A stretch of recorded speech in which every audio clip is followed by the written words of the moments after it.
Welcome, welcome, welcome, welcome, welcome. If this is your first time on my live, look, y'all, I go by Zabo 103. I'm the dude that realistically get on these live platforms, and I guess the easiest way for me to say it, I just be trying to provoke thought, y'all. I really be trying to provoke thought.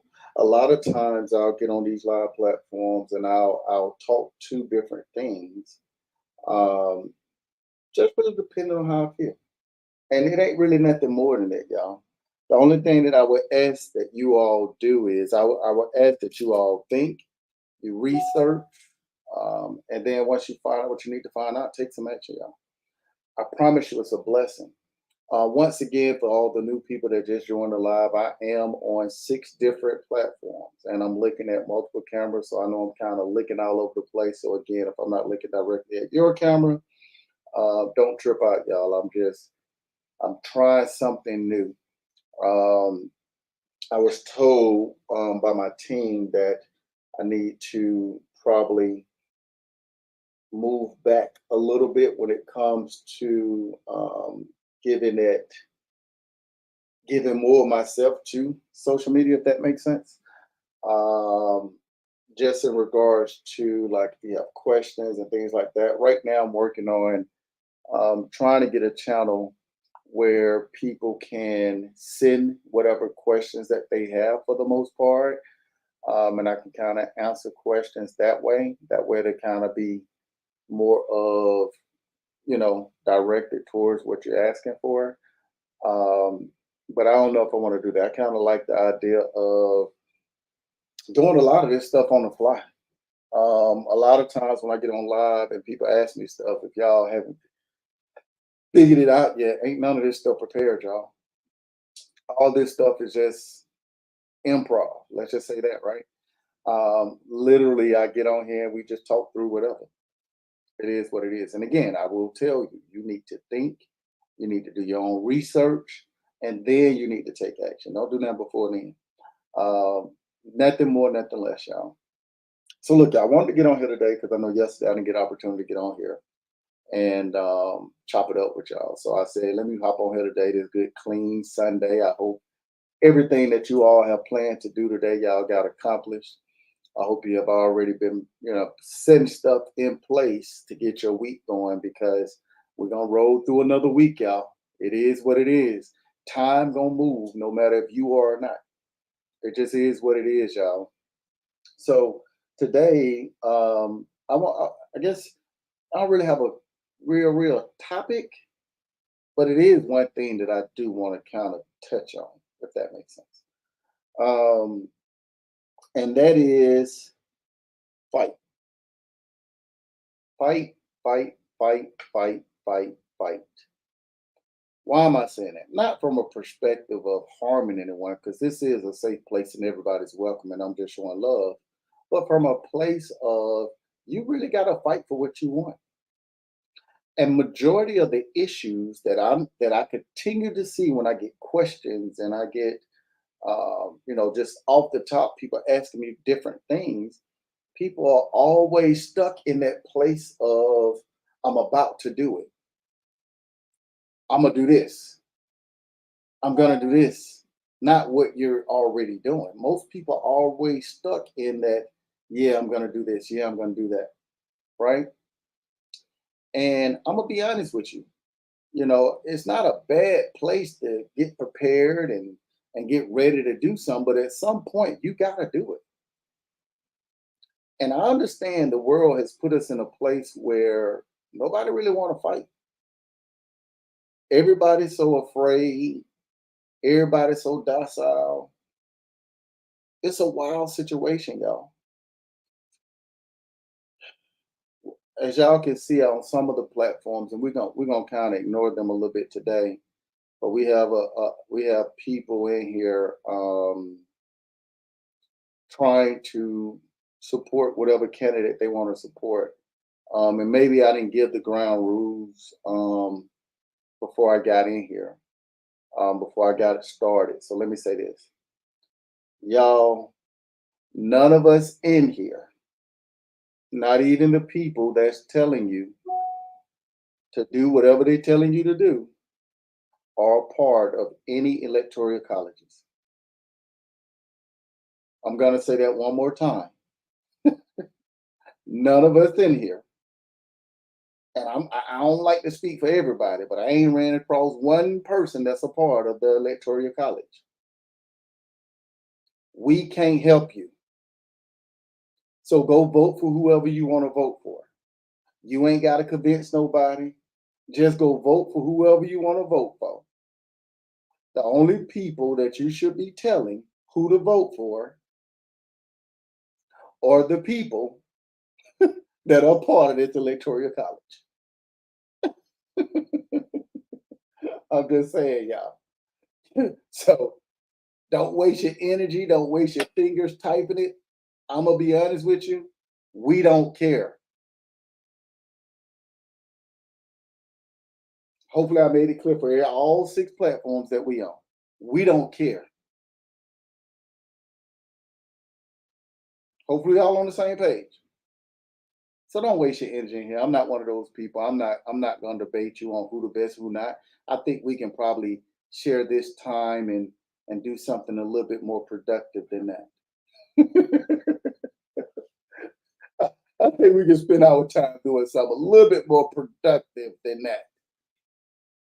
Imagine the whole angle of who you should vote for is because they're going to take care of you and not take care of themselves. Stuff is wild, y'all. Well, let's get back to it. But fight, y'all. And the world has put us in a position where they've scared you so much, right? And being that they've scared you so much, every time they put something out, you just fall in line. You can see a clip of something, maybe a headline or something, and you fall directly into it every single time. Mods, do me a favor.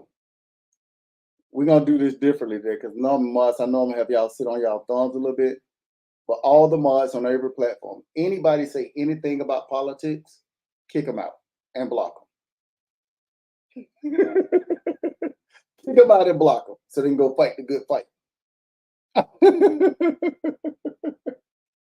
Oh man, Ms. Davis, I'm not 100% sure, family. You will have to go to a bank, a financial institution, and see what their qualifications are, and they'll be able to tell you better than I can. Jose William, you already know. But think about this. When 2020 happened, y'all, guess what happened, y'all? We were told you had to be in the house for how long? You couldn't come out unless you had this piece of paper that said you was an essential worker. A lot of people follow those rules. 100%. People talked about, what does it say? What is it? What's the big thing people always talk about? Global warming. You don't need to be next to the water. And the reason why you don't need to be next to the water is because everything around is going to be underwater. Right? Meanwhile, they were buying all their properties right by the water.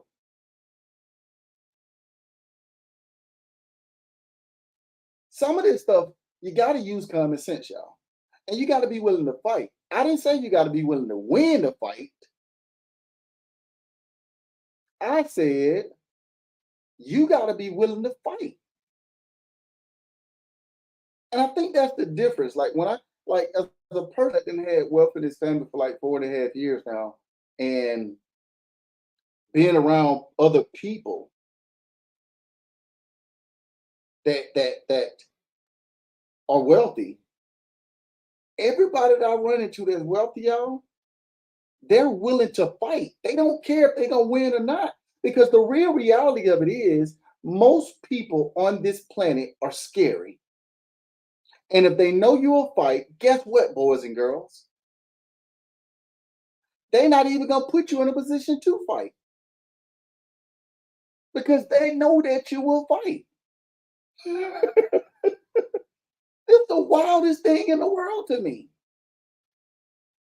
It used to be so crazy to me when I would see like people when I was at the bank that wasn't afraid of conflict. Like it almost like they would embrace the conflict. If it was conflict going on, they were running to it, ready to give you all the smoke. Nobody really messed with those folks because they knew these people were willing to fight. Not that they were going to win the fight, they just knew they were going to fight. Well, that's the same thing that's happening to you right now when you're stuck in your rat race and you're trying to get out of this fear that you have to overcome. You're not willing to fight. You gotta be willing to fight for your last name, people. It doesn't matter if you win the fight or you lose the fight. Just be willing to fight and get used to fighting all the time so you can put yourself in a position so that you can start winning. You will never ever be able to experience anything because you're scared. Man, this is gonna be too hard to do this. Man, I ain't got that much money to do that. Man, you know all businesses fail.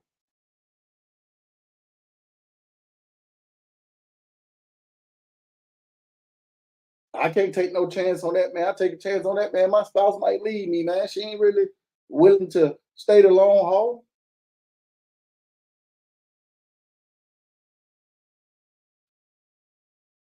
Here's the scarier part about it, y'all. I get on here and I talk about, hey, look, the laws are written for wealthy people. Go get wealthy. And people say, well, everybody can't be wealthy. You're right. Everybody can't. So you want to be a part of the people that can't? If you want to be a part of the people that can't, go right ahead. Nobody's stopping you. Everybody can't be in business for themselves. You're right. Everybody can't.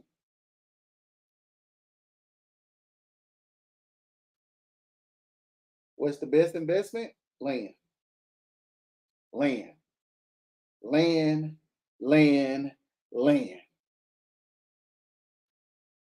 But you got to be willing to fight for what you really want, y'all. Think. And this is why I sit back sometimes and I say to myself, like, when I'm over here doing these little different things, right? Like building out a course, what information can I put in this course that people, if they decide to go buy for whatever reason, they're going to get a guaranteed return investment? I have to sit back sometimes and say, people are scary. I got to teach people how to fight. Because what's people' most biggest issue that they have from getting out of their own rat race? Fear. Fear, fear, fear. You got to teach people how to get out of fear. 99% of the people that are still in the same rat race they've been in for the last 5, 10, 15, 20, 30, 40, 50 years is not because they don't have the resources. It's not like they don't have the know-how. As far as that they don't understand the basic stuff to get it started. It's not like they don't have the support back in them, where it's family, friends, whoever. It's fear. Not even the first step. I wish it was the first step. The first step is fear. That's the only thing holding you back from your first step. As a person that owns 267 and a half acres of land, let me tell you, boys and girls, I'm always in fear. I'm always scared. I just do it scared. When I roll up on my land, you know what I'm thinking about? I'm thinking that, man, it better not be nobody on my property. I got my TikTok shotgun in the back. I know I got to give a couple of warnings, at least two, depending on the county. After that second warning, it is what it is.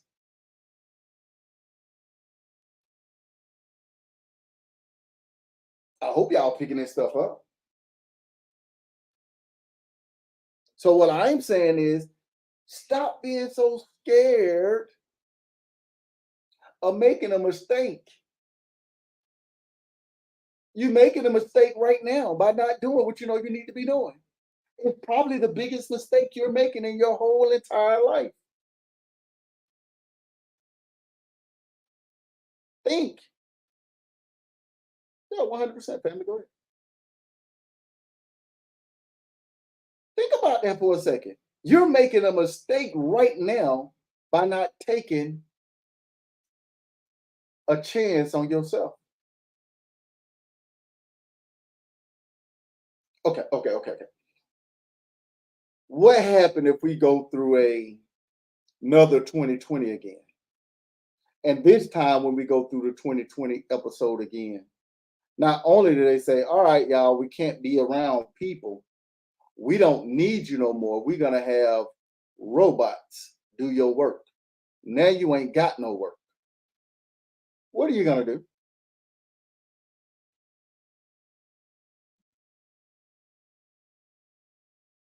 You say you like cash. You said land works when you already established. I like cash flow properties to balance everything. Maybe.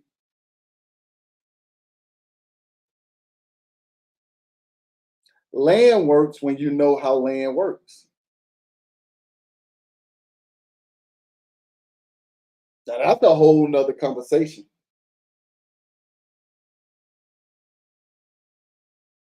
That's a whole nother conversation.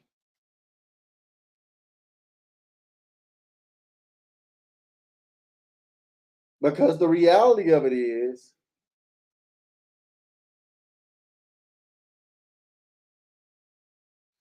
when you have land, you got wealth, you got cash flow, you got everything that you want if you understand it. Everything goes back to the land, family. What's up, family? And when I say everything, everything. Nothing stops you from leasing your land out to farmers if you're not a farmer.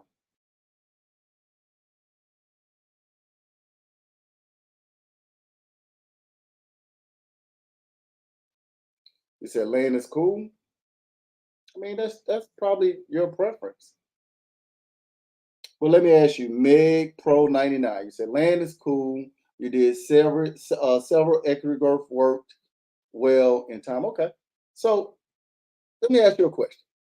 What is it that you currently do today? Well, let me not ask you what you do today, because I guess that matters. Maybe it doesn't matter.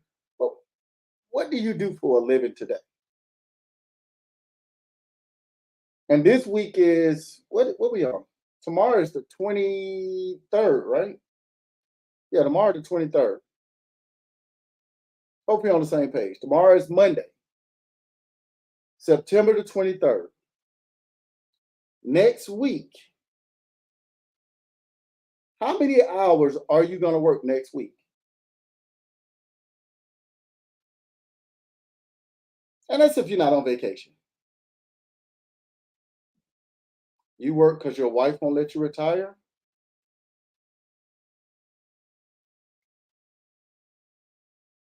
And this is why I say you have to understand land,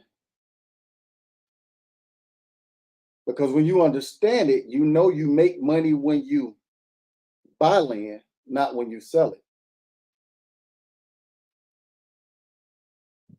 Most people gonna work 40 hours this week. And to your point, family, you work so your wife don't have to work. And that's amazing. That's a blessing. Like I love hearing stuff like that. But what I love even more is I'm working 0 hours. I've worked 0 hours for the full fiscal year of 2024. I retired my wife. I retired 25 other family members. Why? Because I understood this thing called land. I started paying attention to stuff like this. And I started doing what the wealthy people do. And I started doing what these banks do. And it blew my mind. As a person that then tried some of every single thing you can think of, all the way from a rolling dumpster business, owning my own barbershop and not knowing how to cut hair, put ATM machines in clubs and gas stations, a hair vending machine, scalping tickets, crypto, wholesaling I done did some of everything you can think of, and it never put me and my family and my bloodline in this position. What put me in this position? Land. Why? Because you make money when you buy land, not when you sell it. You could have made me believe we were gonna be able to plant 100 acres of pecan trees, and we ain't selling pecan pies. I hope you understand what I just said. We're not selling pecan pies, but we own 100 acres of pecan trees. People can't even wrap their brain off of these things because it's not something that people normally think about. Or leasing, a good 4, 5 acres of land for, a small little contract to have some cell phone towers on your land so y'all can get service. Can't wrap your brain around that. This is why I'm saying that you gotta think. The only thing we think about when we go into business, especially when you start talking about land, we think we gotta build us an apartment complex, a single family home, maybe a gas station or some type of grocery store. We don't understand how much people pay to go hunt quail. We ain't got a clue. This stuff is wild.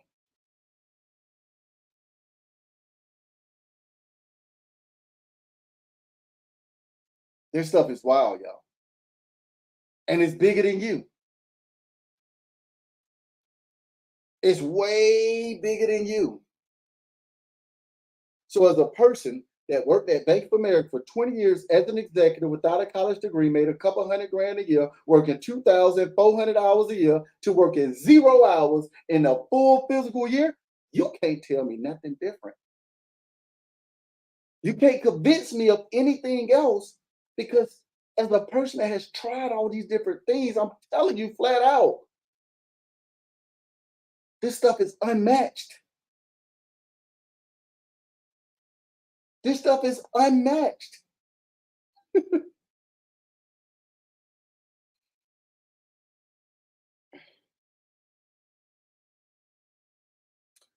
The secret is simple, y'all. When you think, when you research, and you take action, you gonna win. Y'all are smart people. Y'all way smarter than me. I'm the ignorant dude in the room. If I can do this stuff, y'all can do this stuff too. We've talked about how you do this thing for making 100 grand a year. Everybody bragging about $100,000 a year. Congratulations, you're broke.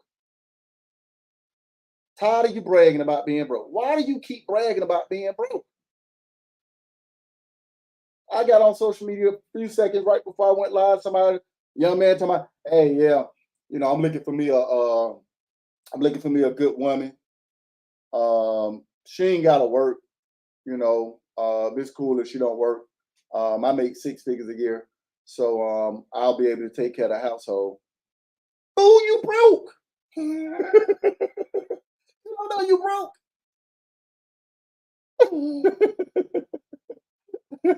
Yeah, it's one coming up in November, family.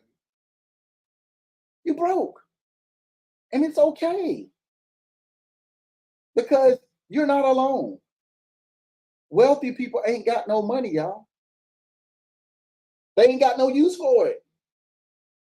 Why? Wealth is not money, it's time. Wealth is not money, it's time.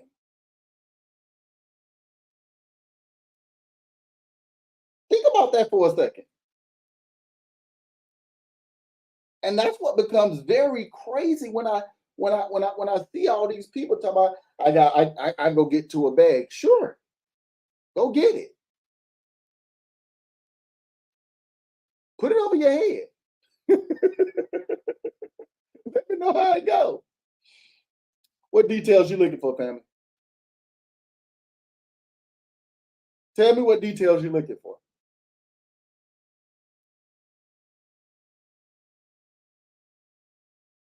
This is why this stuff becomes very, very crazy, y'all. You just gotta take the necessary steps on whatever path you're going to blaze. And whatever that path is, it's yours. As long as it's legal, there's nothing stopping you from doing these things. How you can start? Okay, I got you, family. Uh, Let me do this real quick because I didn't do this out the gate. If this is your first time on my live platform, put a one in the chat. If this is your first time on my live, put a one in the chat.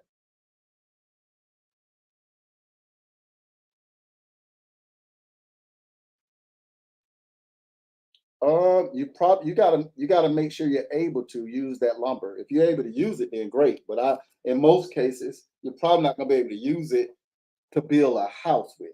I don't know if that'll work. You can try it, but I doubt it. You need to figure out what type what it is. Is it pine? Is it timber? Is it like oak? You got to figure out what it is. All right, so we got a lot of new people on the live. If you don't know who I am, again, I go by Table 103. I'm the dude that get on these live platform and information that you would normally pay for, I give it to you for free. At least for now. I've been going live now for the last 103 weeks straight. Ain't charged nobody a dime. I hope y'all putting this stuff in here and catching this stuff. Here's what I'm going to tell you. I'm going to go through a plan that I know will work. If you discipline, if you focus, and you start to show the people that you say you care about unconditional love, I know it'll work. There's about, between all these platforms, we probably got about, we're a little light today. We're about 450 people between all these platforms that we in here today. I already know this, so I'm not gonna be disappointed. It's okay. A lot of y'all ain't gonna do nothing with the information.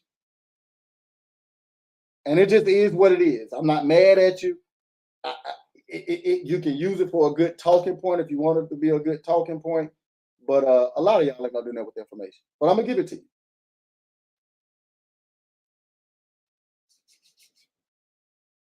So here's what I'm gonna start off with saying. The first thing you gotta do, you gotta make a real decision on what it is that you want out of life. Strong support system matter? Not necessarily. Not necessarily. Mm-mm.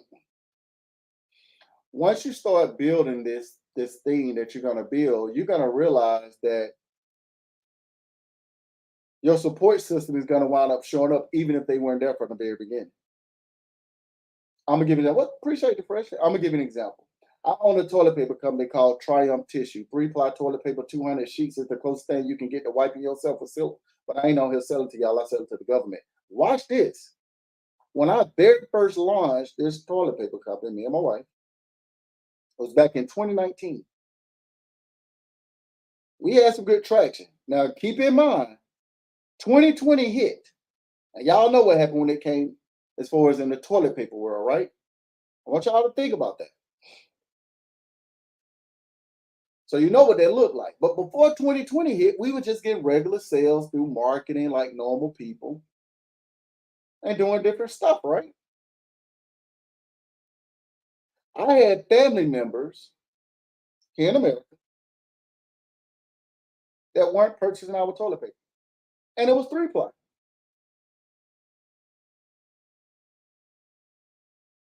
They weren't purchasing our toilet paper, and it was a little bit of a head scratcher to me, y'all. I ain't gonna front. And the reason why it was a head scratcher to me is because I know they didn't have no bidet in their house. I know they were buying toilet paper, and they weren't buying it from me. I didn't get too frustrated. I just put a little mental note in the back. Then when we showed up on the David Banner podcast show as a commercial, when Ludacris decided to start posting our toilet paper, and we didn't even ask them, I'm telling you, flat out, you should have seen people coming from everywhere with all the type of support they could think about. Family, friends, people I ain't never met in my life.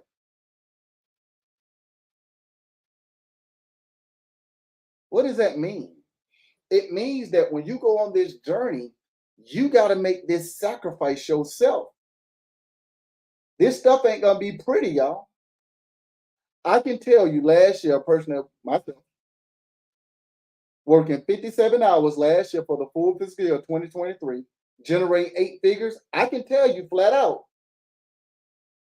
I wasn't looking for no support. Then or now. It just didn't make sense. But here's the part that you got to get, and this is why I give you all this context before we go into this stuff. The same stuff that I did from the very beginning is the exact same things I do today. I don't do nothing different. So when you hear me say things like, okay, y'all, if y'all hit the lottery for $100 million, what would you do? And everybody got all these random things that they would do. And then I'll say, if I hit for $100 million, I'm gonna be doing the exact same things that I do today. No difference. Why? Because I fight for my last name, not my first. I run out here and try to figure out every single day how I can do something for my great, great, great, great, great, great, great, great, great, great, great, great grandkids who I ain't never gonna meet. When I go out there and I look at these 267 and a half acres of land that we own, and I say we, I'm just talking about me and my wife, no loans. Every tree on my land, I can tell you which person in my bloodline is gonna feed. Why am I saying these things?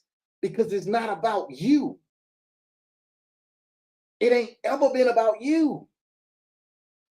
You're only on this planet for a finite amount of time. So for those people that are trying to figure out what mindset you got to get in, you got to get into the mindset of, I got 15,084 more days left on this planet. I'm going to say that one more time. I got 15,084 more days left on this planet. I'm being very deliberate. You got to be deliberate. Why are you playing around when you know you're leaving this planet? You're just being selfish. This is where that unconditional love stuff pops in. So if you want to change your mindset, start taking the sacrifice. Maybe you have to go off, go without, so your family can start healing. There's only one person in your bloodline that's going to be able to do this, and it might not be you. It's okay. But you got to make the decision, y'all. The results will come, but you got to make the decision. Ain't no choices.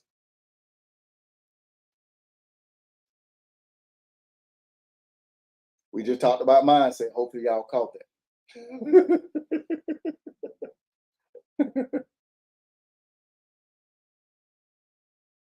Yeah, you got to go without. You go without so your bloodline can go with. Watch this. If you make $100,000 a year, all y'all good, clean 6 figures a year, Y'all think y'all balling. You make $11.41 an hour, and that's before taxes. And I can't even make that up if I wanted to. If you make $100,000 a year, you make $11.41 an hour, and that's before taxes. I can't even make that up if I wanted to. How is that possible? I make more than that. No, you don't. You just ain't did the math. Why you think when you decide to go spend $600, it's taking you 100 hours to get that money back? Because you ain't did the real math. There's 8,760 hours in a year. I don't I don't work 24 hours a day, 7 days a week, 365 days a year. I know. Your light bill work 365 days a year. Your car payment due.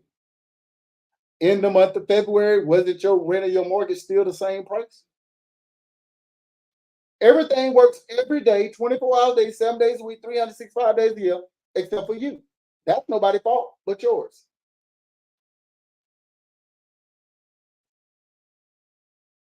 You can play yourself and act like it, but why do you think you got all these people running around here that claiming they make six figures a year, still living technically paycheck to paycheck?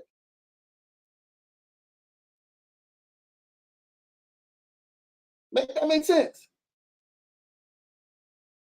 It's because you haven't done the real math. And that's what's scary about this stuff, y'all.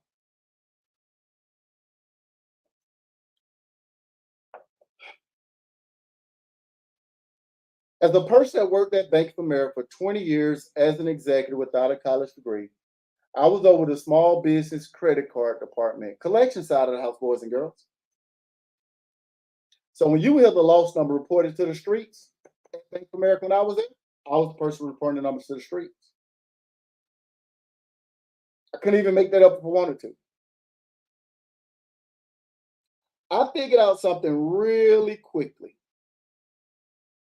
and I couldn't unsee the stuff when I seen it. All my life, all my life I had to fight. That sounded crazy. All my life, I've been told by wealthy people what I should be doing. I've been told by the banks what I should be doing. I've been told by all these gurus what I should be doing. Think.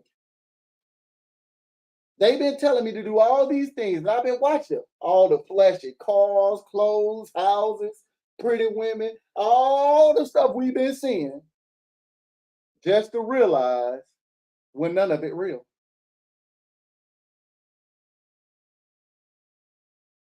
None of it. I got so frustrated when I was at the bank, and you would never know it for those people that work for me at the bank. They'll tell you. I was happy every day, but I was frustrated because I could not understand how I'm conducting all this business on the side and working for the bank and barely making these ends meet as a person that made a couple hundred grand to get at the bank. I'm telling you, it was crazy to me.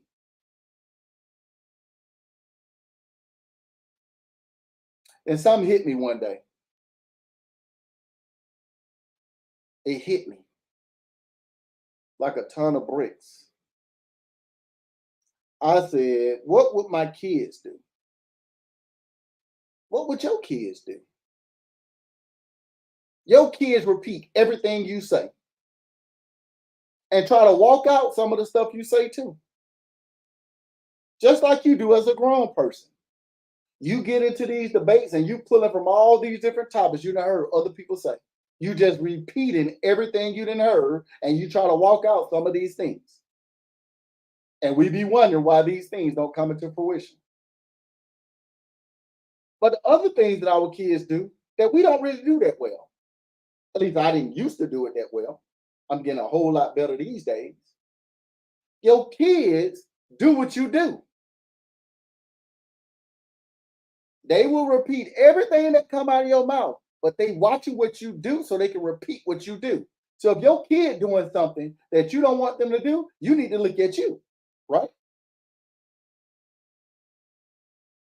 Well, I started doing the same things when it came to trying to figure out how to get out of my rat race. I said to myself, self, who on this planet know everything about money?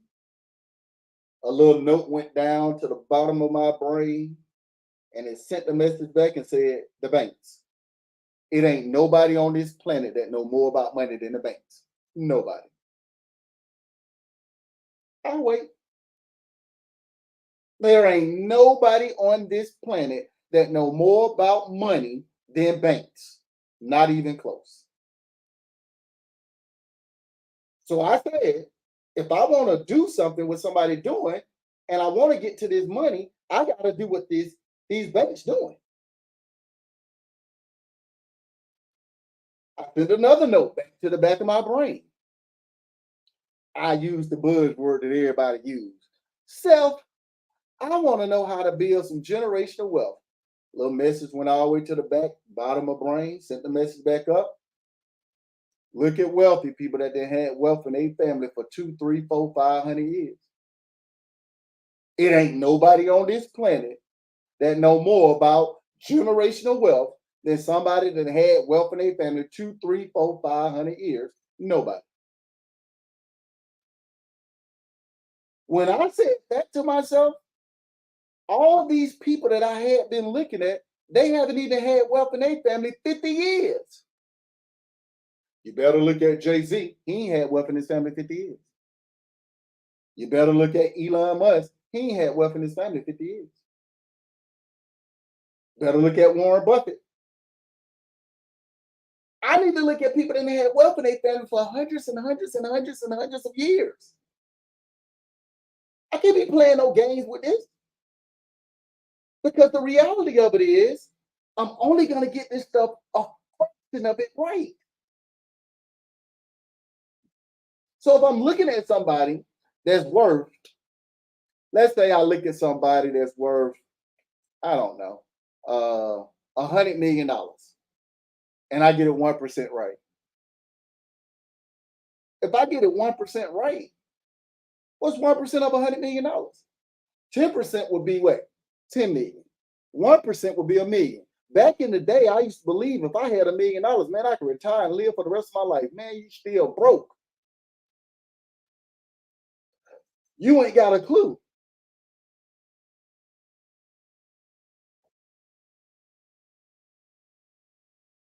So when I started looking at these wealthy people, the person that caught my eye was Mr. Lord Jacob. Mr. Lord Jacob caught my eye. And I couldn't unsee it. R.I.P. to Mr. Lord Jacob Rothschild. He passed back in February of this year. R.I.P. to him. So now I'm looking to see if something different gonna change with Mr. Nathaniel Philip Rothschild, his son, who's 52. And just like I thought, not even a beat skipped. And he is still following in his bloodline footsteps. And he didn't have to do nothing different than what he was already doing. Imagine that. So when I started looking at the banks, someone that know everything about money, I started looking at these wealthy people, somebody that know everything about wealth. I saw two things that they were doing. And when I saw these two things, I immediately thought in-home banking, y'all. They've been talking about in-home banking all my life. Be your own bank. Be your own bank. So that was the first thing that I thought, and I was completely wrong. I saw these policies and these properties that the banks and these wealthy people were doing, and I thought this was going to be some velocity banking type stuff, y'all. Think about that. This stuff was wild. And I still was wrong. And then one day, after studying, still not really paying attention and understanding, because we have a tendency to let our education stop our education. I went and seen my pops. My dad's 73. And I got to know my pops when I was 21. I want to put this in perspective. And my dead best friend, who don't look like me, I knew that joker was a billionaire. I knew he was a billionaire. I asked that man what was his net worth, and that man looked me in my face and told me flat out, I don't know what my net worth is, but I can tell you wealth been in my family for over 400 years. My mind was blown. I had never in my entire life, for the 47 years I've been on this planet, ever been in the presence with anybody that has ever made a statement like that. Ever. And I couldn't believe it. And he said something to me that day. He said, Z, your dad told me y'all bought 3 acres of land. And I said, yeah, we did. Ain't that like how y'all got a bunch of land. We ain't got that much land, just a little something, little something.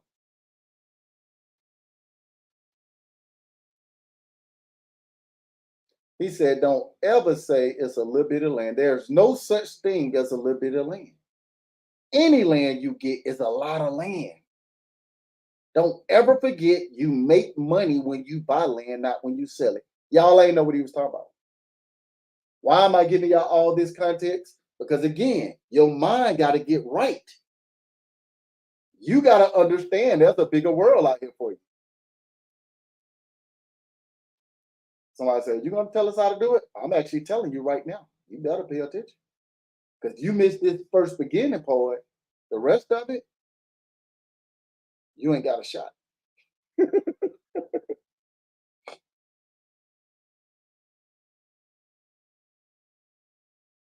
So then I started paying attention.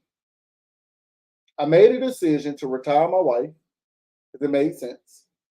I just refused her to call another grown man daddy that wasn't me or her biological father. Just is what it is. You cannot go to work and be asking daddy for PTO. You cannot go to work and be asking daddy for sick time. I ain't having it in my house. And that woman said something to me that I had to think a little bit, kind of got me all up in my chest a little bit. She said, okay, I don't mind not calling nobody else daddy. And keep in mind, she made more money at her job than I made at mine. Her lifestyle didn't change. She said, I don't mind, leaving there and not calling no other man daddy. But let me ask you a question. How long are you going to call another grown man daddy?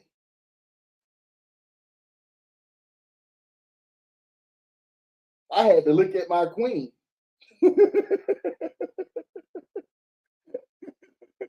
had to look at my queen and say, you know what? You're right. You are 100% right. I couldn't even be mad at it.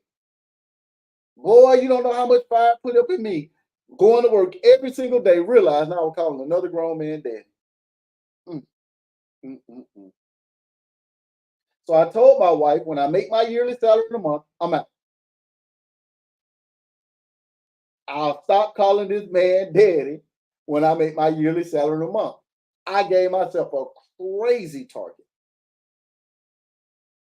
And I knew I could do it because I was willing to fight. In those last few months of me being at Bank of America, I started realizing that Bank of America was teaching me business and I didn't even realize it.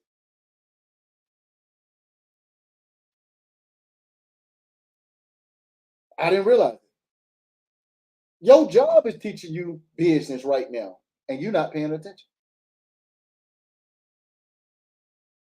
Couldn't believe it. A lot of the stuff that I learned, I learned after I left Bank of America, but looking back on Bank of America, it was in my face, but I never paid attention to it because nobody was teaching it. At your job, when you finally get out of your own way, I promise you, you're going to see how your job was teaching you business and you never paid attention.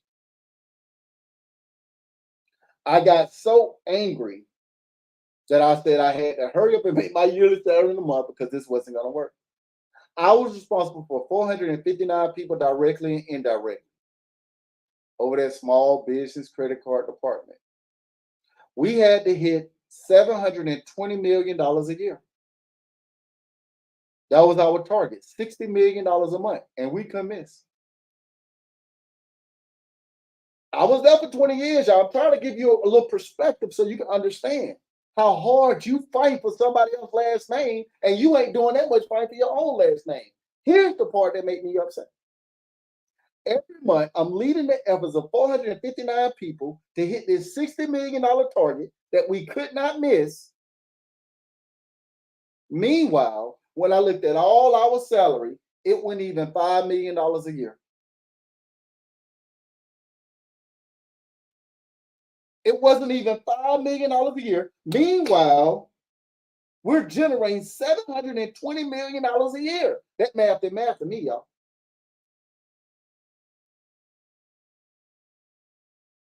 So for all y'all good clean people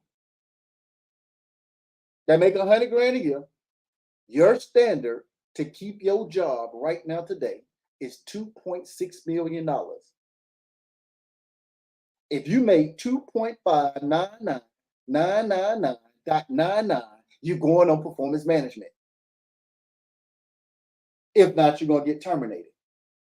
They're going to performance manage you out. Why? Because they can't afford to pay you. What do you mean they can't afford to pay you? You're paying your job. You get money from a customer, giving it to your job, and you're doing it for 10 days, and they're giving you a fraction of it back in the form of a direct deposit. I can't make that up if I wanted to. You're making your yearly salary every pay period, giving it to your job, and your job giving you a fraction back. Imagine you make 100 grand a year and you going to work every day making $10,000 every single day, and on that 10th day, your job is direct depositing $3,100 into your checking account after taxes, and you happy because you got money in the bank that you think is a holding facility. There are people out there that are just like me that understand the power of zero. And they know, just like I know, the bank is not a holding facility, boys and girls. It's a lending institution. But then nobody tell you that. Y'all, when I started seeing these things, I was like, this is the wildest thing I could have ever imagined. Here's the crazy part, y'all. Here's the crazy part. When that direct deposit hit this last Friday and y'all got paid, the people that understand the power of zero, we got paid right along with you. Because when you got money in the bank, you went out there to decide to take your family out to dinner, to go party a little bit. Maybe you went on vacation this weekend. I don't know. We went right up to the bank and we asked for your money, and the bank lent it to us. The bank gave us your money. Here's the crazier part. Guess what we did with your money? We bought soap. We bought toilet paper. We bought bottled water. We bought forks, napkins, spoons, pigs, chickens, cows, goats, and both, and then turned right back around and sold it right back to you for 5 times what it's worth using your money. But you didn't hear that from me. You didn't hear that from me. You, you ain't sold me nothing. What you have for breakfast this morning? That bacon. Do you know what landowner that bacon came from? The clothes on your back. Do you know what landowner your clothes came from? It ain't just Polo. Who Polo got that clothing from, the material from? What landowner? The vehicle that you're driving in. Y'all ain't. I'm gonna stay chill. We gonna get there. Everything goes back to the land, including you.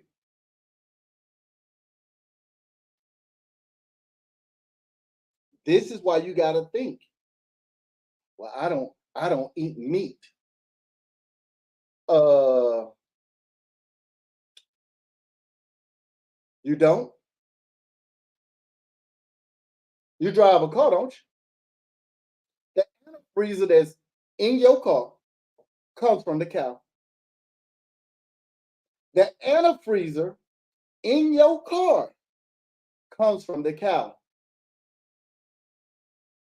Man, I drive a cyber truck, man. I don't put no antifreeze in my car, man. I got me a cyber truck. Okay, the tires on your cyber truck comes from the fat of the cow. Are your tires vegan? I'm listening. Are your tires on your cyber truck vegan? I'm listening.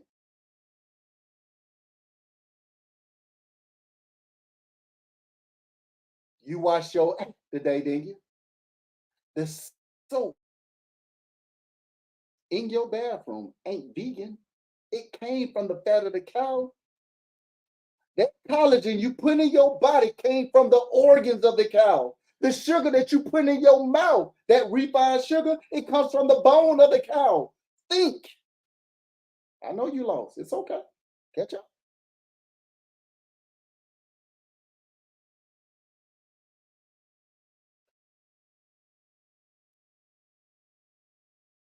What I'm sharing with y'all right now, you always asking how you change your mindset by thinking about all these other things that you ain't ever thought of before in your life.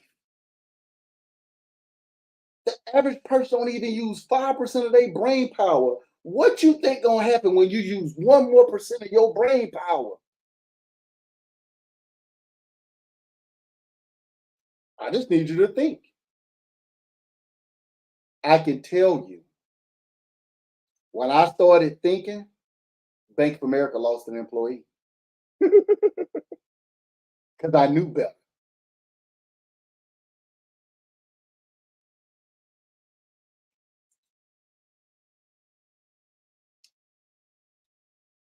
When I finally made my yearly salary in a month, I never forget. It was the 26th day of April.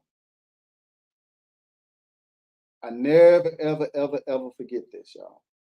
I used to ride 2 hours to work and 2 hours from home from work because Atlanta traffic is the worst. Couldn't believe it. When I look back on that stuff now, if I go somewhere right now in this traffic, I'll break out in hives. It was some unreal stuff, y'all. I'll never forget that 26th day of April. It was like out of the movie The Wolf of Wall Street. I never forget this, y'all. I woke up, it was like 5 o'clock in the morning.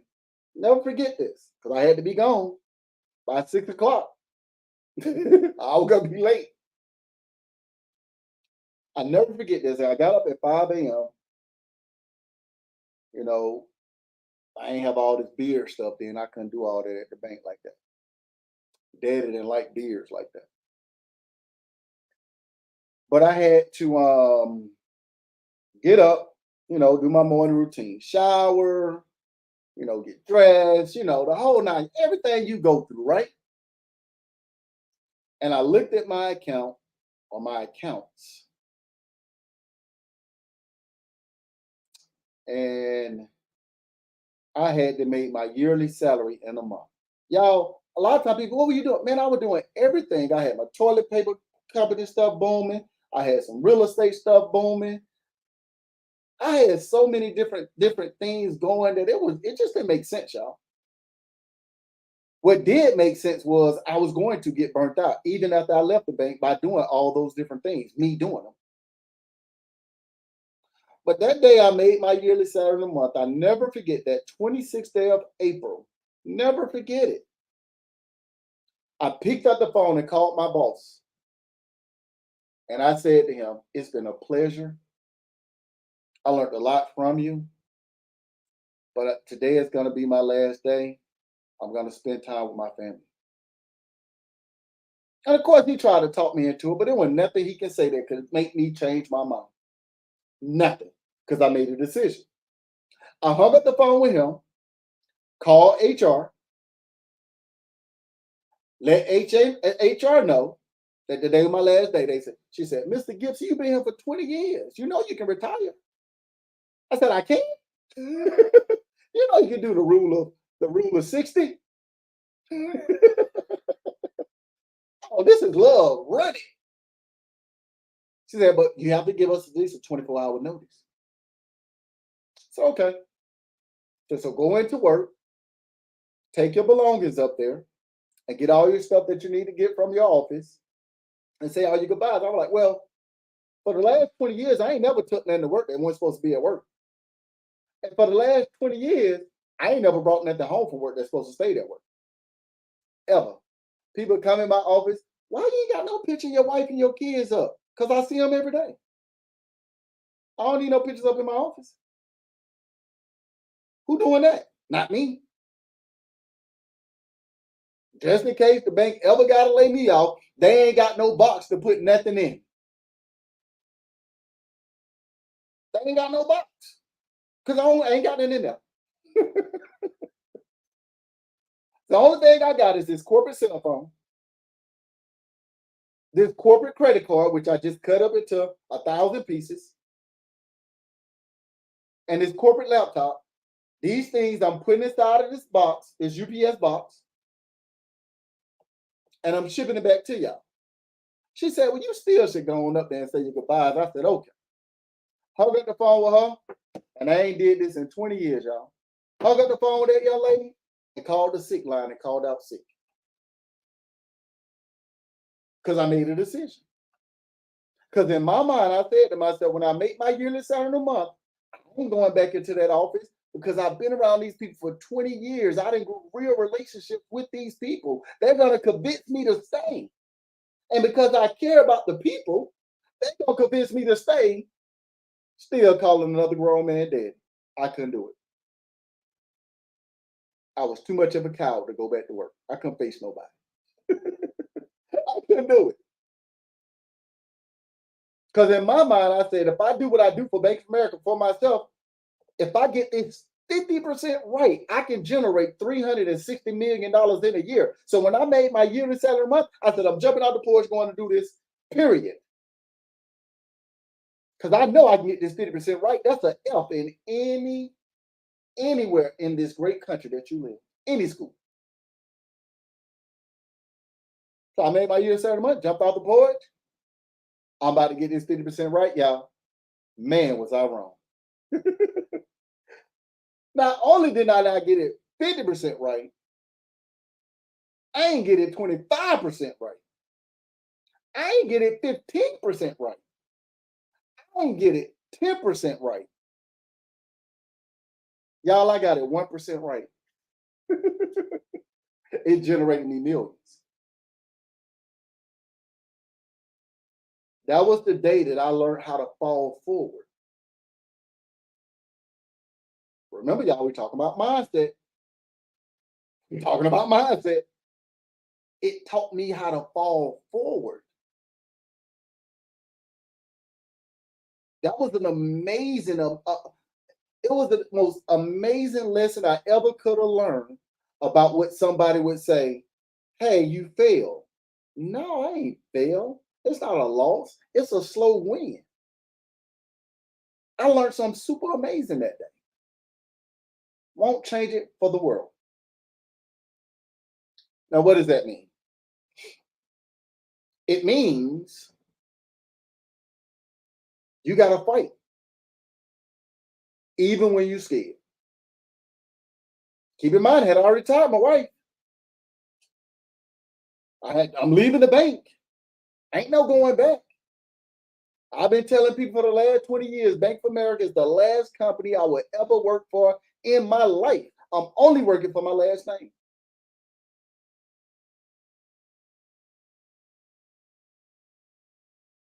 So as I'm studying these wealthy people, Mr. Lloyd Jacob Rothschild at the time, as I'm studying the banks, and I'm realizing they put their money into policies and properties, and I'm realizing this is not some in-home banking type system or some be your own bank thing. Some things started to click. When I say policies, I'm talking about life insurance policies, y'all. Like that whole life insurance policy. When I'm talking about properties, I'm not talking about rental properties, I'm talking about land. Why land?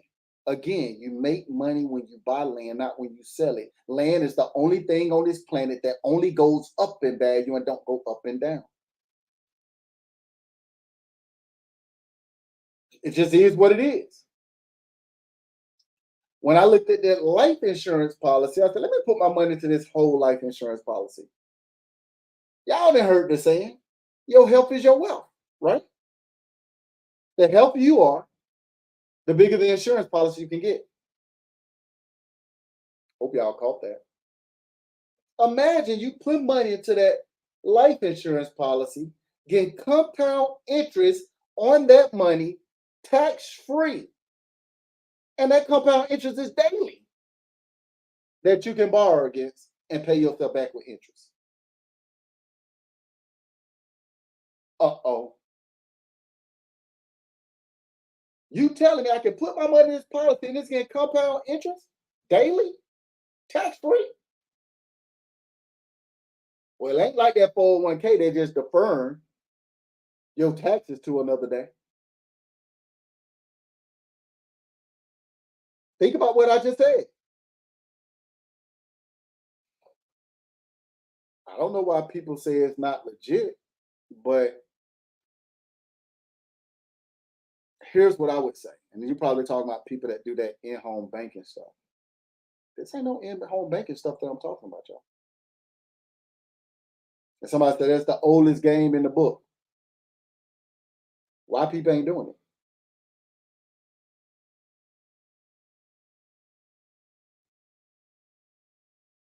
Let me give you an example. Let me give you an example.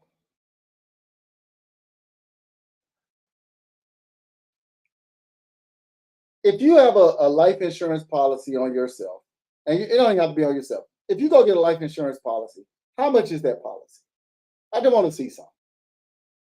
How much money are you? What is the size of your life insurance policy?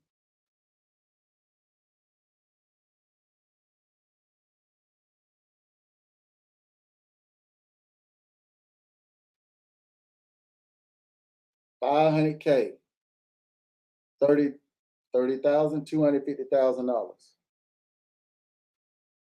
500,000. A lot of people be in that a lot of people be in that 200 quarter million dollars. The lowest thing about 100K. Some people get up to about $1 million, right?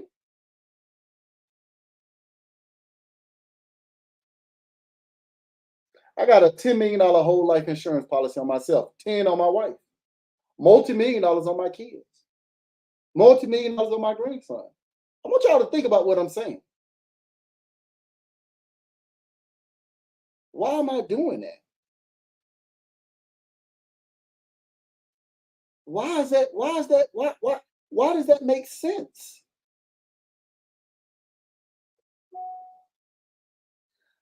I just need you to think. We're gonna talk about some of that pay thing. Because I want you, I'm gonna put something in perspective for you that you ain't ever really thought of before. Right now, y'all, we're gonna be on here a while today, y'all. So y'all might well sit tight. My funds ain't unlimited. I'm gonna show you something. Right now, we talking about mindset because this is people's biggest hurdle. Fear is stopping people from doing what I'm talking about. So I'm trying to get you over your biggest hurdle. People saying, give me some more information on how to do this. I'm showing you the most important part right now, your mindset. You got to get out of your own way.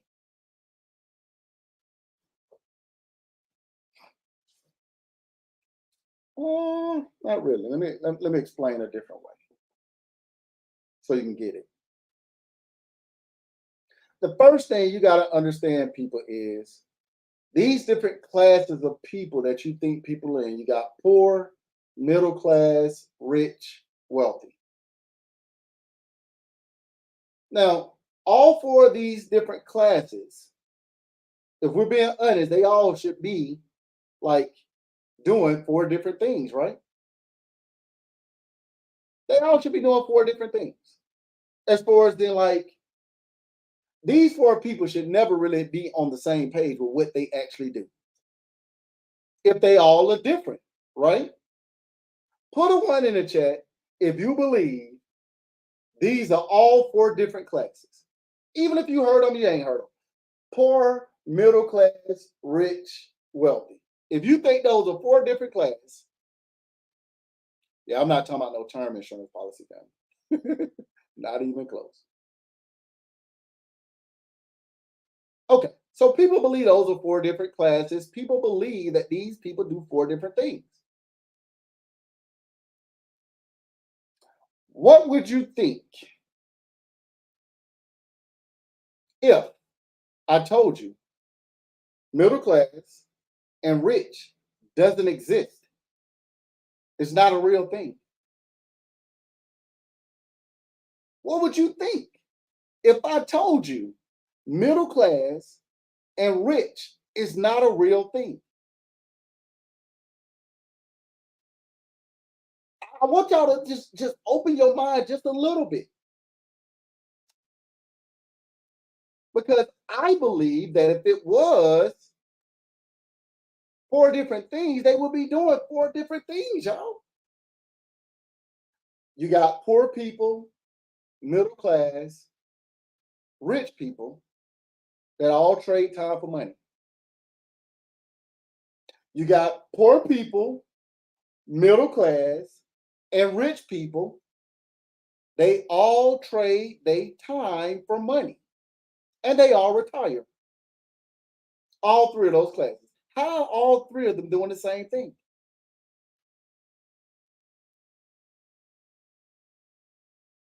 I'm just asking. Wealthy people don't trade time for money, y'all. They don't. Wealthy people don't retire, y'all. They ain't got nothing to retire from. Okay. I get what you're saying. Well, let's go through an exercise. What class do you think you in? Do you think you poor? Do you think you're in the middle class? Do you think you are rich, or you think you wealthy? Put it in the chat. I want to see something. We're gonna go through this list of people that you believe are something different. And there's only four things that we know, right?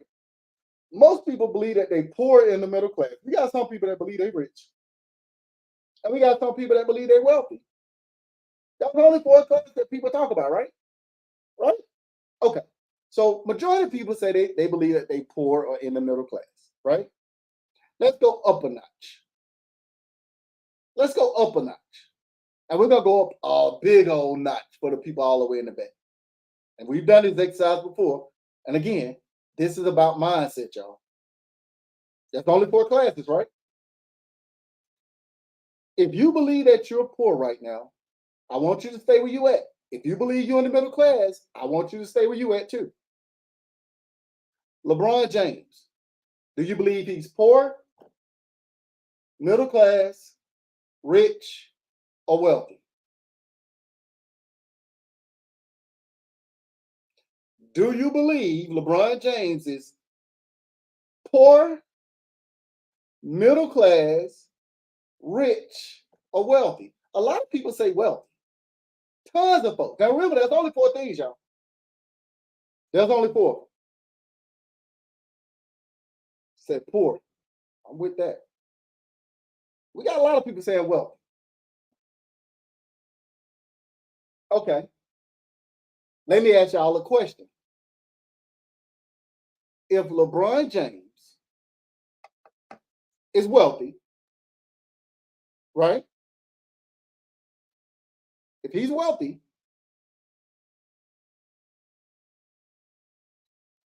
the young lady that writes LeBron James check along with everybody else on the team, what is she? She's not the same thing as LeBron. If LeBron is wealthy, what do you call the owner of the Lakers? What do you call her?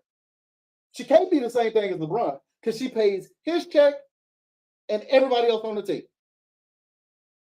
What do you call her?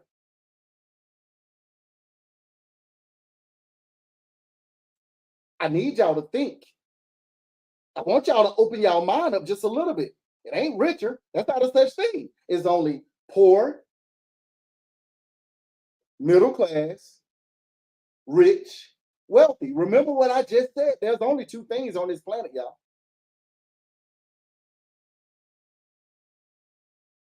I hope y'all picking this up.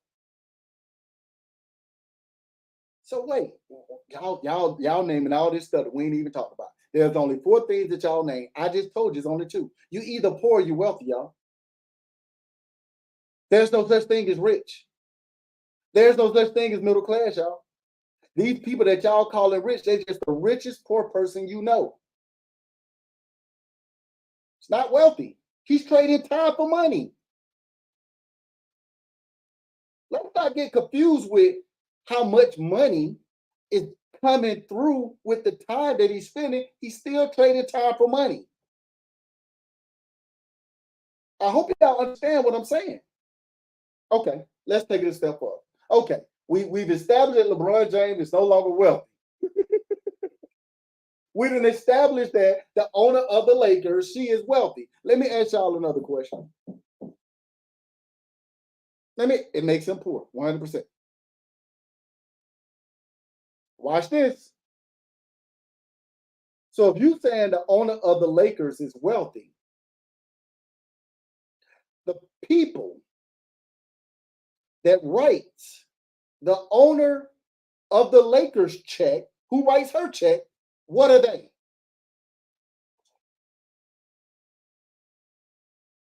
What are the people that writes the owner of the Lakers check? What do we call them?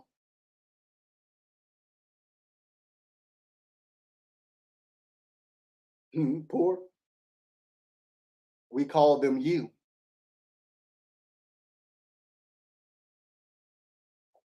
We call them you.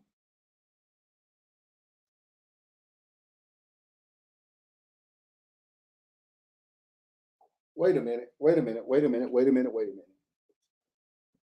If I write the owner of the Lakers check and she writes the check for LeBron and the rest of the people on the team, how have any of us in this class called rich or wealthy or poor or middle class? We just poor people, y'all.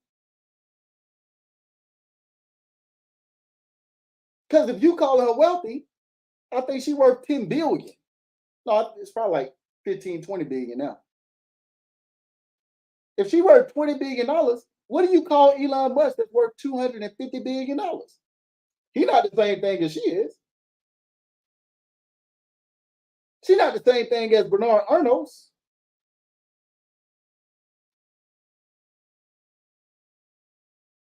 I need y'all to think. Let me tell y'all a secret. Wealth is not money, y'all. It's time. Wealthy people ain't got no money, y'all. LeBron ain't got no money.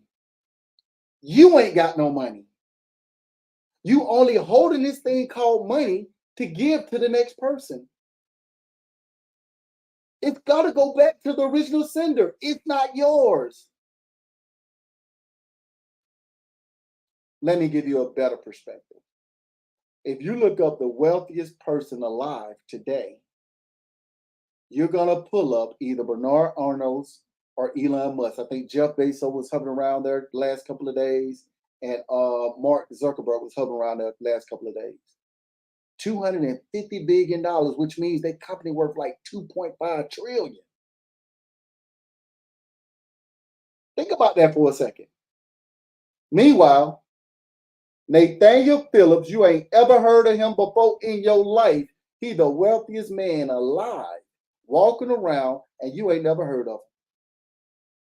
And he ain't never been on that list. Why? Because what's in Google is what you put in Google. Mr. Nathaniel Phillips is worth $500 trillion and he ain't never been on the list.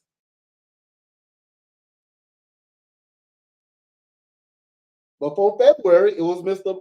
Lord Jacob Rothschild. Ain't ever been on the list. Well, Google said he worth $1 billion. When have you went to page 7 when you didn't Google something? When have you went to page 7 when you Google something? You don't know that you pay to be at the top of Google? Y'all know this stuff, right? How do I know that? Because Wealth been in his family for over 500 years.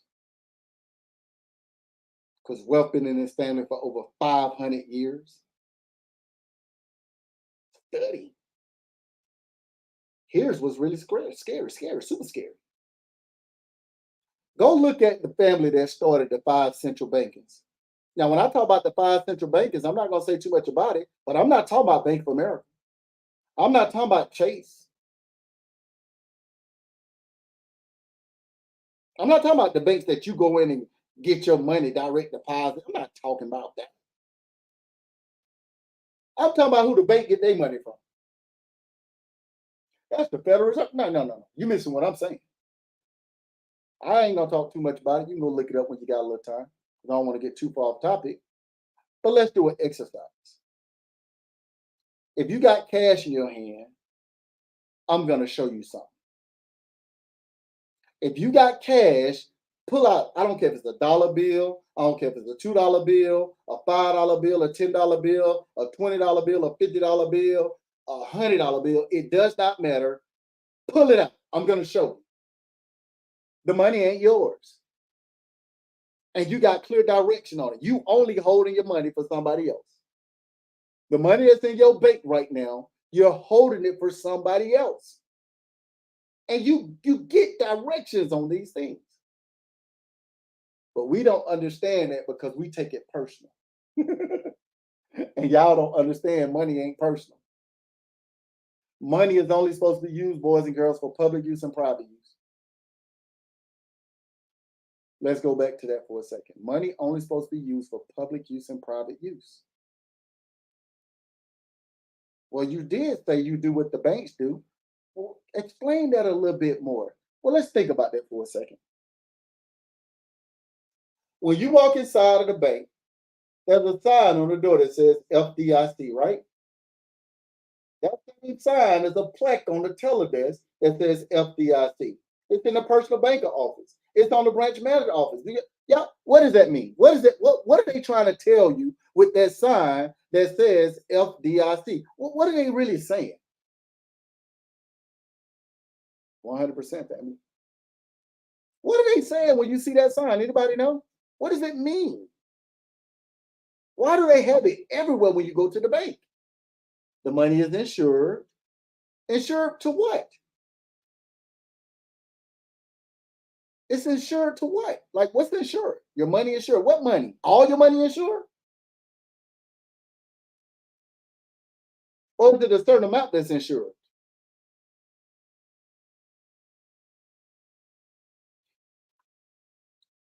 It's basically telling you that they're only going to insure up to $250,000 of your money per account. Wait. If they only going to insure up to $250,000 of your money, what's going to happen if I got more than $250,000? Not a trust.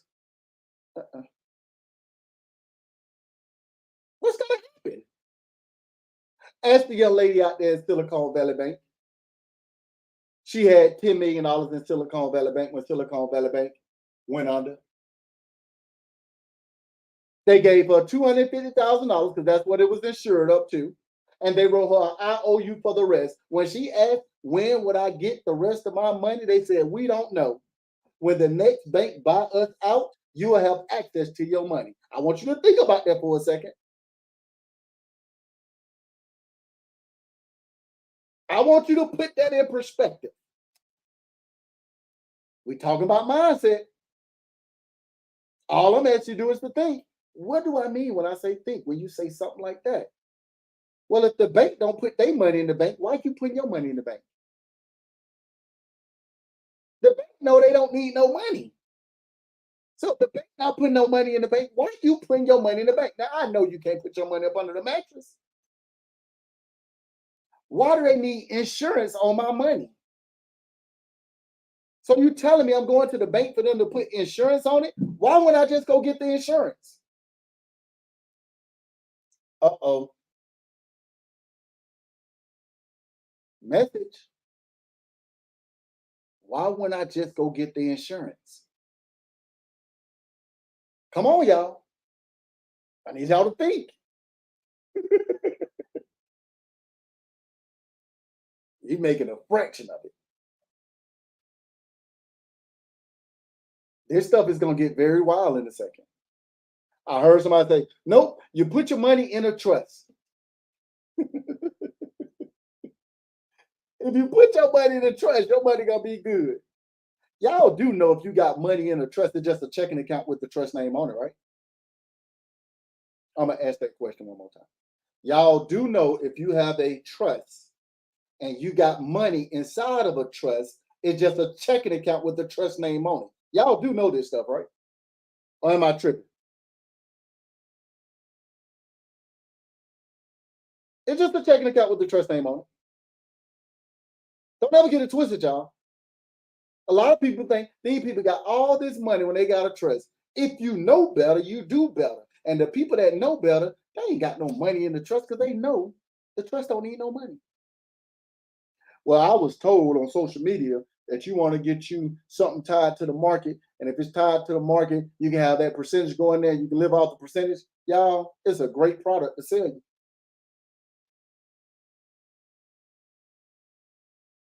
But let's get back to this money thing because money ain't real. Watch this. If you got money in your hand right now, I want you to turn your money to the back. On the back of your money, at the top of it, it says the United States of America. The United States of America is at the top of your money. Now, most of us know that the United States of America is a business. And before somebody say it's a corporation is a business, right? The United States of America is a business. And it's a public business.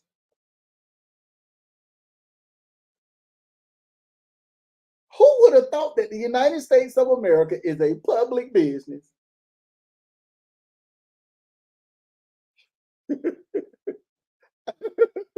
This stuff is wild. Now, right below where it says the United States of America, I was told this part. I don't even know if it's true, but it sounds good to me, so I'm using it. Somebody told me at the bottom, right there below the United States of America, it says, "In God we trust." Somebody told me that's the name of the United States of America's trust. It sounded amazing when I heard that. And I said, if that's true, and in God we trust, if that's the name of the United States of America's trust, that means that's private. I said to myself right then and there, the money only supposed to be used for public and private use. I don't have no use for money personally at all because I know better. You don't have no use for public for personal use at all. None. And you see it every day. You see these things on your money and you have no clue how to use it. If you think you need money personally for anything personal, anything that you use, you think you need money personally, put a one in the chat. I'm gonna show you why you don't. Put a one in the chat if you think you need money personally. Okay, nobody think that. All right, cool. All right, we on the same page. I was like, okay, maybe people think that. I ain't got to go into that if y'all already know. Oh, some people think that. Okay, all right. So we got a few people that think it. All right, I ain't. All right. What do you use money personally for today? What do you use money for personally today? And I ain't gonna tell you you're wrong. I'm just gonna say it's not supposed to be used for personal use because it's not. Bills, okay, that's cool. Use credit, okay, that's cool. Rent, I'm with you. All right, rent, I get it. Type stuff, type stuff. Food, okay, I'll take food. Life insurance, I like that too. Gas, vacations, okay, I'll take it. All right, that. School activities for kids, okay, I can appreciate that too.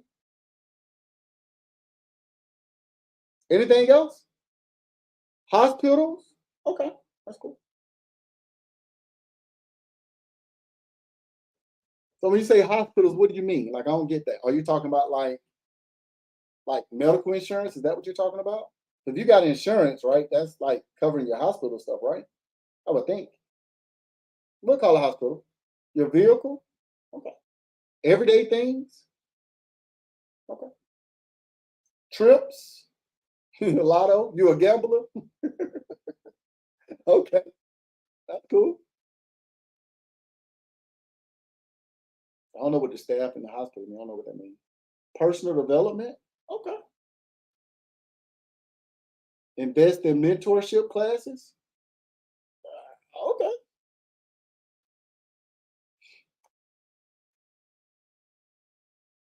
All right. So we got the basic thing. I guess for me, what I'm gonna do, I'm gonna walk this down, and I'm gonna try to walk through everything that y'all have shared, and I'm gonna show you how you're not supposed to use the money personally at all. It's not for personal use, y'all. It's for public use and private use. Hopefully, y'all still got your money in your hand because I don't want y'all to take the money out. I'm gonna show y'all. It's all your money. Turn your money around to the front. Put on your reading glasses, boys and girls. On the front of your money, depending on which dollar you have, a dollar, $5, whichever one you have. Look for the little small print. It reads, it should, this note is legal tender for all debts, public and private. It didn't say nothing about personal. This note is a legal tender for all debts, public and private. If you see that on your money, put a 3 in the chat. If you see that on your money, put a 3 in the chat. I just want to see if it makes sense because maybe I'm tripping. Why is that on your money? Why are they telling you what to use this thing we call money for? And this ain't nothing about personal at all. All right, Z man, I get that. And yeah, that makes sense. So I'm with you on that, family. But personal is not private at all. See,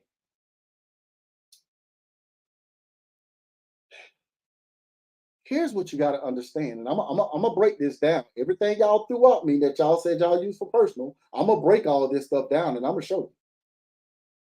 But here's what I need y'all to start wrapping your brain around. Because remember, y'all, we talking about mindset. We talking about mindset. You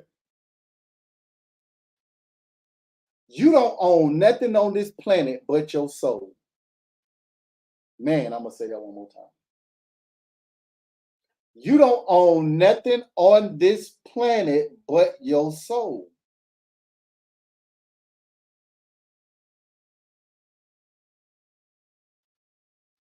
And some people don't even own that no more.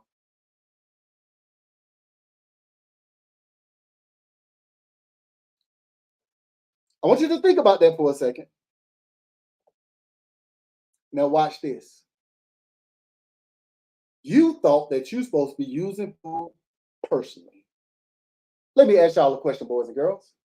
Y'all remember what I said? Your job is teaching you business. You ain't paying attention to it, right? When the morale go down on your job, and the owners say we can't have the morale going down. We trying to get these surveys to be looking good this year. What your job do for y'all? Buy y'all pizza, put some wings on it, get y'all a couple of Pepsis, and then they're expensive. The food at your job just became public, right? If it's public, it goes in a business. If it's private, it goes in a trust. It just became a business expense. I got 99 employees. 8 of those 98 employees is me, my wife, and all 6 of our kids. The one thing that none of my employees got to worry about is doing what? Bringing food to work. We feed them every single day.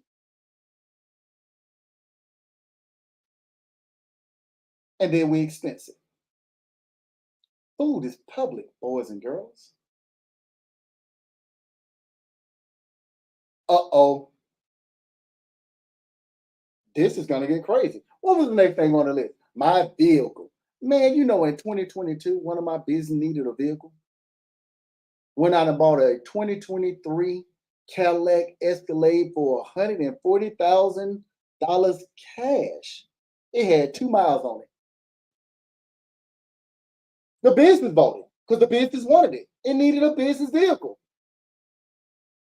Wrote them a check for 140 grand. Ain't no car payment, ain't no loans. So that means the business got to be making money, right? The business bought the vehicle. And being that it weighed over 6,000 pounds and used 100% for business up under tax code 179, the IRS incentivized us and let us write off the whole $140,000 cash. What else does that mean? When you put gas in that vehicle, that's a business expense too. When you do maintenance on that vehicle, that's a business expense too. Uh-oh.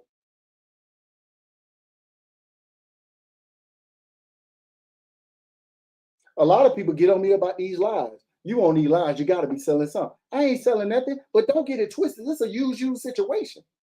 Y'all use me for all this free information that I use that y'all use me for, and I get on here and show y'all these pretty clothes and these pretty shoes. Why? Because Zabo 103 is also one of my businesses. And even though I ain't getting paid on none of these platforms, business expense, business expense, business expense, all this stuff is business expense, boys and girls.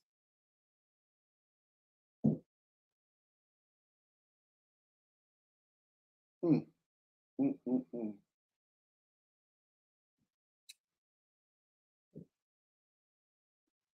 What about vacations?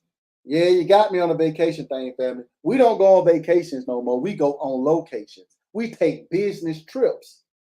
When you travel with your job, what they pay for? The flight, the car rental, the hotel, and all the food you want to eat, right?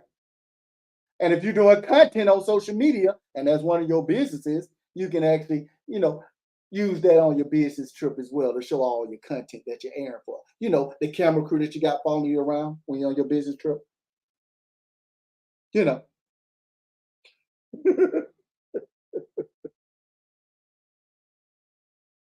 I hope y'all picking this stuff up.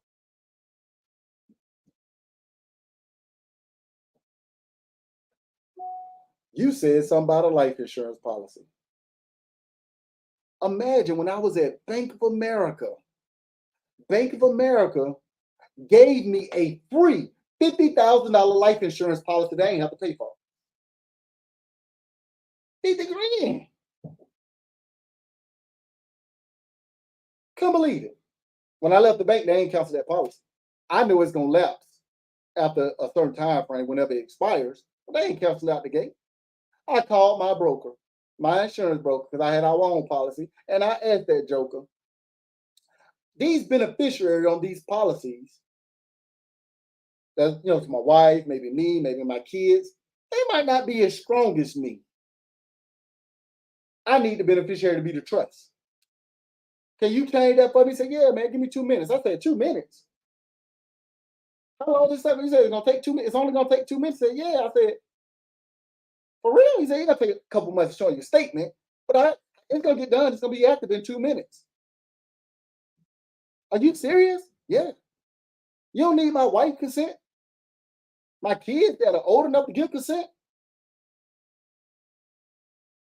No, you the policy holder. What? Well, I'm still paying for my life insurance personally, right? Why am I being ignorant? Bank of America just showed me the way. Mr. Broker, are you able to set something up for me to where my job that I work for, my company, give all my employees life insurance that the company pay for that my employees don't have to pay for. Yeah, we can set it up. About the executives though, can we get some bigger policies on them? Yeah, man, we can do some bigger policies on them. And the business gonna pay for it? Public, boys and girls, business expense. Don't get it twisted. What else gonna come with that? All my employees got medical benefits. We got a group plan, y'all. What are you talking about? The business pays portion and the employees pay their portion. Medical insurance just became a business expense. What about further education with school? Don't your job got tuition reimbursement? If your job got tuition reimbursement, why your company can't have tuition reimbursement? What about them measly kids? Why your kids ain't employees, boys and girls? These are business expenses. I'm walking around in a 7,000 square foot home. About to be walking around in the 18,000 square foot home, sometime middle of next year. About to build this estate. The roof over your head is private, so it goes in a trust. What does that mean?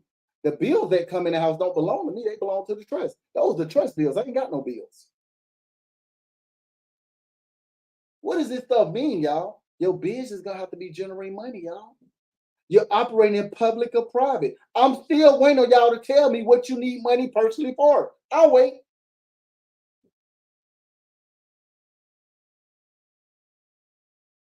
Y'all saw me and my wife take 30 people to the Atlanta Falcons Washington Commander game last year in the suites. All the food and all the drinks that you want. And we was in there doing what? Conducting business. Y'all saw me and my wife at the Erykah Badu concert. On and on and on and on. I hope y'all picking this stuff up. We taking another business trip. We just got back from Los Cabos. Me and 7 other employees. Me, my wife, my kids. Los Cabos. They had me doing the 4th of July. In a 6,200 square foot penthouse. Beautiful. Business trip. Went over to look at a couple of penthouses. And we looked at some land too. So you need money to buy land?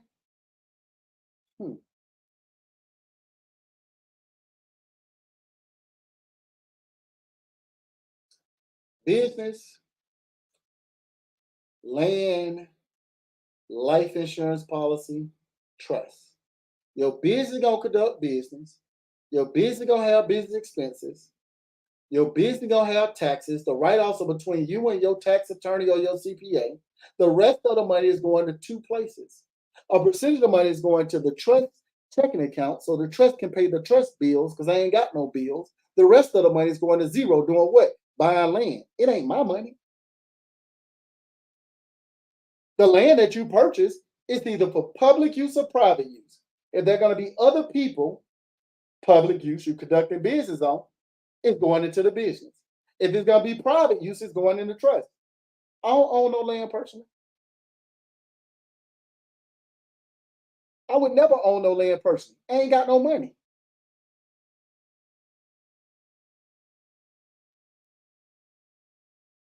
You wouldn't transfer your home into your business. You would want to make the roof over your head public. The roof over your head is private. That goes in a trust. I hope y'all caught what I just gave y'all. Because I'm still waiting on y'all to tell me what y'all using money personally for. When I go in place and I'm about to spend anything called money, I make a decision instantly. Is it public use or private use? If it ain't public use or private use, guess what, boys and girls? I ain't got no use for it. Cash flow? What are you using cash flow personally for? I'm still waiting. What are you using cash flow personally for? It sounds great. You don't need no money, y'all. You don't own nothing. You never will own anything. And I know this stuff is hard to, you said it, wrap your brain around it. I know it. But you gotta, you just gotta think. These are things your job ain't teaching you. These are things your schooling ain't teaching you. Your parents ain't teaching you this stuff, y'all. But you can't let your education stop your education. I promise you. You wouldn't have made me believe I was able to retire me and my wife and be happy. You know what they say? Y'all married and y'all retire, y'all around each other all the time, man. Y'all gonna be mad. Y'all gonna hate each other. You wouldn't believe how happy I am around my wife every single day. You don't know the joy that it brings to my heart to be able to see some of my kids first time that they doing things for the first time on my own and not having somebody relate a message to me, like a teacher or a daycare or a nanny. You don't understand how the mindset of your kids gonna shift. Because remember, they do what you do. They do what you do, y'all. My oldest is 25 years old. She married, just made me a grandpa. 2 months, 2 months old grandson. Excited about that. My oldest, I wasn't the best dad. I wasn't getting money like that. I wasn't doing none of these things. In fact, if I got to grade myself on how I was as a father with my first daughter, man, I'm calling myself a deadbeat. I gave money when I could. I kept her around me. I did all those things, but I couldn't give her no time like I wanted to. I was tripping. I got 6 kids. My oldest kids saw their mom and dad bust their butt. My baby boy ain't never seen his mom or dad work a day in his life.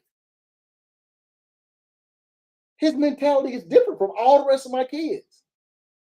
It made me realize that I was selfish with my other kids. This stuff is not about you going to work for this thing that ain't really, it ain't real, y'all. And you spending time away from the people that you say you care about and love the most. That's my definition of all money ain't good money. You going to work for pennies. Spending more time with the people at your job than the people in your house. Make that make sense?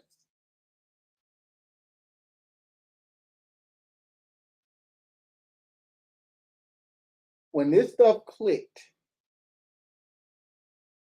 it put us in a position to change our bloodline forever. Like I can leave this planet right now on this live, and for the next 1,000 years, everybody in my bloodline gonna have a head start based off of the sacrifices that I made. How do you start? By understanding what I just explained. You gotta change your mindset. Your mindset is vital. You gotta fight. No matter if you losing or not, you gotta fight. People gotta know you willing to fight. If they know you willing to fight, most people ain't gonna bother you because most people ain't been in a fight in their entire life. This new generation ain't never been in a fist fight before, ever. Why did I go through that whole thing when people say, hey, I need details on how you do this? You gotta have the right mindset because this stuff ain't pretty. And this stuff ain't about you.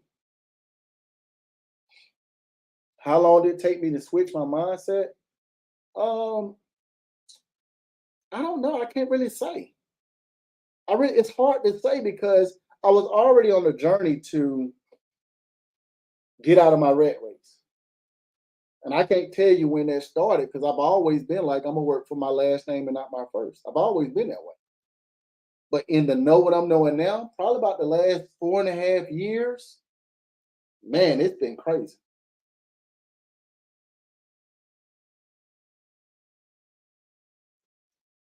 if you have absorbed everything, not everything, because there's a lot to digest, but if you have absorbed at least one or two things what I've shared so far, put a 4 in the chat. I want to see how many people have absorbed a little bit, at least one or two things before I move forward. We're going through other steps. Put a 4 in the chat if you have absorbed at least one or two things, because you're not going to get everything at once. And you got to remember, this is not even 1% of it. This is just a glimpse. I can't even really call it the basic because it's a small fraction. Some things I can't talk about on social media. It ain't social media friendly. So let's talk about how you do this stuff, y'all. You got hopefully you got the basic of mindset of what you got to do. You got to be willing to show the people that you care about unconditional love. I cannot stress that enough. You got to be willing to show them unconditional love, right? The next thing you got to understand is you're going to have to make a sacrifice. And here's where the sacrifice is going to start. All the things that you love to do, all the things that you that you have learned, you're going to have to unlearn it. So you can relearn what you should have learned from the very beginning. And those things are pretty simple, right? Even if you don't know your ancestors, and I'm not talking about if you went out and did that ancestry.com stuff. They don't know either, y'all. They don't know. They just sold you a product. Congratulations, you bought a product. You still don't know where you're from. You still don't know who your people were. You don't know nothing about them. If your ancestors would have gave you a head start on life, you would know everything about it. Wouldn't even be a question. But here's something that you do know about your ancestors. If you don't know nothing else, you know that your ancestors had it better than you. Now, I know they're gonna miss this, but I don't want you to miss what I'm saying. So I'm gonna say it slowly. Your ancestors had it better than you. I can't even make that up if I wanted to. And that's the part that if you can't understand that, then you got to go back to what you just heard me talk about.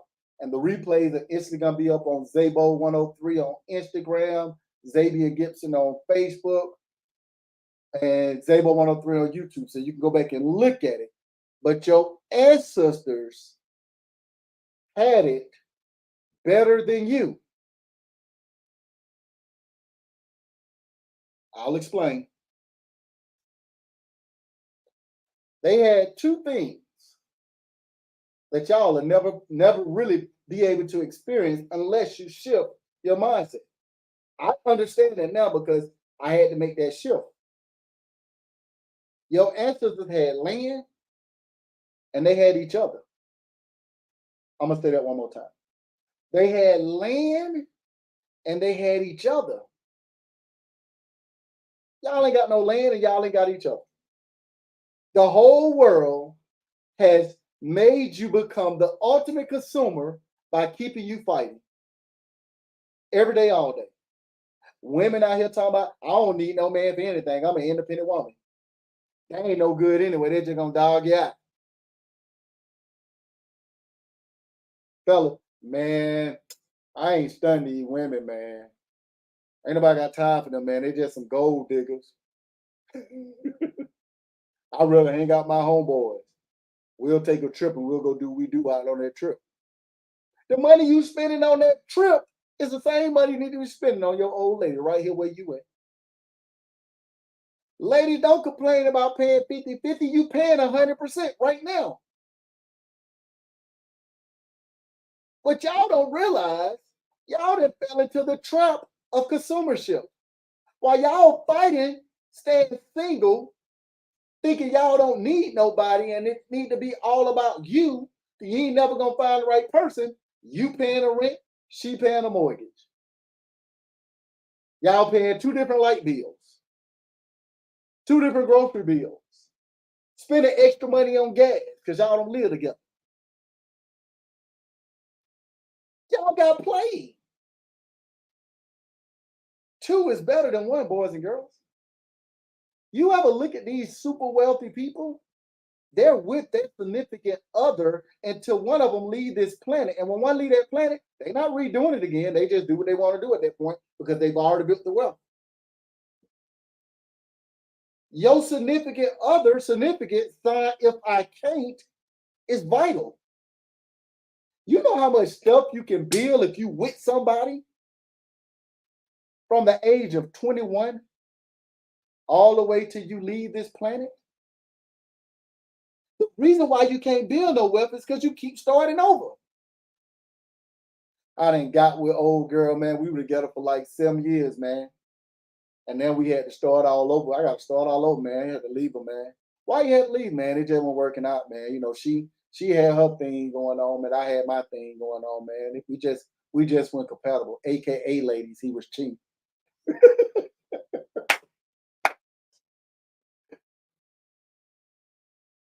Fellas, I give us a hard time because as a grown man that I feel like I'm decent looking.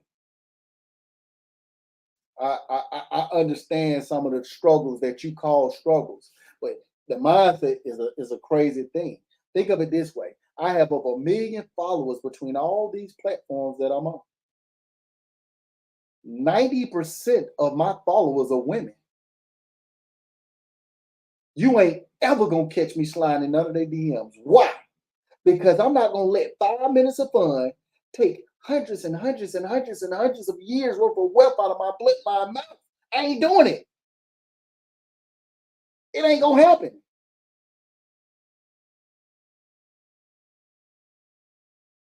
And I figured out something crazy. I figured out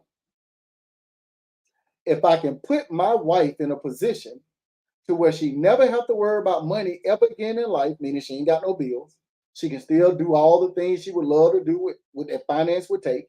She ain't never got to worry about money. And I'm not cheating on her. She ain't never gonna leave me. She gonna be happiest woman on the planet. That's what I figured out, y'all. Fellas, that's the secret.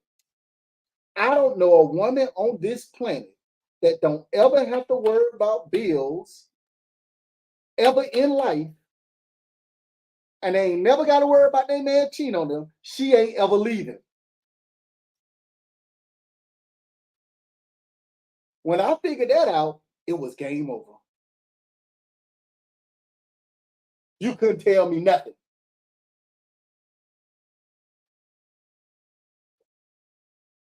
Ladies, I'm not a woman, so I'm not qualified to give you this advice. I'm really not. I can't imagine what you go through, ladies, but I'm gonna put some in your ear too. Stop worrying about everything else that's going on. Start fighting for your own last name. Your last name is what you fight for. If you don't have that man last name, you still fight for your own last name. When he wants you to fight for his last name, he will give you his last name. Stop going out here just trying to have a baby before you get that man last name. When you start fighting for his last name, once he give you his last name, I promise you, you're gonna bring him this level of peace to make him do everything he believes he can do. I'm just saying, I could be wrong. I'm not a woman, so I don't know. I don't know. I could be reaching, but that's just my opinion. You know what I'm saying? I'm just a dude on the internet talking. Just a dude on the internet talking.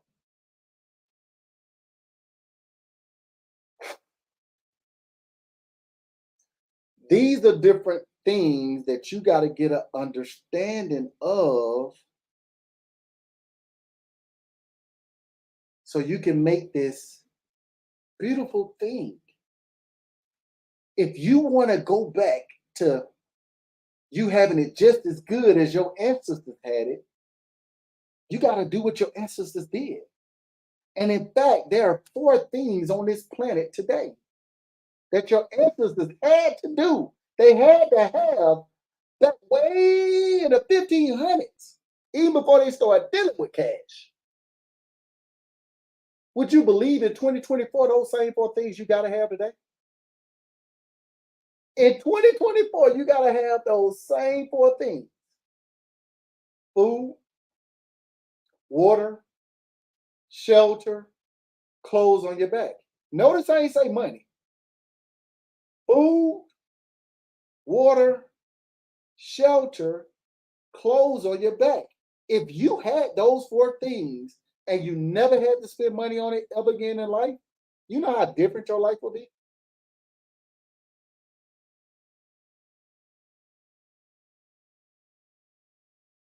You know how different your life will be? Your life will be massively different if you had food, water, shelter, clothes, and you never had to pay for it. Your life will be different. Hey, would you imagine in 2024, you can't go outside without no clothes? You better eat every day. You need to get that water in your system every day. And as of this year, boys and girls, it's against the law in this country to be homeless. They locking you up, whether you're on public or private property, locking you up and giving you a fine if you're homeless. I want y'all to think. I ain't talking about money. Man, you better go out there and get you some gold. You're going to get the gold to do what? To go get you somewhere to live? Still got to get the land. You get that roof over your head. You still got to get, you're going to get the gold for what? Food? Okay. You still got to go back to the land. Your food is coming from the land. You're going to get that water. I know they said it's spring water and it's coming from all these different places. As long as it hit one of the rocks flowing by, it's considered spring water. It's still coming from the land. The clothes on your back is coming from the land. I hope y'all picking this stuff up. These are things that you got to understand, y'all. You got to start making sense. Right now, you sleep at the wheel. You over here fighting for 2 wealthy people. This wealthy person, I said, if you, Mud, don't block me for saying this, Mud. Because I said somebody will talk about politics. I'm going to hit them in the head. Mud, I'm going to take that off for a second. You up here fighting for these politicians. Vote for Trump. Vote for Harris. Both of them wealthy. She's gonna charge the rich more in taxes. Every Democrat that they ran, they always running on the idea that they're gonna charge the rich more. And they ain't never charged the rich more. She's in office right now with Mr. Biden that just talked about charging the rich more in taxes. And why they ain't did it?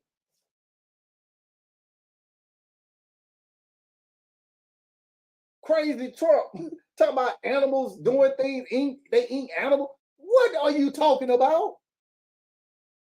Y'all falling for this nonsense?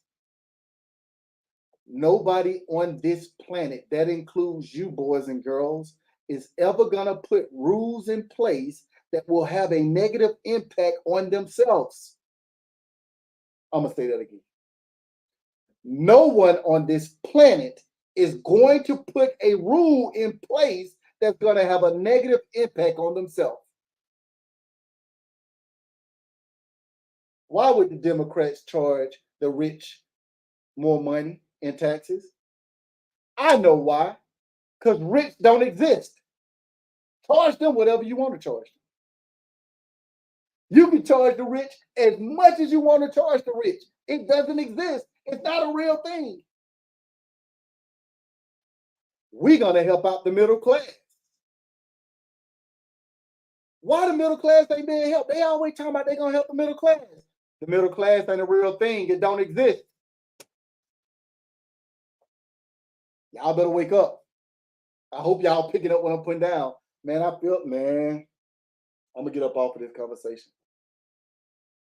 There's no such thing as middle class. There's no such thing as rich. You got played. It's just poor people and wealthy people, y'all.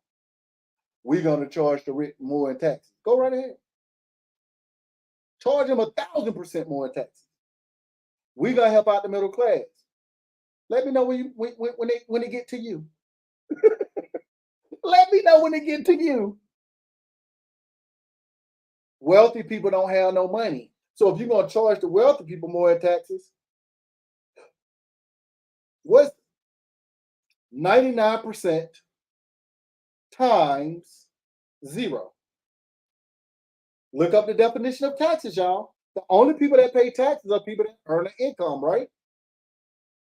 Or businesses that earn an income. You pay taxes on money that's earned. Your partner, the IRS, has told you you pay taxes on money that's earned. Wealthy people don't have no money. So if you're going to charge them 92% in taxes, more than what you charged them before, 92% on zero is zero. You don't believe that, huh? Look up 1952 taxes. If you made over $200,000 in 1952, your taxes on the federal side was 92%. You don't believe me? Ask Ronald Reagan. Ronald Reagan used to make $100,000 per movie. He will only do 2 movies a year because he made that third movie, he wouldn't be making no money. I hope y'all picking this up. And y'all go look that up. He making it up. But nobody hears this stuff. You're actually paying the cheapest taxes you will ever pay in your life. If you make over $628,000 in a year, right now today, on the Fed side, you're paying 39% in taxes. I don't care about paying taxes. Social media got y'all. You want to figure out how to get all these write-offs. Y'all, it ain't that many write-offs. It's business expenses. It's not a whole bunch of write-offs. You want to figure out how you don't have to pay all these taxes. You want to pay taxes, y'all. How you think you're going to get funding? When you go to the bank to get funding, they look at your ability to pay and your willingness to pay. Your willingness to pay is your business credit or your personal credit. Your ability to pay is how much money did you earn. That's based off of your taxes, y'all. Don't let these people play in your face. When somebody say you take your holding company and you put it inside your trust, and then you pay yourself 5%, and you let the other 95% go to your family living trust, and that way you're not paying no taxes. You just told me you ain't made no money. I file my taxes on my LLC every single year. You also just told me you don't make more than $40,000 a year.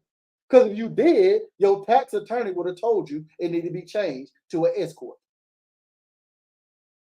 I hope y'all picking this stuff up. Nobody don't hear this stuff. And that's why when I get on these platforms and people be trying to say certain things, I'm not like everybody else on social media. I'm not on here tap dancing for you. I ain't got nothing to tell you. Think. And this is the part where it becomes like, how could I miss this stuff all my years? You want to know who to vote for? Vote for your last name. Vote for your last name. Go get wealthy. The laws are written for wealthy people, y'all. They straight up and down written for wealthy people. I hope y'all picking this up. All right, we didn't talk about mindset a lot.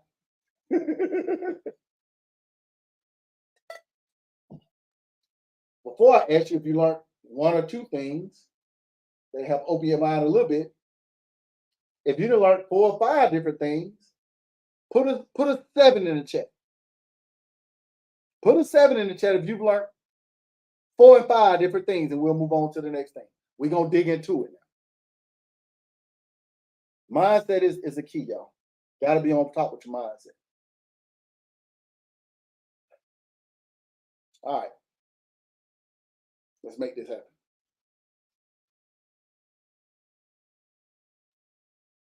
Here's how, or here's something that you can do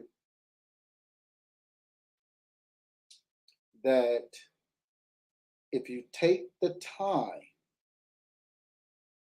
and don't look for this microwave dinner thing, but if you take the time to do what I'm about to say, you can put yourself in a position to where you never have to work for anybody else for the rest of your life. And I'm not telling y'all what I think. I'm just gonna put it out there. So what I'm gonna do right now, I'm gonna come up with a scenario. I'm gonna try to come up with a scenario because we didn't talk about how you do this if you make 100 grand a year. We didn't talk about how you do it if you make 60 grand a year. We didn't talk about how you do it from 50 grand a year. We didn't talk about how you do it from 30 grand a year. We didn't talk about how you do it from 25 grand a year. We didn't talk about how you do it from 18,000 a year, from 12,000 a year, from 8,000 a year, from Section 8. We didn't talk about how you do this with no job at all starting out, just coming home from prison. It really ain't an excuse. So I'm gonna try to come up with a scenario that I can use that I ain't never used before, but it's gonna be difficult because I think we didn't did all the scenarios people didn't said. So I'm trying to come up with the scenario. How much money y'all make in a year? We did it from a single mom perspective too. Single mom, single dad. We did it from all the different angles. Divorce. I mean, we did it from every angle. I don't I don't know. How much money y'all make a year? And don't worry, I ain't passing around no collection plate. I don't want your money. I promise you I'm just going to the bank and get it. I ain't gotta ask you for it. I'm gonna ask the bank. We did it from zero. 80 grand, 60 grand, 100 grand, 120. 2.5. What's up, family? My dog come in. It seems like you only come in right when I'm about to talk about that, family. You been in for a minute? Shout out to you, family. I appreciate you, man. For sure. And a lot of times when I ask for this, I always say the same thing. People always give me a low number. And what I be trying to explain to people, like I'm gonna give you an example. I think the lowest number I've seen in here is realistically $30,000. There we go. I think $30,000 is the lowest number I've seen here outside of zero, right? $30,000. What most people don't understand, you're actually in a better place than the person that's making $2.5 million a year. Interest rate, yeah, we talked about that too. But I'll talk through that because I want to make sense out of that too. That's a good point. Interest rate, we'll talk about that. But the person that makes $30,000 a year is actually in a better place than the person that makes $2.5 million a year. A lot of people can't wrap their brain around that, but it just is what it is. Think of it this way. Every single year, and I'm not, I've had wealth in my family now for 4.5 years, right? And I do what wealthy people do because I'm wealthy. I hate to say it that way, right? And that's not me bragging, y'all. It's not a flex. But I'm trying to get y'all to understand. Wealthy people don't have no money. Why don't wealthy people have money? Wealthy people don't have money because they do what's called a cash dump. What's up, family? They do what's called a cash dump. By December 31st, all the money that they have go to zero. If they like maybe my level, maybe a little bit bigger in their wealth journey, more time, right? The super wealthy people, wealthy people, they got wealth for time, 50 years, 100 years, 200 years, 300 years, 400 years, 500 years. They do a cash dump every single month where they take all their cash and go to zero. Now, why do they do that? Why do they do that? Because they know the money ain't there. They only holding it for the next person. right?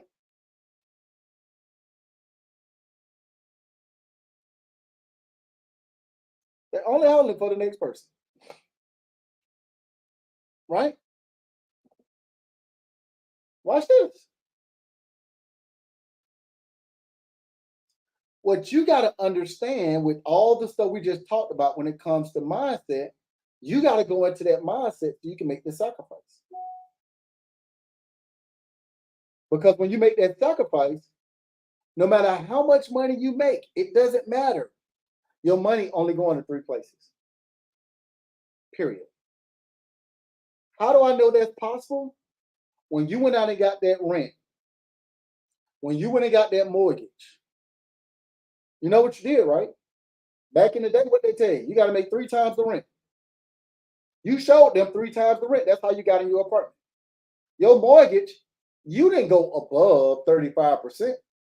Why? Because they ain't going to prove you if your debt to income ratio over 35%. So what does that mean? That means that if you make three times the amount of what your mortgage or your rent is, your payments, right? That means you just put yourself above your means if you live in paycheck to paycheck. Now, don't nobody get offended. The truth can never be considered disrespect. I just hope y'all caught that. If you paying 30% into your mortgage or your rent, it's only 10 more percent realistically that you got to use for your remaining of your basic living expenses. I want to put that in perspective. That leaves you with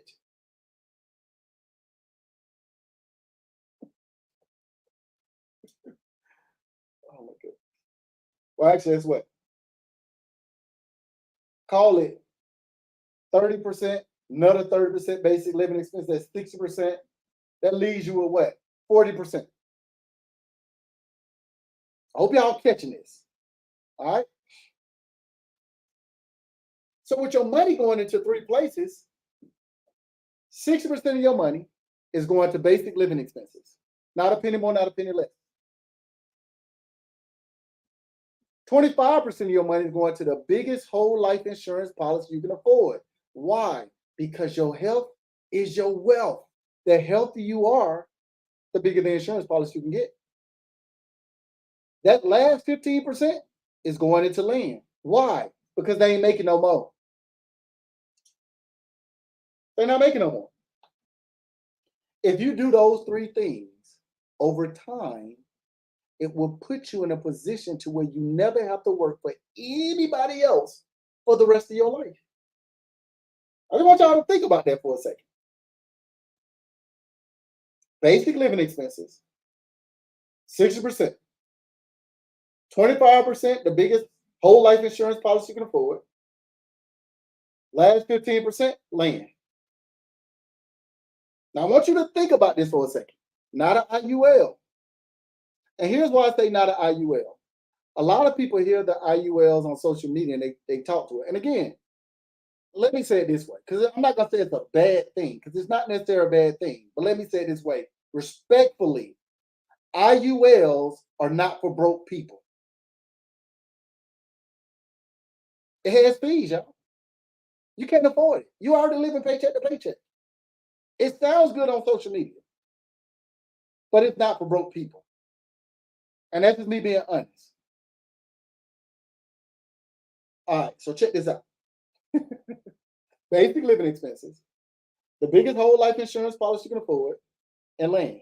The replays on this will be at Zabo 103 on YouTube. As soon as this live ends, it'll be up on Facebook at Xavier Gibson, and it'll be on Instagram at Zabo 103 as well. So you'll have all access to it. Just in case you can't write it all down. Don't worry, I got you. So let me give a scenario. And maybe I got time to give two different scenarios. I hope I got time to give two different scenarios. If I got time to give two different scenarios, then I'll make it work. So let's start off with the low scenario. Let's say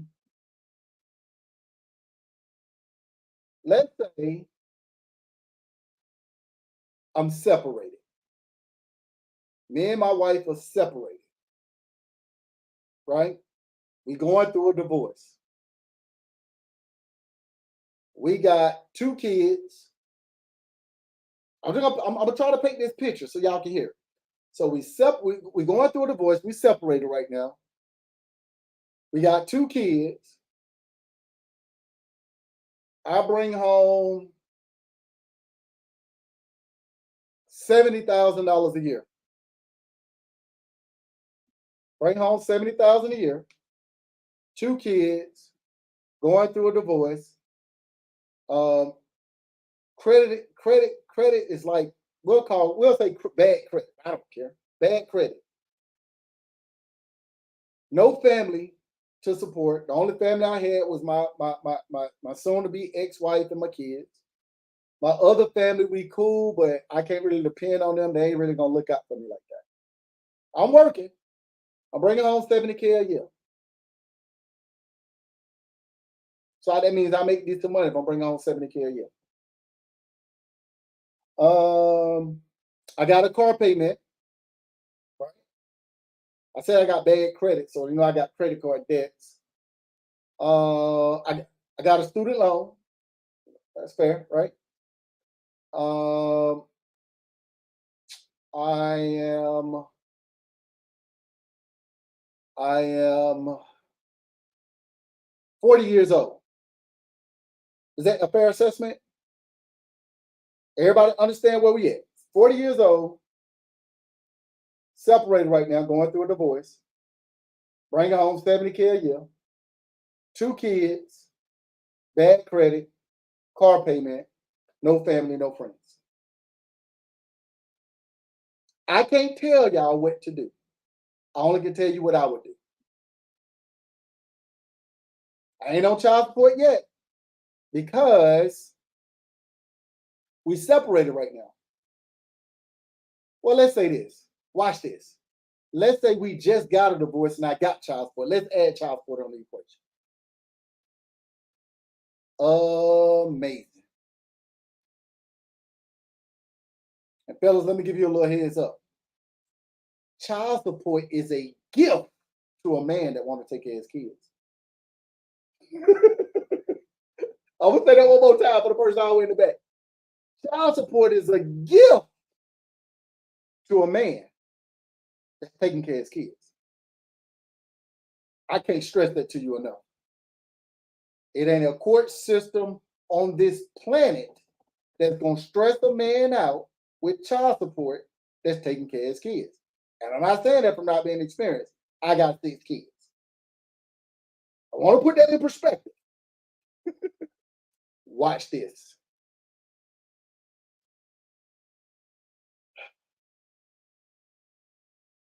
Even the other parent ain't got no money, it don't even matter. Don't even matter. It's irrelevant. Here's what I would do. The first thing I'm gonna do, we just got a divorce. I understand why we got a divorce, y'all. My ex-wife understand why we got a divorce. The very first thing I'm gonna do is I gotta secure the generation that's coming behind me. I already got no other family. So the generation that's coming behind me, my 2 kids, I gotta secure that generation behind me because it's about them. It's not about me. It's not about my ex-wife. It's about my kids. So I'm gonna tell you, as a grown man, what I would do, and I believe this, y'all.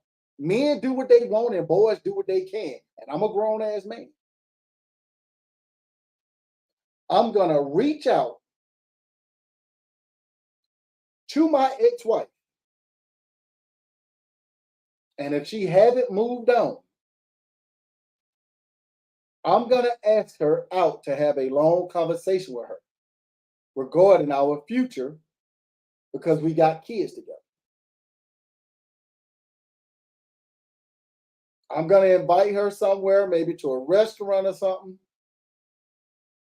Pay her aunt or her sister, somebody that normally keep the kids when she be out doing her thing. I'm gonna pay them to watch the kids for about an hour, and I'm gonna have a long conversation with my ex-wife, and I'm gonna say to her this, fellas, buckle up, fellas, buckle up. Buckle up, fellas. I'm gonna say to my ex-wife, baby, I'm sorry. I've been a complete fool, and I put us in a position to where our family ain't together. And I know you sick and tired of me cheating. I know that's the only reason why we got a divorce, because I went stop cheating. And I don't want to sit up here and say, dreams and tell you I didn't grown, I didn't did these things, but baby, I didn't seen the light. I didn't seen the light, baby. And I didn't put some things in place that it's gonna change not just my life and our kids' life. If you have me back, it's gonna change your life too. I'm gonna tell you some fellas and ladies, y'all keep me honest. Fellas, if you didn't had a kid, multiple kids with a woman, you know everything you need to say to get back with her. Not even in a perfect world. This is in an imperfect world. She can hate your guts. I promise you. You know everything you need to say and do for you to get back with your baby mama, your ex-wife. And let me say this to be clear. If you had a wife and she married you and then she divorced you, she know when you telling the truth and when you lying. And ultimately, she want her family to be together. Because she know it ain't no men out here for her like that anyway. It just is what it is.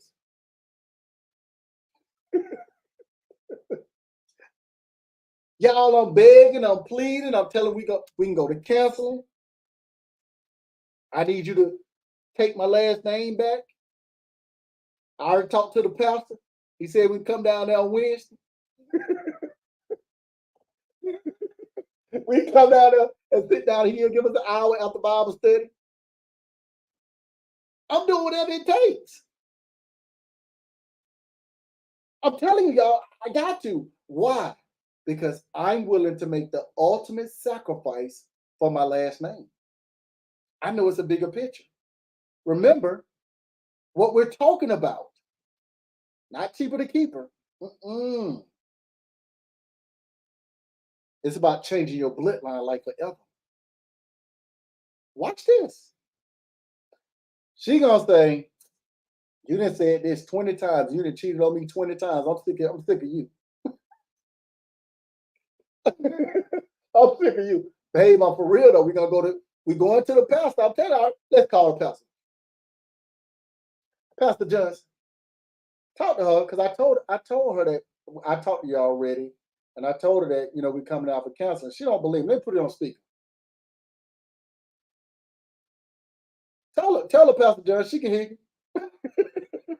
Yeah, he called and talked to me. He told me he been cheating, and he told me all the stuff he been doing, and told me he want to work everything out, and he want to lead the way he was meant to lead.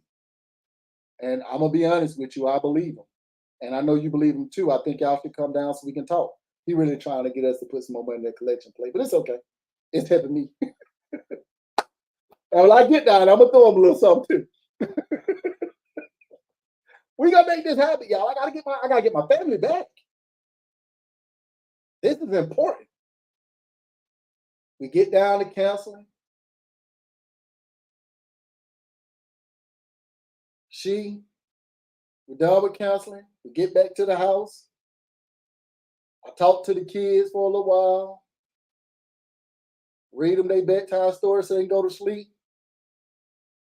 I talk to her for a minute, and I go on to my little apartment, and I tell her, look, I really don't want the kids to know that I'm not here like that. So I'm gonna be back in the morning before they wake up. I'll be back here around like 5:30 a.m. I'm just letting you know because I want our family back together, and I really mean this. I'm serious.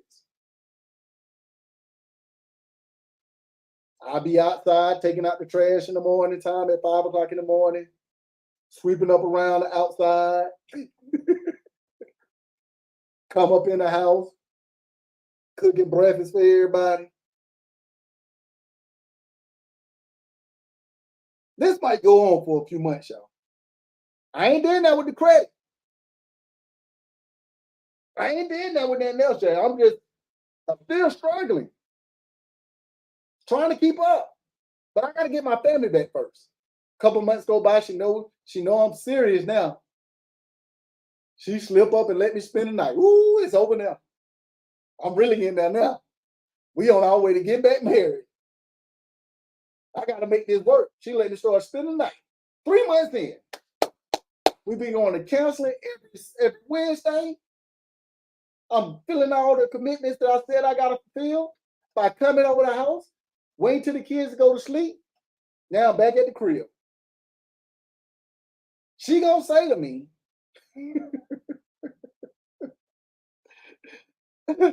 she gonna say to me, all right, we're getting serious again. So we gonna go back and get married for real? I'm like, yes. As soon as you say you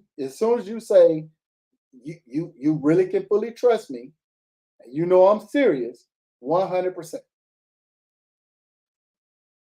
She's like, well, I'm serious. You serious? All right, we going to the courthouse tomorrow. We get remarried. Tomorrow we're gonna be back married. I'm coming back to the house. I'm about to break this lease. I'm about to break this lease. I still got bad credit. I got a 397 credit score. I don't care if they staple some of my credit because I got a better plan. I know they be like, no, sir. I get it. But again, as a grown man, your ex-wife, if you got kids with them, you know what you need to say to get back in. And I'm not telling y'all what y'all need to do. I'm telling you what I would do. Because I understand the bigger picture. We got married, I done broke my lease. Now I'm back in the house. All this stuff ain't gonna change overnight. I get what you're saying, family. All this stuff ain't gonna change overnight. Watch this. The very first thing I'm gonna start doing is fixing my credit and whatever credit bad that's on my wife credit. I'm gonna fix our credit for free.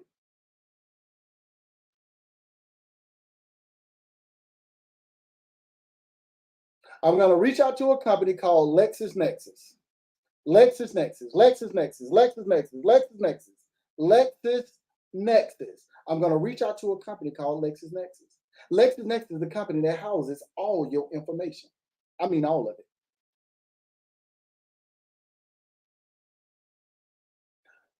The very first person I get on the phone at LexisNexis, I'm going to tell them to freeze my Clue report and my personal file. Clue, CLUE.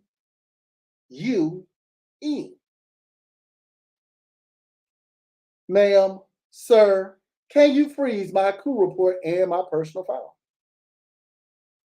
They're going to try to upsell me on some extra privacy. I don't need it.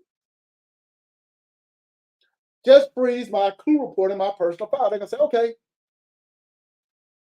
we're going to send you out a PIN number in 3 days. You'll be able to unfreeze and freeze your Clue report and your personal file at that time. As much as you like by using that PIN number. Now, I ain't gonna stop there. I'm gonna keep on going.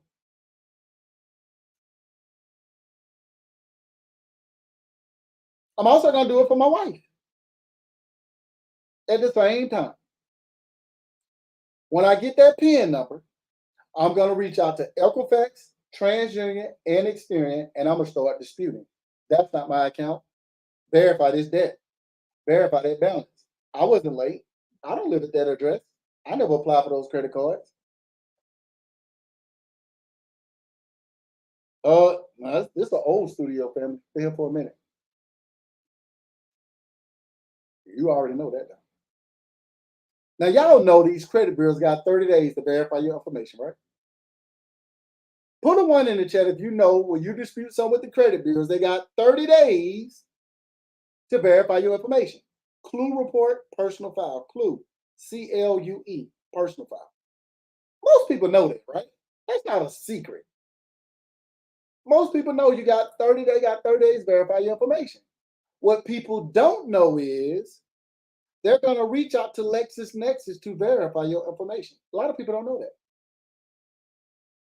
What even less people know that being at your clue report and your personal file is frozen, nothing's coming back.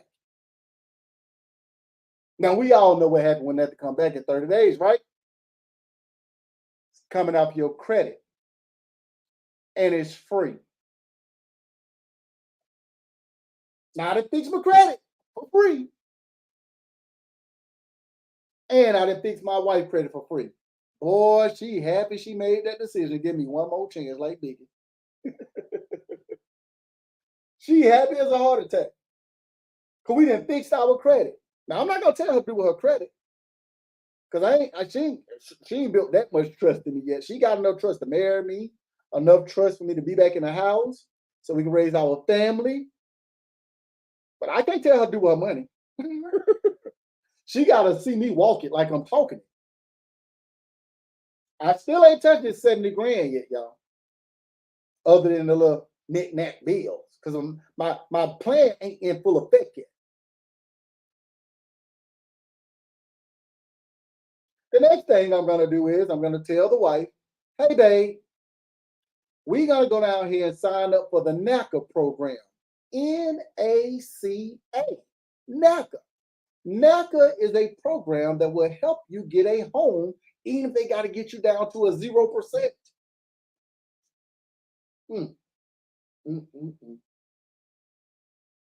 They got a couple of things for you to qualify. You got to be willing to move into the property. You got to be willing to have no lates on your credit in the last 12 months. NACA. Got to come up with that down payment.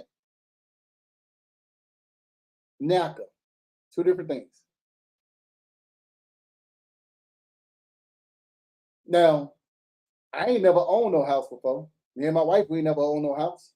Single people too. It don't matter. Single and married, anybody can do it. We ain't never owned no house. So we ain't got no problem moving into it. Lakes on my credit. I just fixed my credit and my wife's credit. We ain't got no lakes on our credit. Down payment. This is the first time us doing this. This is our first time doing this. We qualify for the down payment assistance program. If you already own your home, you just got to be willing to move into the property. So when you get approved for that NACA loan, guess what you're going to do with your old property? Rent it out. Uh-oh. It's time to start a new life, y'all. They do it for land too. If you have land, they will help you build your property. I think they did something new where your property got to be 75% built before they help you build it. And if you have a property, say you go find a broke down property that you want to get and you want to put it on Section 8. Section 8 will help you remodel your home for somebody that's going to move in on Section 8. Single people can do it too. It's for everybody. It's for everybody. It's for everybody. I hope y'all picking this stuff up because I'm telling you what I would do. I still ain't started telling y'all what I'm doing with this 70 grand that I'm bringing home. Watch this.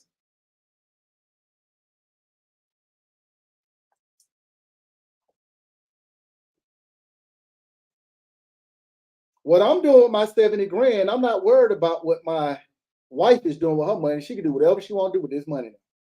I fought like crazy to get back in this house with my family. She ain't got to go 50-50 with me. I'm working for our last name, not our first. And I'm going to get her to a place where she's going to work for her last name and not her first, too. So what am I going to do? That's 70 grand that I bring home. $45,000 is going back into the house for basic living expenses. 45 grand. And I'm going to do how your granddaddy used to do, grandma.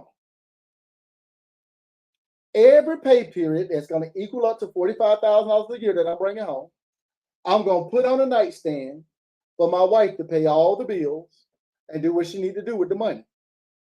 Putting it on the nightstand for her to go do whatever she got to do. I'm doing like granddaddy used to do. I kept me a little money out just in case I want to go get me a little sip or something. That $45,000 is going to my wife. Fellas, if you ain't figured it out yet, your wife handle money when it comes to bills better than you. You think you better. You're not.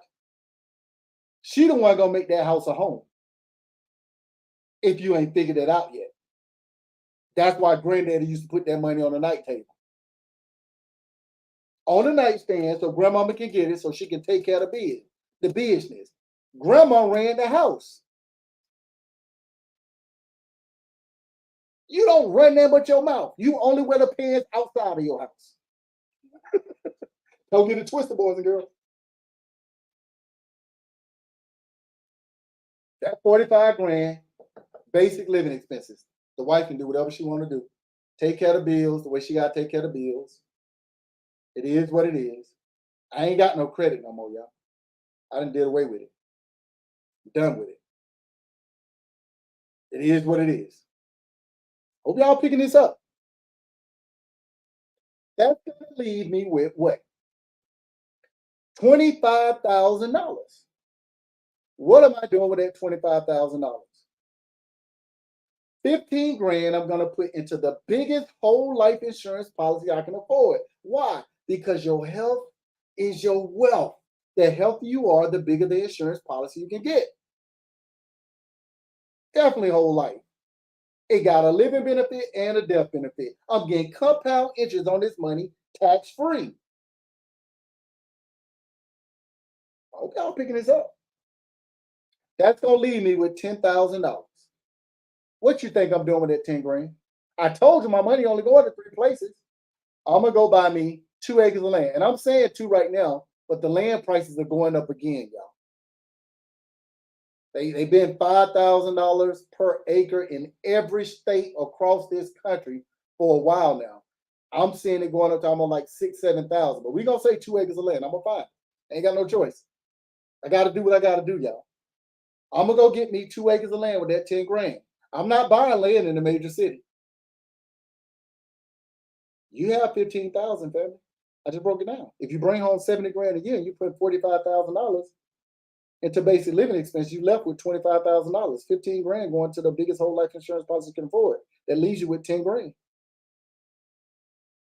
I just took the same money you already bring home. This is what we talked about me bringing home a year. I hope y'all picking this stuff up. This ain't no extra money that I'm talking about, y'all. I ain't got money laying around. I'm broke.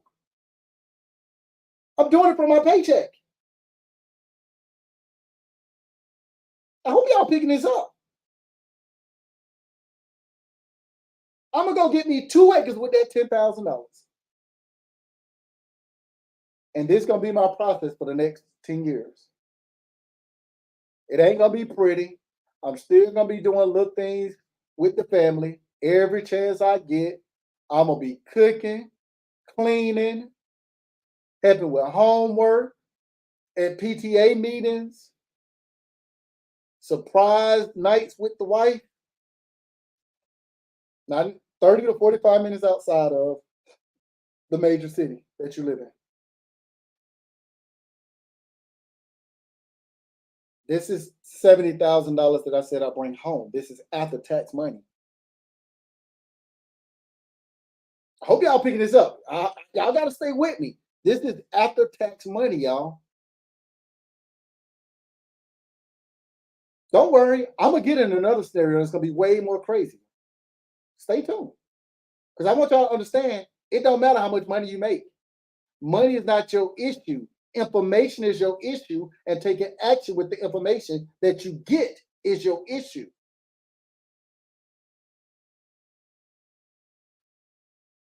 Watch this.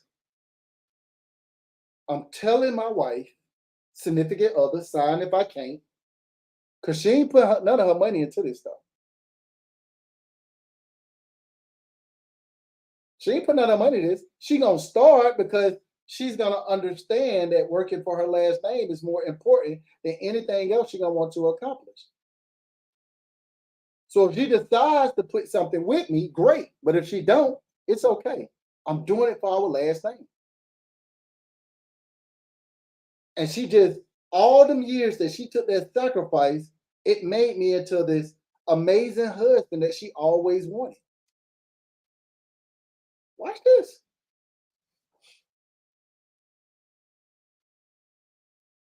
Watch this. If I do this for the next 10 years, you know what happened in 10 years? Not only would I have got my family back, I would have acquired 20 acres of land. It sounds great, but most people don't take the first step of starting a business. We talking about what people do right now today. But I will own 20 acres of land by year 10. Notice I ain't saying that about no loans.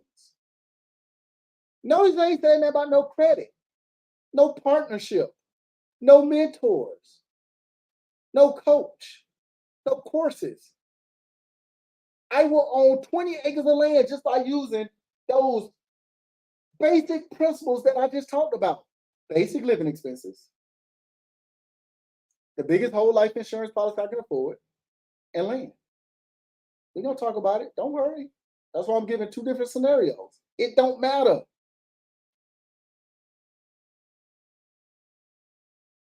I will own 20 acres of land by year 10. Also, I've been putting 15 grand into this whole life insurance policy for the last 10 years. Every year I put 15 grand in there. It's been getting compound interest daily, tax free. By year 10, I'm easily going to have 200 grand that I can borrow against that policy and pay myself back with interest. Uh-oh. In year 10, I'm going to tell my wife, it's time for you to retire. I don't want you calling no other man daddy if it ain't me or your biological father.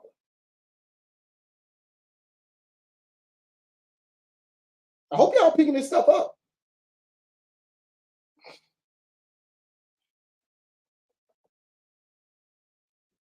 It just depends, family. For the first 10 years, I'm not doing nothing with it. But if you get it and you're going to put a rental property on it immediately, if you got the money to do it, 100%, go ahead and do it. 100%. But let me get back to the scenario because I want to make this make sense. Because I'm going to come up with another scenario that's going to be super wild. Watch this. When I borrow that $200,000, I'm going to take an acre of the 20 acres of land that I own, and I'm going to build me a single family home. As a person that built 29 homes out of his own pocket, I know whatever the value of the house is, and normally take half of the amount to build the property.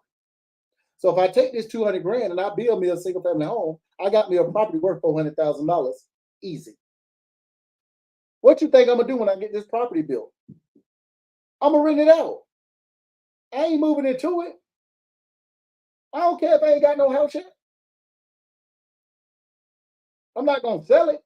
I ain't trying to get taxed. That don't make no sense. I'm gonna rent it out. Let me ask y'all a question.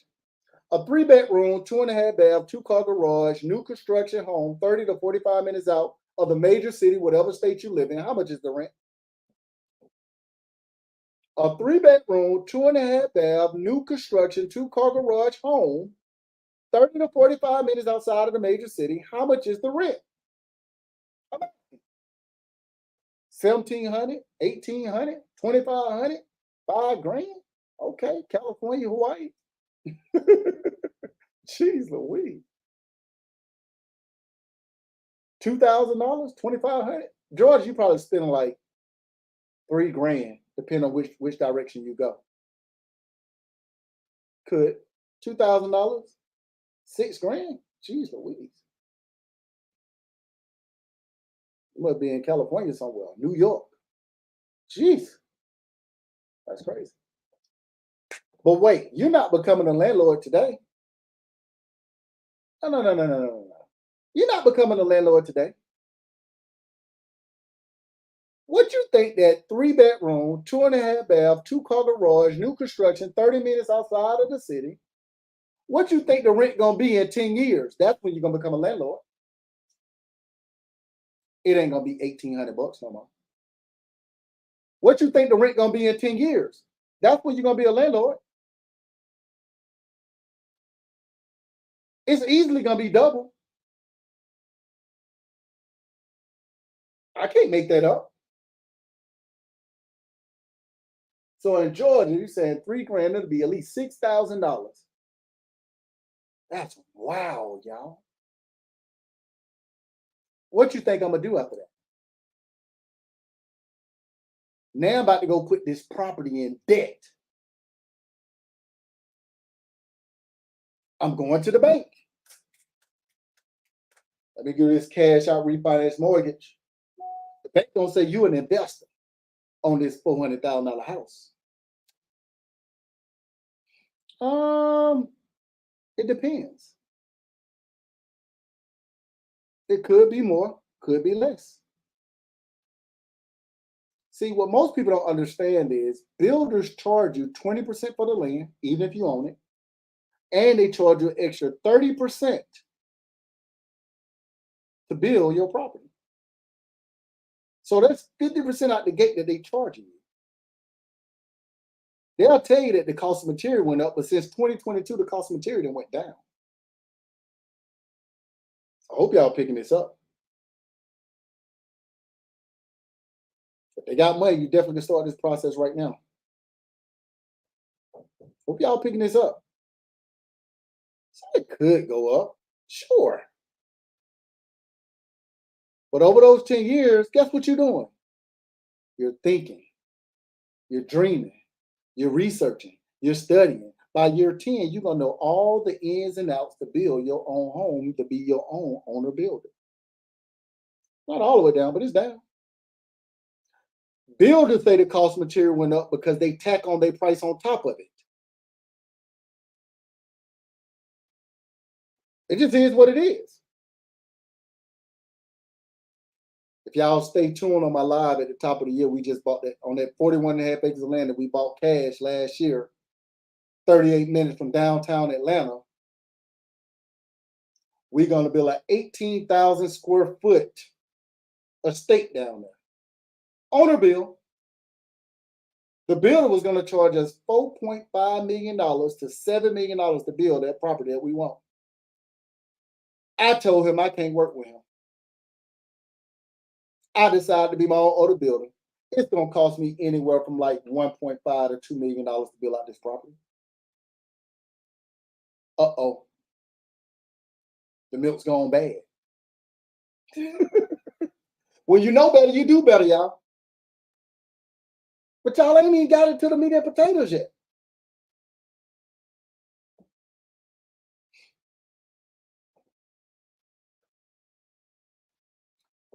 You said they figure out the square footage, they'll get the rest. How they gonna get the rest if you the actual owner and the builder? They can't get it from me. I'm only paying for labors. I go get the material myself at a better price than the builder get. Why? Because I buy in bulk.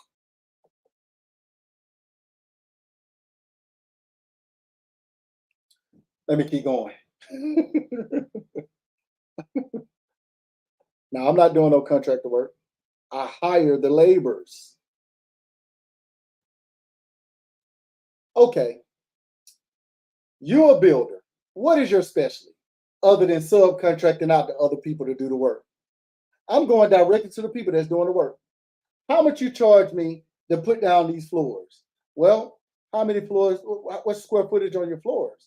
Well, it's about 3,000 square foot of this flooring that I need you to put down. You already got the material yet? Well, I charge like $1 a square foot. I give you $3,000 instead of giving you $10,000 for this job.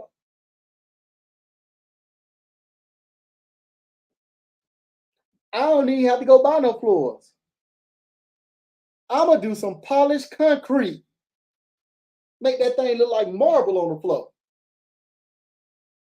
Y'all better wake up. But I ain't gonna get off topic. Let me go back to it because I got a whole nother scenario. Don't play yourself, y'all. Don't play yourself.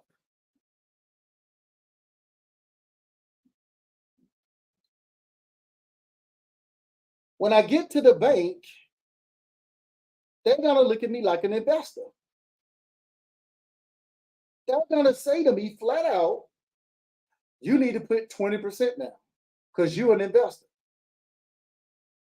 We'll give you an 80% loan on here, but you got to put down 20%. 20% of $400,000 is $80,000, boys and girls. Good thing I got it in equity. That means the bank gonna give me $320,000. Notice I said me because there ain't no loan on that property. That means the bank gonna give me $320,000 cash, tax free. That the tenant gonna pay back.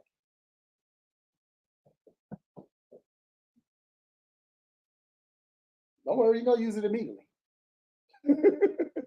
Don't worry.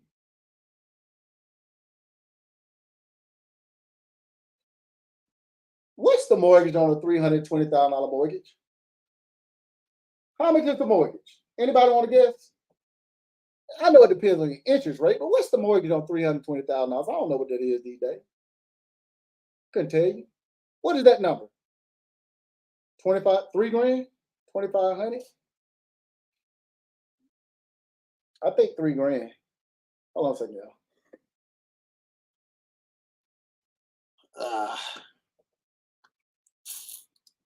Sorry, y'all. My Facebook thing went down on me on YouTube. So now it's back in front of me. Everybody got all these random numbers. It depends on your put. Let's call it $3,000, y'all. It is what it is. $3,000. How much you think I'm gonna years from now? They easily paying me $5,000 a month. Let's say we ain't gonna make them pay us $5,000 for 10 years from now. Let's say they're gonna pay us $4,000 a month.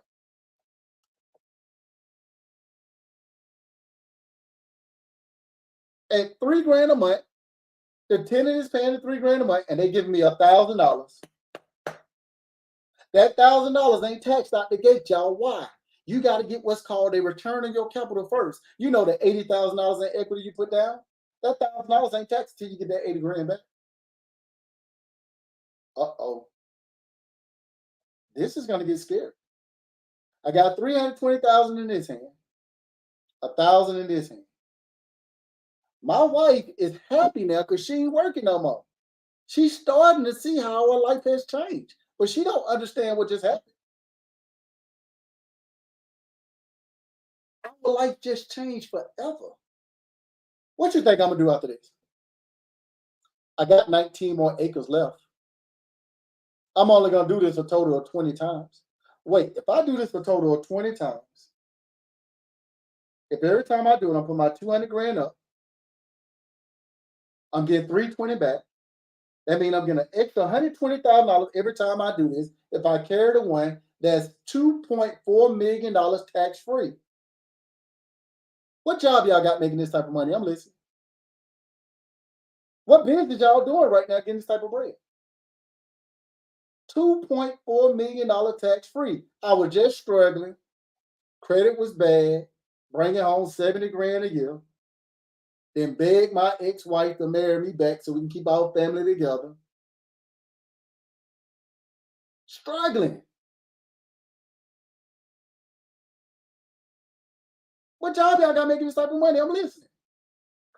Tell me what business y'all got making this type of money. I really want to know. And y'all just got it for free.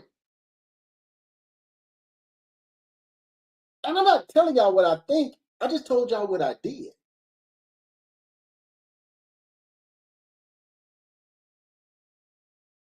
It just is what it is.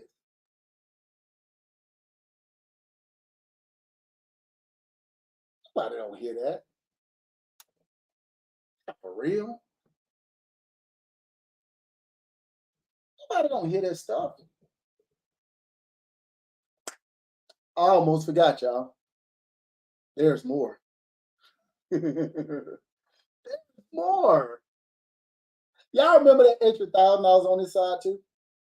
You also getting that 20 times as well. 20 times $1,000 is an extra $20,000 a month on top of the $2.4 million. Tell me again what job y'all got making this type of money. What business you doing right now today making this type of bread? And I'm lazy. I'm absolutely hiring a property manager to go over there and check on the property because I ain't doing it.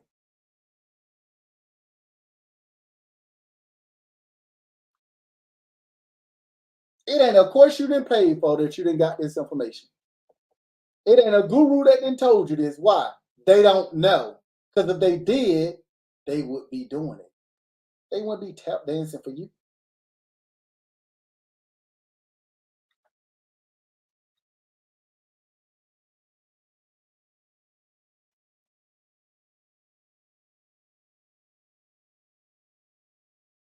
A lot of people, they hear these things and they don't understand that you gotta stop with, you can't continue to let your education stop your education. That's a good question, Daryl. You ask, why do I do it? To show y'all my pretty clothes and my pretty shoes. Because Zabo 103 is also one of my businesses. And even though I ain't getting paid on none of these platforms, business expense, business expense, business expense. I'm in my office today. I could be in my movie theater. Don't you write out the square footage of your office at your home when you conduct the business?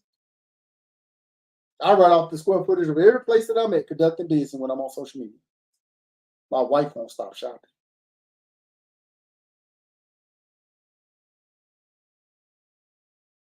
We about to take another business trip too. I'm gonna take y'all on that too. I'm gonna take y'all on this next business trip we about to be on. Ooh, I can't wait. Why she won't? Because that's how her life been her whole life. She don't know that different. Who am I to make her change it? I don't want her to change it anyway. I want her to enjoy life. I want her to whatever. All she gotta do is want it. And she got it.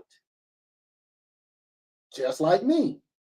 All I gotta do is want it. And I got it. I don't want nothing else. Let me take that back. What I want is I want to become immortal. I want to take this curse off my family back. I barely know I barely got to know who my dad is. I started getting buried for million and learning who my dad was at 21. I can't tell you who none of my grandfathers is on my mom's side or my dad's side. My great grandparents, none of that. If they would have gave us a head start on life, I would be able to tell you everything about it. I'm becoming immortal. I'm trying to. I put my last name first, family. This stuff ain't about me.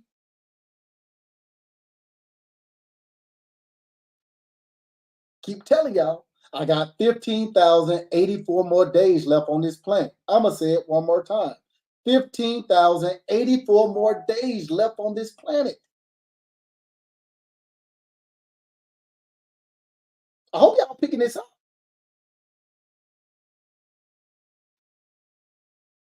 I'm being very intentional. Today is September 22nd, 2524. I'm going to say that one more time because I think I messed it up. Say that again. September the 22nd, 2524. I hope y'all picking this up. Why am I saying that? Because the truth is the truth. The truth is the truth. What, you don't think we're leaving this planet? You don't think we're leaving this planet? No. When you go to get your life insurance policy, I don't really want to say the name of it. I think it's called like a mortality specialist. They can predict when you're going to leave this planet and how you're going to leave this planet within 30 days. That's how they determine whether or not to bet on you when it comes to that policy or not.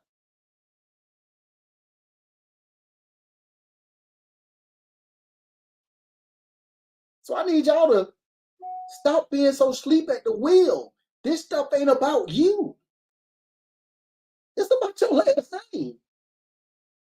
I keep telling y'all, when I go on that, we and I keep telling folks, and I'm gonna say it again, we're looking at some more land right now. We buy land every chance we get, we playing Monopoly. Every piece of land that we land on, if it's available,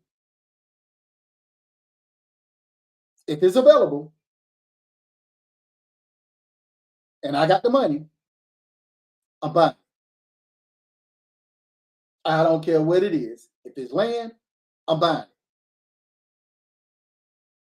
Right now, we own 267.5 acres of land. Ain't no loans. What does that mean?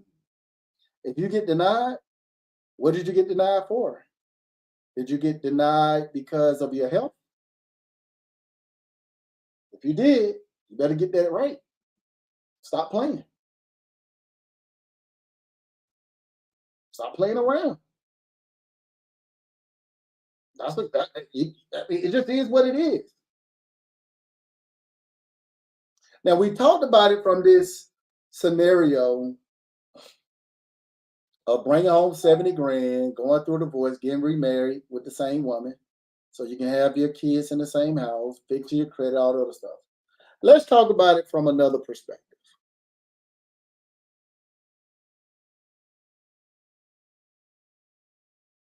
If I brought home 30 grand a year, how does it change if you're in your 50s?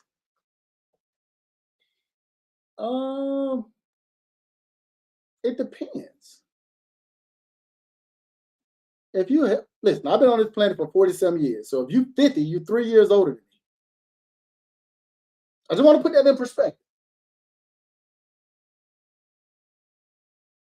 So it's the same process, but if you're unhealthy, then you might have to come with a different strategy. I didn't start today, but I started this in my early 40s.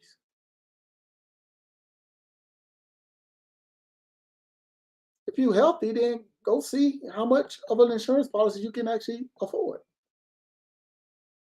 It's the exact same process, y'all.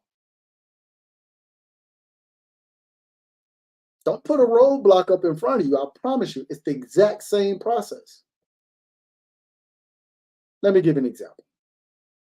Let's say you were 70 years old and you in good health to be 70, but you probably got, for a life insurance company, they're going to calculate the risk and they probably not going to give you the best rates. They're just not. So let's say you're 70 years old and if you wanted to get you an insurance policy, spending 15 grand a year on it, and that insurance policy going to put you somewhere around, I don't know what they'll give you, really. They'll give you a nice policy, but If you healthy, I mean, it's so many variables. Thank you, insurance goddess. I know you that's what you do for a living. She'll be able to tell you better than I can. But let's just say you couldn't get insurance. Let's say they say you can't get a whole life insurance policy, and the one you can get, you can't afford it. Insurance goddess, close your ears for a second, okay? Close your ears for a second, please. If you're an insurance broker, close your ears for a second. All right? I don't want no smoke from y'all. Y'all close your ears for a second. Let's say you're 70 years old and they say you qualify for a whole life insurance policy, but it's gonna cost you $5 grand a month. You ain't got $5 grand a month to do it. But you can go get you a term policy for $2 million, paying $200 a month. Watch this. You want to go ahead and go get you that term policy for $200 a month. Now that term policy ain't got no living benefit. It's just a death benefit within that term, right? Watch this. With that $2 million policy that you got, you then want to turn around and put $1 million policy on your kid whole life. Maybe even on your grandchild. Because you can afford to spend $1,500 a month on your grandson and spend $200 a month on you for your term. Whoever you get the policy on, your policy got to be double that amount. It don't matter what type of policy it is. So if you got a term policy for $2 million, you can go get your grandchild $1 million policy for $1 million whole life. And since you're the policy holder, you still control it.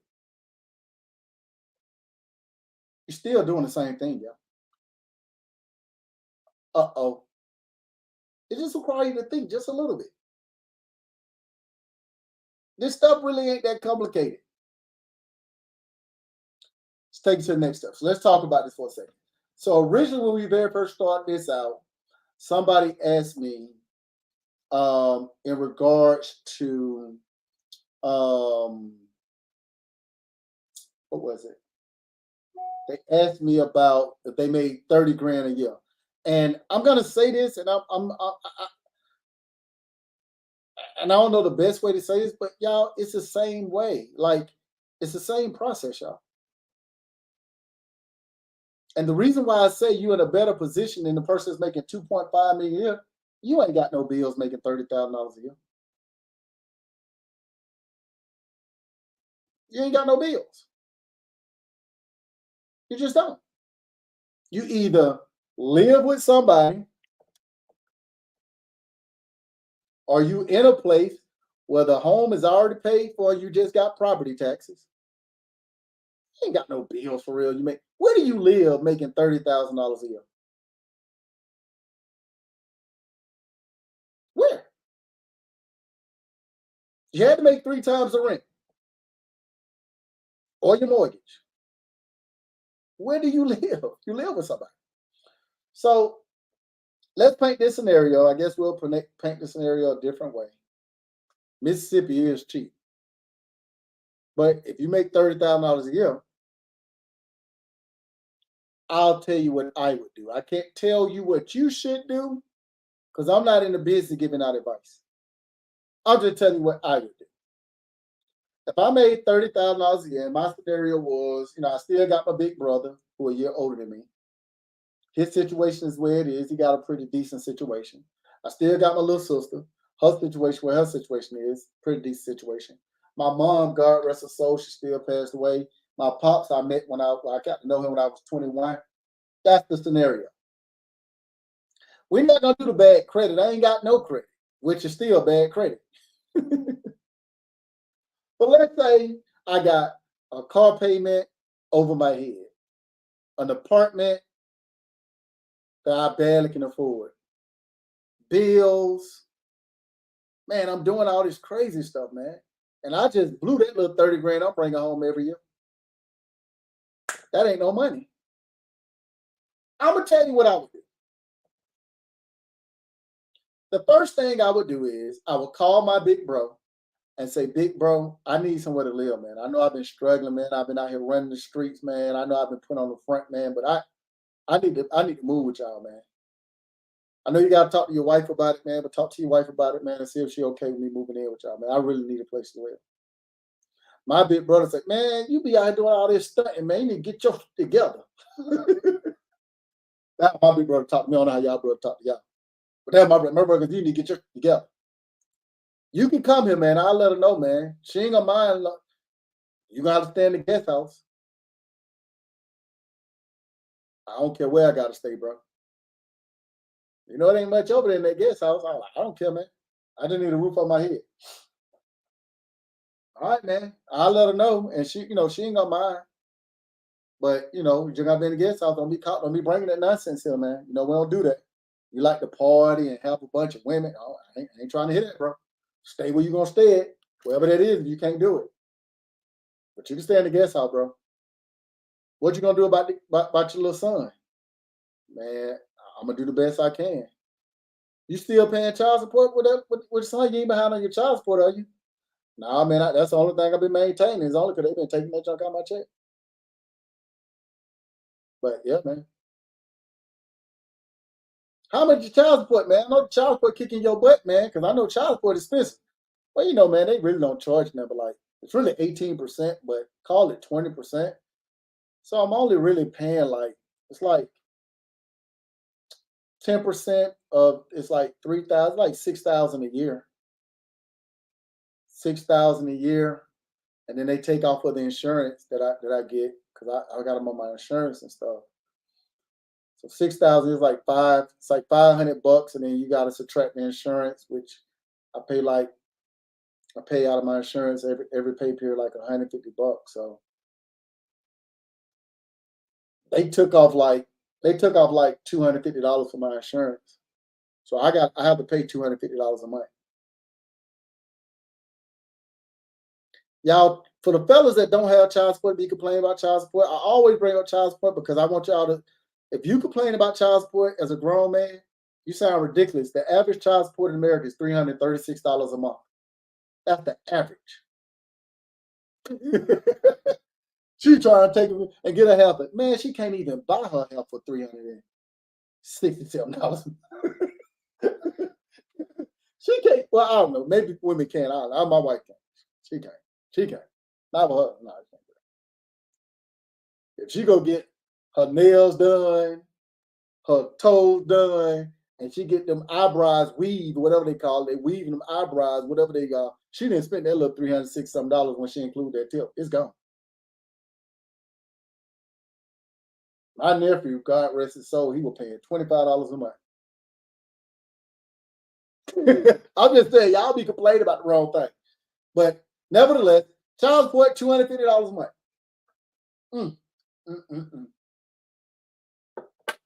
That's $3,000 a year. So my big brother allowed me to move in with him, y'all. Guess what I'm gonna do? I got a car payment kicking my butt. I'm gonna move in with Big Bro. Inside Big Bro guest house. I'm making $30,000 a year. That's what I'm bringing home.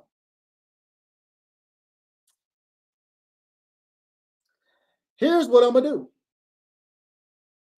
I'm gonna take the opportunity. Somebody tell that person to go out and come back in. I'm gonna take the opportunity to go and speak to an attorney, and I'm gonna file Chapter 7. Because this apartment I got to get out of, and I ain't gonna be able to pay them. I'm filing bankruptcy. It ain't even a question. I'm filing Chapter 7. This car payment that I got 120 days before this bankruptcy discharge, so I got 4 months that I ain't paying no car payment at all. Would you believe I was paying a car payment with car insurance almost $800 a month? I was tripping. So in 4 months, that's $3,200.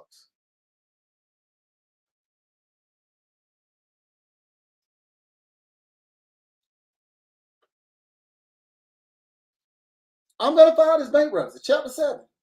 Put it on the books. I don't care. Staple it to my credit. Got to make that happen. I done moved in with Big Bro. I got 4 months of bills that I ain't spent no money on. I got a little cushion for 4 months. $3,200 in car payments for that 4-month period of time. Hope y'all picking this up. I ain't got no rent. I was spending, barely spending $1,000. I know it's wild. So now I got, next 4 months, I got $3,200 plus another $4,000. At $7,200 I got to put back because I ain't got to spend that money. Utility bills, another $300 a month. Another $3,600. I went from 84 to 74 to, what's that? No. 74, 80, $8,700 now.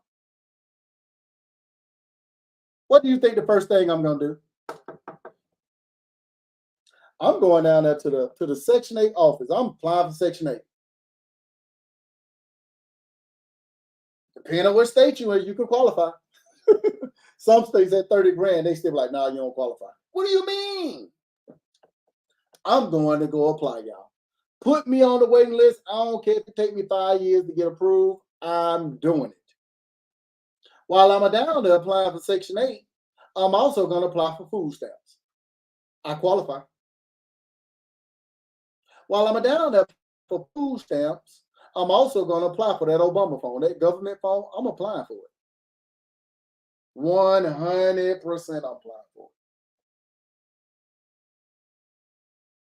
it. If they approve me for food stamps, I'm getting $200 a month, man, I'm in the game. If they approve me for that Obama phone, man, I'm in the game. If they approve me for Section 8 and I gotta wait 3 years, I'm still in the game. 4 months then went by. I got about $9,000, almost 10 grand that I didn't save. Because I ain't paying none of these bills because I filed Chapter 7. What you think I'm doing with that money? I know you can do it every 60 days. I know that, right? I'm be on it. What you think I'm doing? I'm gonna go buy me a piece of a car, y'all. Cause I gotta be able to get around. I'm gonna go buy me a piece of a car. I really ain't got no choice. My brother ain't just let me sit there. I gotta go to work. Maybe I could catch Uber, but that's gonna cost me an arm and a leg. I can catch a ride, I can catch the bus. But I'm gonna spend more money doing that. I can just go buy me a car cash. I can go find me a car for like 5 grand. I absolutely can. It might need a little work to it. I don't mind. I'm gonna do what I gotta do. So I went and bought me a piece of a car, like 5 grand. I got 5 grand left. I still ain't touched that 30,000 yet. My child support basically is 3 grand a year. That 5 grand that I got on this side, I'm gonna put it in an account because that's gonna be the money that's gonna be taken for child support for that year. I still ain't touched that 30 grand yet, y'all.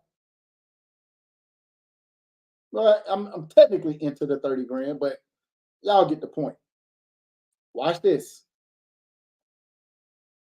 As soon as I get that food stamp, that EBT card, I'm gonna go over to Big Brother and say, Big Bro, I know I'll never come over here, but I had to let you know they gave me $200 in food stamps. So here's $200. Put the grocery in the house. I don't care what you buy. Because I want to try to pull my weight somehow. He been nice enough to let me live here. Big Bro gonna be happy about that $200. And while he happy, I'm gonna sit down with him and say, Big Bro, I need to talk to you though. I need some time being here because I put a plan together, something that's gonna change my life. And since you doing this for me, I know you love me, you care about me. I'm gonna change our whole bloodline life forever. Because I appreciate what you did. My big brother say, Man, don't nobody want to hear this get rich quick scheme. And don't ask me for no money. I'm already letting you live here.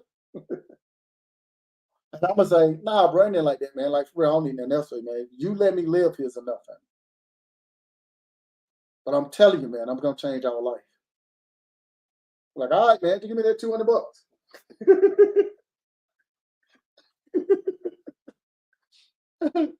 Let me get that $200.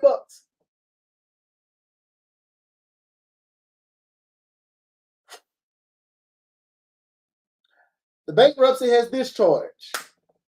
I ain't got nothing on my credit but this bankruptcy. Guess what I'm gonna do, boys and girls? I'm gonna go down to LexisNexis. I'm gonna call them. I'm gonna ask them to freeze my clue report of my personal file. They're gonna send me out that PIN number, and I'm gonna dispute the only thing on my credit that bankruptcy.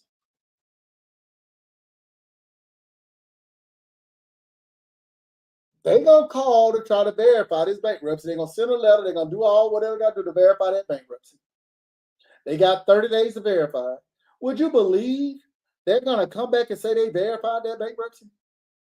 Even though I know that clue report and that personal file frozen, I thought I was about to fix this credit for good and get this bankruptcy off. So I'm gonna get upset. And I'm gonna call down to the court where my bankruptcy is held. And I'm gonna try to verify my bankruptcy on the phone. Would you believe the representative is gonna tell me you're not able to verify your bankruptcy over the phone? Like the credit bureau said they verified this information with y'all. Nobody can verify the information over the phone. There's only one way and one person that can verify your bankruptcy. That's you in person with a photo ID down at the bankruptcy office. So the credit bureaus lied. They lied when they said they verified this information. Nobody else can verify this information. Well, it's technically public records, and they can see it if they look at the public record file. But being that your clue report of your personal file is frozen with LexisNexis, ain't none of your stuff public. Uh-oh. I'm gonna call back up to Equifax and TransUnion. I'm gonna go off on them. Y'all didn't verify this information. But I ain't got time to be arguing. I will let y'all know y'all didn't verify. I got something for y'all. I'm gonna reach out to the CFPB. C is in Charlie. C is in Charlie. F is in Frank. P is in Paul. B is in boy. CFPB. When I reach out to the CFPB, I'm going to scroll down to the middle of the page where it says C. I think it says C answers to all your money questions. And I'm going to click the button that says click all. And once I click to that button, I'm going to scroll to the bottom all the way to the left-hand corner, and it's going to say submit a complaint. And I'm going to submit a complaint. I need the Equifax to verify this bankruptcy. The CFPB is going to reach out to Equifax and going to give the Equifax 15 days to show proof that they verified that information. They ain't got no proof, y'all.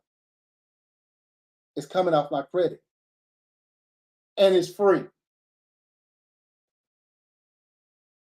Uh-oh. Credit just went through the roof. Game over. I hope y'all picking this up. So what's going to happen, boys and girls? I mean, you can. You want to. 100%. Can't talk about that right now, family. You can't just skip to that. We talk about something else. The real question you probably should ask yourself is,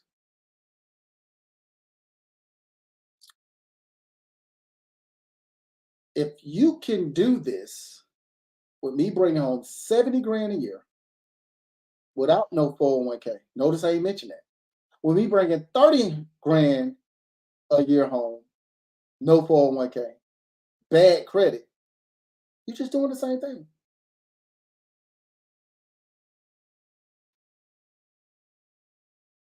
You're just doing the same thing. Student loans.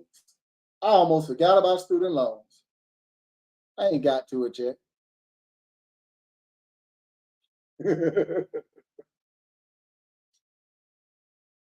I'm gonna go and I'm gonna apply for NACA. Just in case my brother tell me I ever got to get out before this time frame, because I'm gonna try to be here forever. I'm gonna apply for NACA. Got to. That student loan didn't come off in the bankruptcy. I did freeze my Clue Report and personal file anyway, so that I can get the marks off my credit. But would you believe every administration that goes into office, they do a forgiveness plan on your student loan? Every administration that goes into office, they have some sort of a forgiveness plan for your student loan. I'm applying for it. 100%. They gonna forgive my student loan. And somebody that didn't go to college, I didn't go to college, so I ain't got no student loans. But I watched my wife get over six figures removed off her credit. Forgiven. She had the one she did. She had to volunteer with some church though. I'll give them my time to get with 100 grand. Uh-oh. I hope y'all picking this up.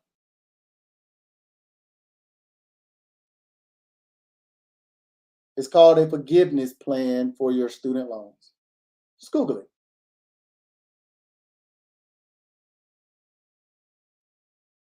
Think about that for a second. All this stuff out here, and we don't even know. You don't lack money, y'all. You just lack information. I don't really know another way to put it.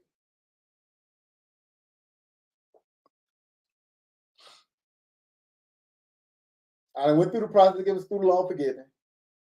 I got my credit situated with that bankruptcy. I got a place to live.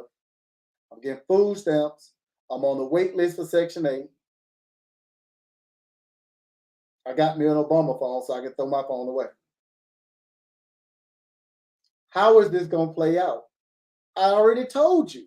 I'm putting my money into 3 places: basic living expenses, the biggest whole life insurance policy I can afford, and land.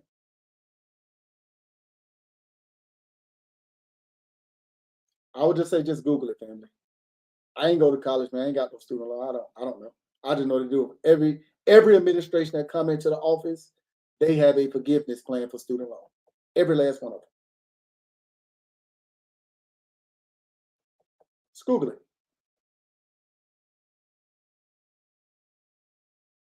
So what am I doing at this point?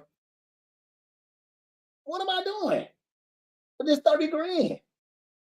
I can't ball out of control. And it ain't really 30 grand. I got 35. Because remember, I got 5 grand left over. I only paid $5,000 for this car. That other 5,000, I put into a child support, but I ain't tripping. Let's just say, watch this. Let's say we're gonna look at this 30 grand.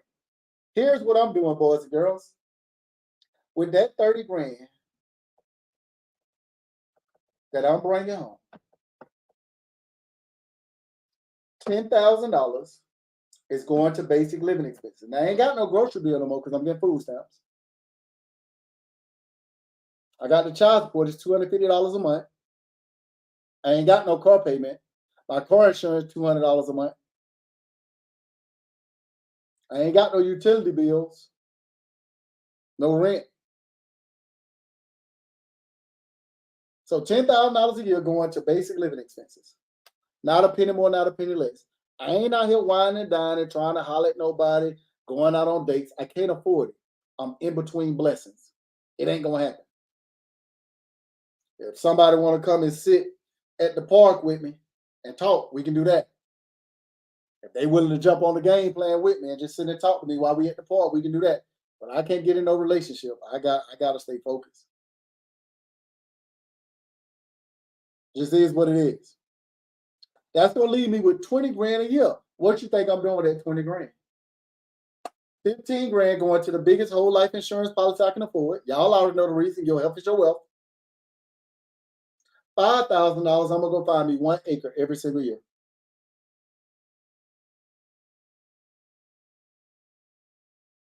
One acre land every single year. I'm gonna do this for the next 10 years. I'm hoping my big brother don't kick me out before then, but he getting that $200, so he happy. By year 3, my big brother gonna get it kind of antsy. Like, I know you got to get your life together. It's been 3 years, family. Right? You're not freezing your credit report. You're just freezing your clue report of your personal file with LexisNexis, not your credit report. It's 2 different things. Big brother gonna get antsy in about 3 years. But right when he about to get ready to get antsy about when I'm gonna move out of his guest house, Section 8 gonna approve me for $900 a month. Now I gotta find a place to live with that $900 a month. Section 8 then approved me for $900 a month. Now I've been waiting for 3 years to get on it. Now who knows how long I'm gonna wait for them to find me for me to find a place. Some places accept Section 8, some places don't. Who knows? So what I'm gonna do is, I know Big Bro got a trust. I know he got a trust. I know his home is inside of a trust. I'm in Georgia. I'm gonna take $100. I'm gonna get my big bro and sit down. I want you to start this business right here. Like, what you talking about, man? I ain't invest. You ain't gotta invest nothing, bro. I just want you to just pay attention for a second. I'm gonna start a business. I want you to be a landlord. A landlord? Yeah, I want you to be a landlord. They ain't renting my property out to nobody. I ain't got no, but this in this place you living in. My guest house. Like, yeah, you gonna rent out your guest. Man, I ain't renting my guest house to nobody, no stranger. Listen to me, big bro. Calm down. Just hear me. Dang. You know how your family talk to you, right? Big bro, what I'm gonna do is I'm gonna take this $100 and we're gonna register a business for you in the Secretary of State. It's gonna be 1234 LLC. I'm paying $100 for it. I mean, let's go ahead and fill this out, brother. It's gonna take 5 minutes to do. Let's fill it out. Boom. Now we're gonna go over to the irs.gov and we're gonna get you a free EIN number, big bro. All right, took 5 minutes to do that. Boom, we got that. Now I'm gonna put $100. We need to go to the bank tomorrow, big bro. And I'm gonna put $100 into a business checking account using your business name that you just registered. You're like, man, you doing all this for what, man? Like, what are you trying to do? Listen, big bro. Section 8 just gave me $900. They won't let me rent from a family member, but they'll let me rent from a business. So once this business stuff is situated, we're gonna take your guest house and put in your business and leave your personal house in the trust. It's private. Once we get this in the business name, instead of you renting it out to a stranger, the Section 8 voucher that I'm getting for $900 a month, I'm giving it to you. So now you're not just getting the $200 a month from me. You also getting $900 a month from me too. Now you're getting $1,100 a month from your broke brother. You're not so antsy about letting me go nowhere now, right? You're not so instant to let me go nowhere. You don't care if I stay here for the rest of the life, longer than $1,100 coming in every single month.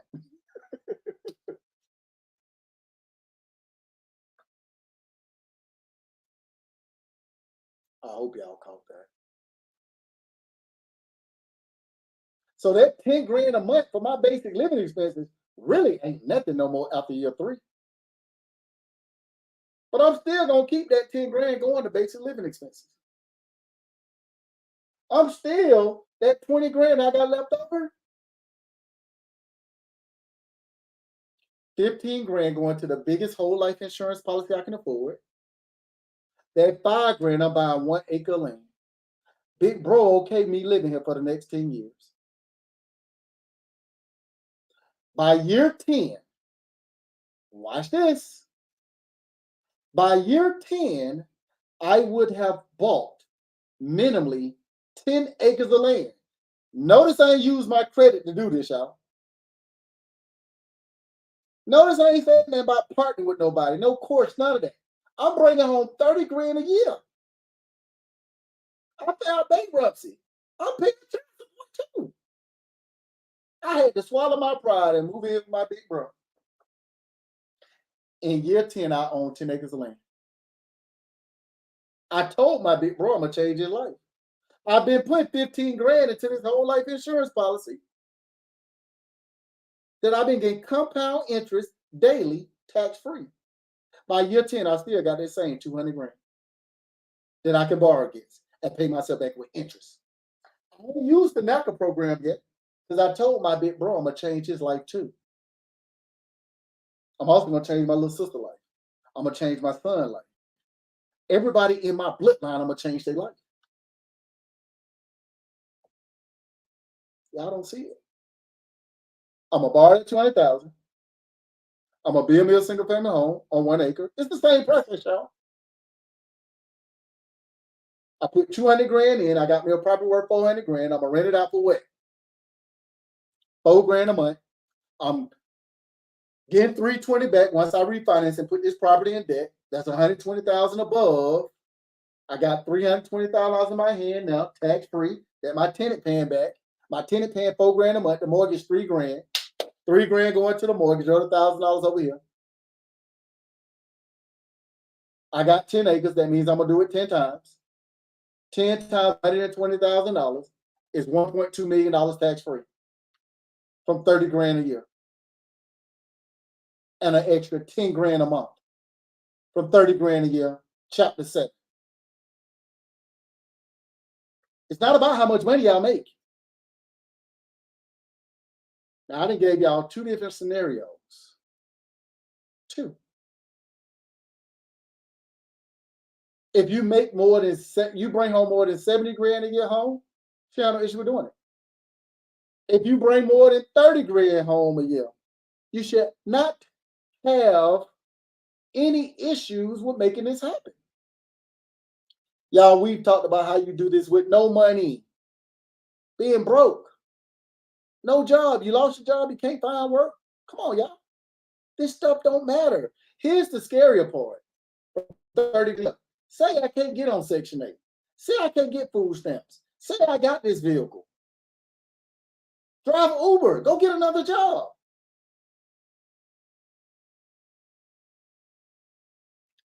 Tapping into your 401k realistically, you can't really get your 401k until you leave your job, right?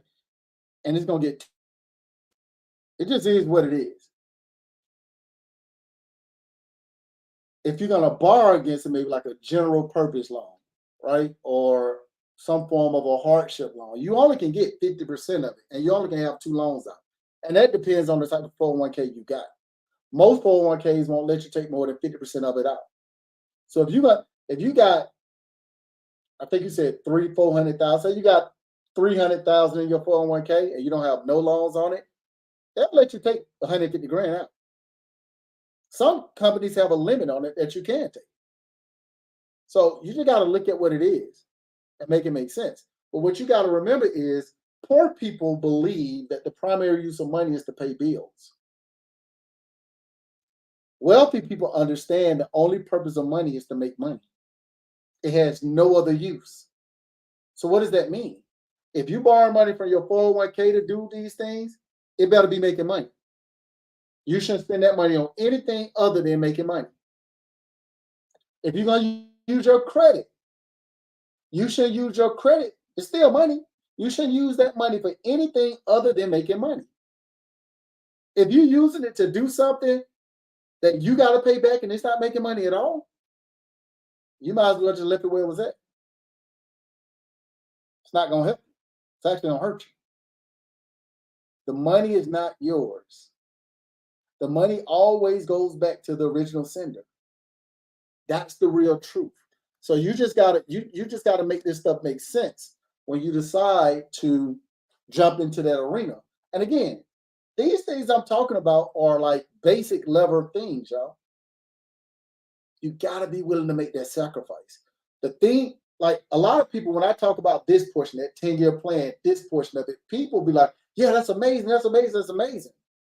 This is what I needed to hear. What you needed to hear was the very first thing I was talking about. All those different things I was sharing with you about getting your mindset right, because your mind gotta be right. You gotta understand this stuff ain't about you. So when I say go back to your baby mama, make her your wife. If it's too toxic and it ain't gonna work, then it ain't gonna work. But you know if it's too toxic, then it's your fault or it's her fault. Like you really know the real situation.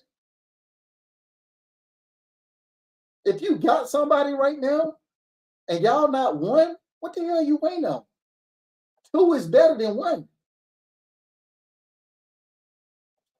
The reason why this stuff was happened faster for me than what time frame that I give, I had a bunch of money in my 401k when I left Bank of America. They got taxed like crazy. I got hit in the head.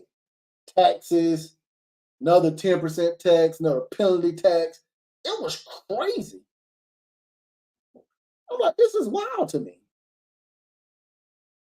But I had a significant other sign if I can't that was also fighting for her last name. Our last name happened to be the same. You get it?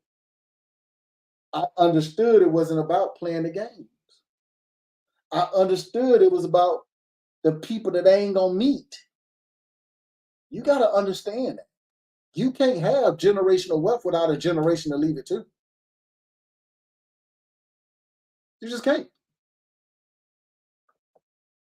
I mean, a lot of people get mad when I say that, but I'm just telling you the truth. Um, I don't know. Educated part. It depends on the term what you mean. Again, I'm not college educated, y'all. I barely got a high school diploma. My mom was on drugs when I was 3 years old till I was 16. She got clean for the last 50 years of her life. God rest her soul. She became a nurse and got her own nursing home. That woman told me in every problem there's a profit. That's what came out of her mouth while she was on drugs. In every problem there's a profit. And then the next morning, my Nintendo was gone. It was my problem. It was her profit. I can't even be mad about that. This stuff is wild. The crazier part about this, I ain't learned this when I was at Bank of America. That's the part that people miss. Bank of America didn't teach me this. I hope y'all understand what I'm saying. It's people at the bank right now today that's making bread at the bank, what we all would consider bread. That was making way more than what I was making. They don't know this stuff. Because if they did, they would not be at the bank. You would not be at nobody's job if you know this stuff. Guaranteed. You knowing this stuff, you wouldn't be working either. I don't work nowhere, y'all.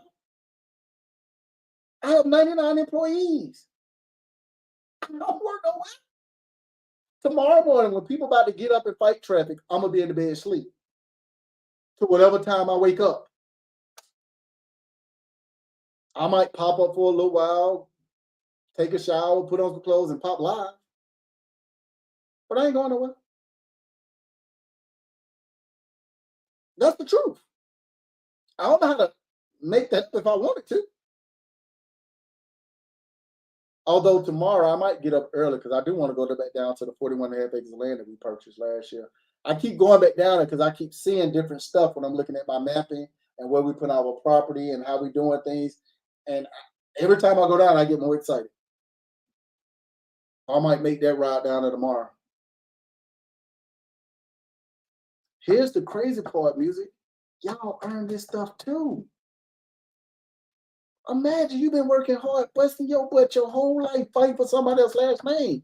I just need you to fight for your own last name. I really need you to fight for your own last name. Trust me, it's important. Shout out to that family. You don't learn this stuff at the bank. The bank ain't gonna teach you all that stuff. They ain't never gonna teach nobody that. Nobody. Nobody. Think of it this way. And this what I had to think about. And when I left and I started doing the things that I do, and when I finally kind of reality hit was this.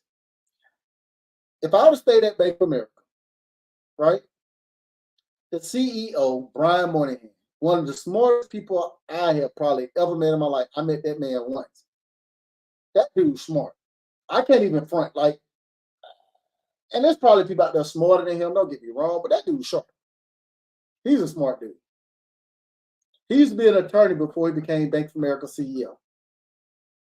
But he's the CEO of Bank of America. I want y'all to think about this.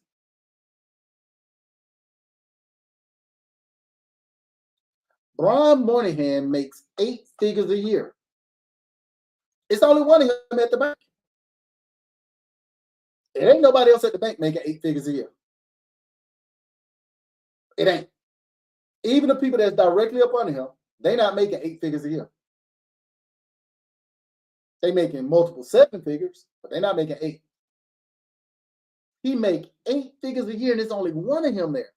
So even if I became the best that I could have been at the bank, better than everybody else there, I would have had to beat everybody out and become the CEO of Bank of America to make 8 figures in a year.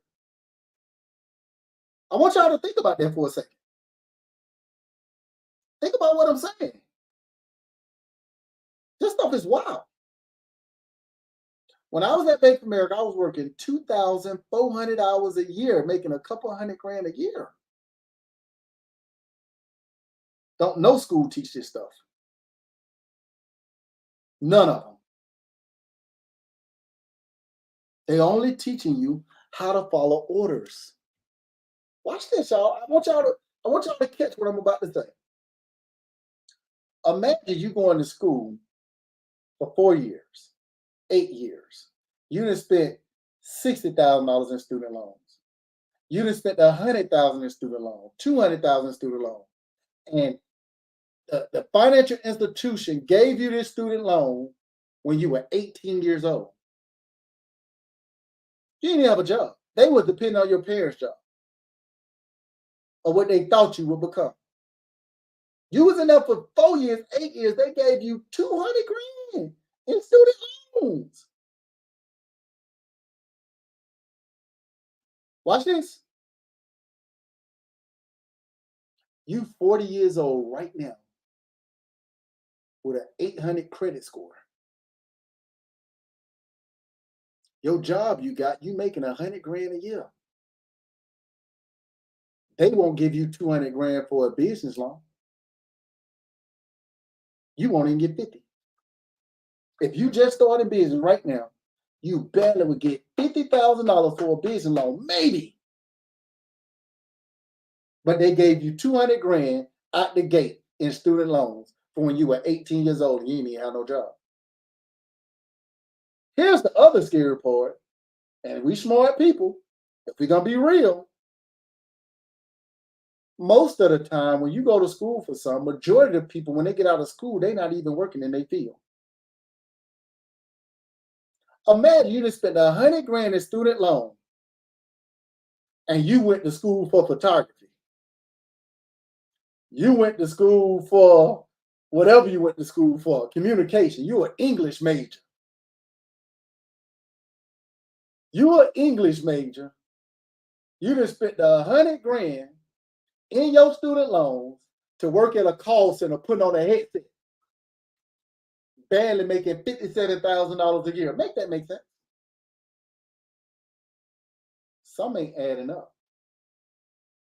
I'm the ignorant one. I'm the slow one. I want y'all to, I mean, maybe I'm tripping. But I know how that works. Here's the even scarier part. You've been in school for 4 years, 8 years. When you get out to get that job, all the information you done learned over the last 8 years, It's outdated. They don't even use that system no more. And they ain't even have the decency to change the curriculum so you could be up to date when you got out of school. Y'all better act like y'all know. But maybe it's me. Maybe I'm tripping. But this is the math and the logic that people use. I'm gonna go to a job. I'm making 100 grand a year. I'm bringing home 65,000. I'm living off of $55,000 of my money every single year. That's what it's costing me to live. I'm stacking me $10,000 in the bank. You better have a savings. I'm saving $10,000.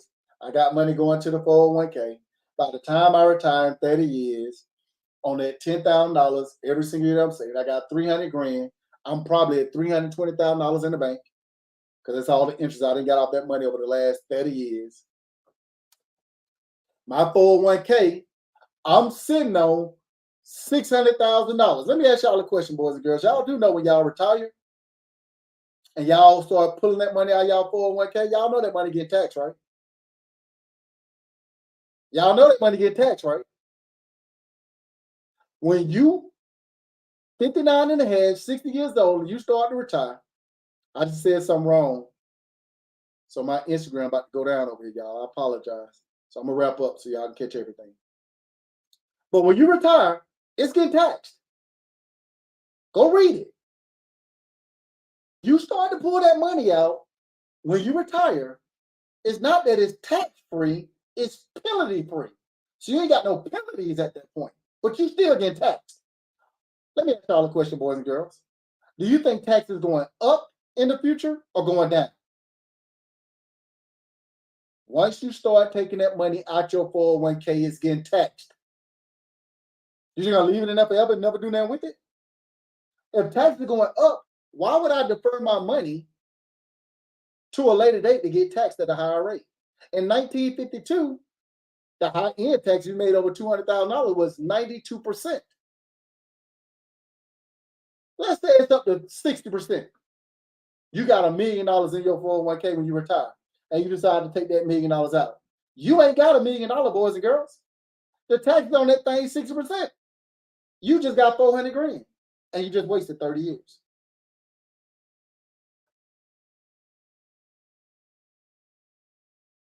Need y'all to think. Think, do some research, and take some action. But you can't let your education stop your education. You can play yourself all you want to play. You say it's better than nothing? Let me explain. I was the person that was real ignorant when I was at the bank because I realized I need to put my money in 401k because I'm not smart like that, y'all. MBNA, the original company I was with, for Bank of America, came in. They allowed me to put 75% of my income into my 401k. That was 75%. My Instagram just shut down. Jeez Louise, that's crazy. 75% of my income, my 401k. I want y'all to think about what I just said. So I put 75% of my 401k, money in my 401k. Why? Because they will match you 5%. They will match you 5%. And that money went taxed. So I thought it was a bright idea. So I did it. The other 25%, I lived off of that money. And anything additional over that, I would take me a general purpose loan, right? And once I take that general purpose loan, right, I would have it paid back to my 401k within a year. So every year, if I need to take a loan off of it, I could. It was amazing. And I had a nice little chunk of change in my 401k when it was time to leave. Rule of 60. I not only got hit with taxes like crazy, all the penalties that I got hit with was unreal. All that money just got evaporated. I still had a nice little piece of change. But if I would have been thinking, and I would have been taking 75% of my income,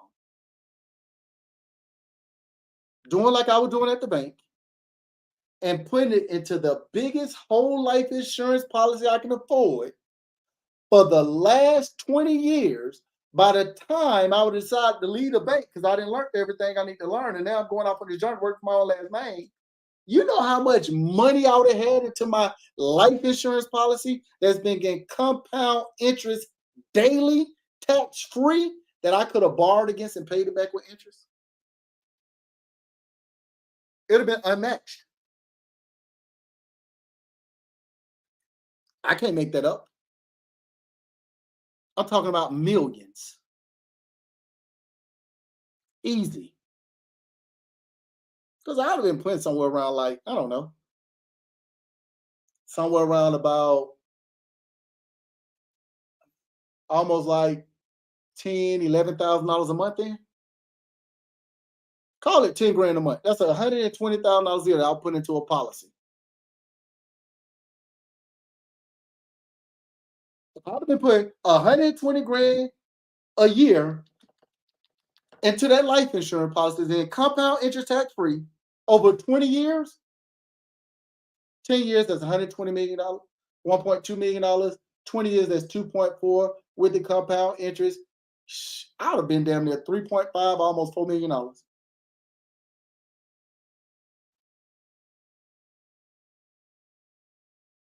The math got a math, y'all. But you got to think. You got to think. And again, y'all, I'm looking hindsight, so I can talk about this stuff. Going through it, y'all, it's stressful.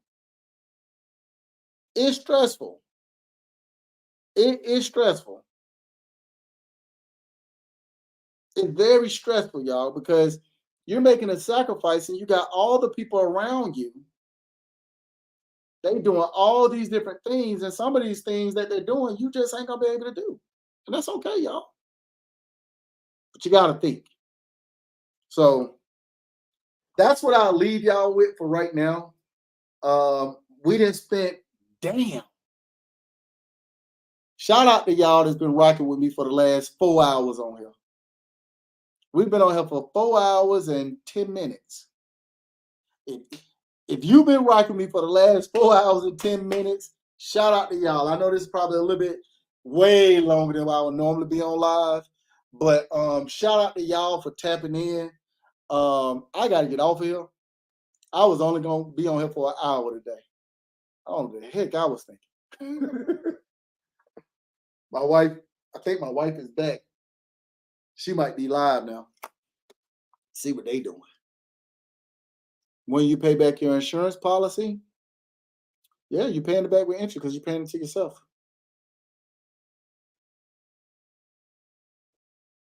I know, man. I always be on longer than an hour. I know. I got to do better. I really want to just start being on for an hour so y'all can get this stuff like bite size. And so y'all can, you know what I mean? Y'all can absorb some of this stuff, but like how I just went, I'm gonna call it went crazy for the last 4 hours. The replays will be on Zabo 103 on YouTube and Zabo 103 on Facebook at Xavier, no, on Facebook at Xavier Gibson. Hopefully this stuff is helpful. Before y'all get too excited though, I'll tell y'all this on every live. Don't run out here and go make no wild decisions, y'all. Go do your research. Forget what people talking about on social media. That includes me. That includes me. Forget what I'm talking about. Go do your research. Please. Please. I beg you. Go do your research. Research over me, search, y'all. If you go research what I've been talking about for the last 4 hours and you realize, man, that's cap. He was talking all that cap. Don't come back to my live telling me, I don't want to hear that. I want to hear that you got to say.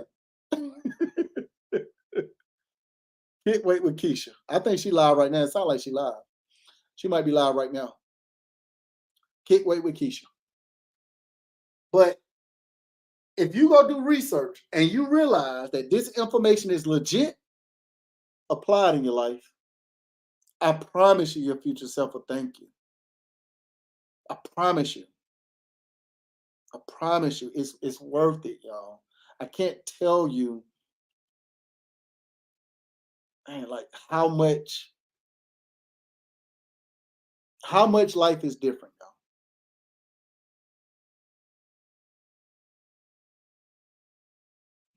Yeah, I get it. I get it. And it's probably like that because some people, when they get insurance policy, they have a misunderstanding about what it really is. So when people have a misunderstanding about what it is, instead of them really taking accountability for what they don't know, they always start bashing it. And I'm gonna be honest with you. I'm just gonna be super honest with you. I hear people saying all these different things, but if I'm being honest, I didn't try some everything. You wouldn't have been able to tell me that I would have retired 25 other family members in my family in real life. You wouldn't have told me that. It ain't a business that I could have thought of. It ain't a job that I could have thought of. It's no way humanly possible. Yeah, you still can do it at 60. It don't matter. It don't matter. Like it's a wild process, y'all. And like when I be around these people that are wealthy, they clearly they're wealthy, y'all. Like uh, y'all, we not talking about this stuff. When I'm around wealthy people, we're not having this conversation. They're not like most time people think, man, if I get around the right circle, I go to the gala, I do this, I do that with the right people, they're gonna share all these inside secrets. Let me tell y'all something. If we're being honest, the people that at these galas, they don't know y'all. They don't know. They not even around these people. Why? Wealthy people want to be left alone. Wealthy people ain't be in a whole bunch of different gatherings. Why? It's too much of a risk. I know y'all see it on the movies where y'all see these wealthy folks. They put on their suit, go to the office, and then they have these conventions where they go and they sit in these conventions with everybody and they rub elbows and they drink and they do all this other stuff and they chop it up. Those folks ain't wealthy. Y'all do know this stuff, right? Wealthy people ain't doing that. Wealthy people want to be left alone.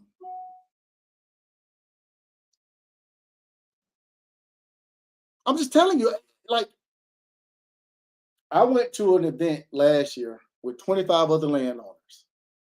We spent 3 hours talking about livestock. When nobody in no suit and tie, when nobody carrying champagne around, when nobody doing that garbage. We was in a little room that looked like a cafeteria. It was 25 other landowners in there with us. Me and my wife. We spent 3 hours talking about livestock. These cats in there talking about how they make $500,000 a day on livestock, one stream of income. Working? They're not at these meetings. They're not doing that. They was from all over the world. It was cats that own 500,000 acres of land, 100,000 acres of land, 200,000 acres of land. I need y'all to think. These people ain't in these places, y'all. It's too much of a risk. What do I mean by that?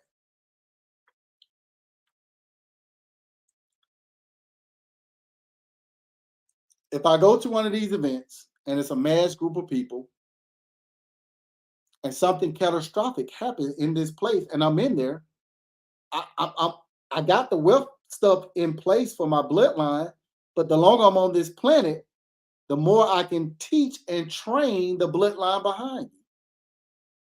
Hope y'all caught this. It just is what it is.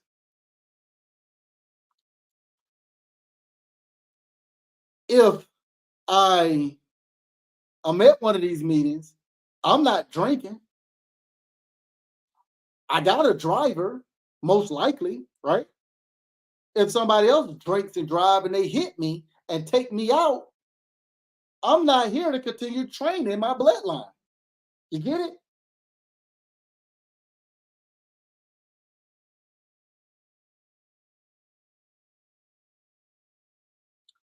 No, I'm not having no class. No class.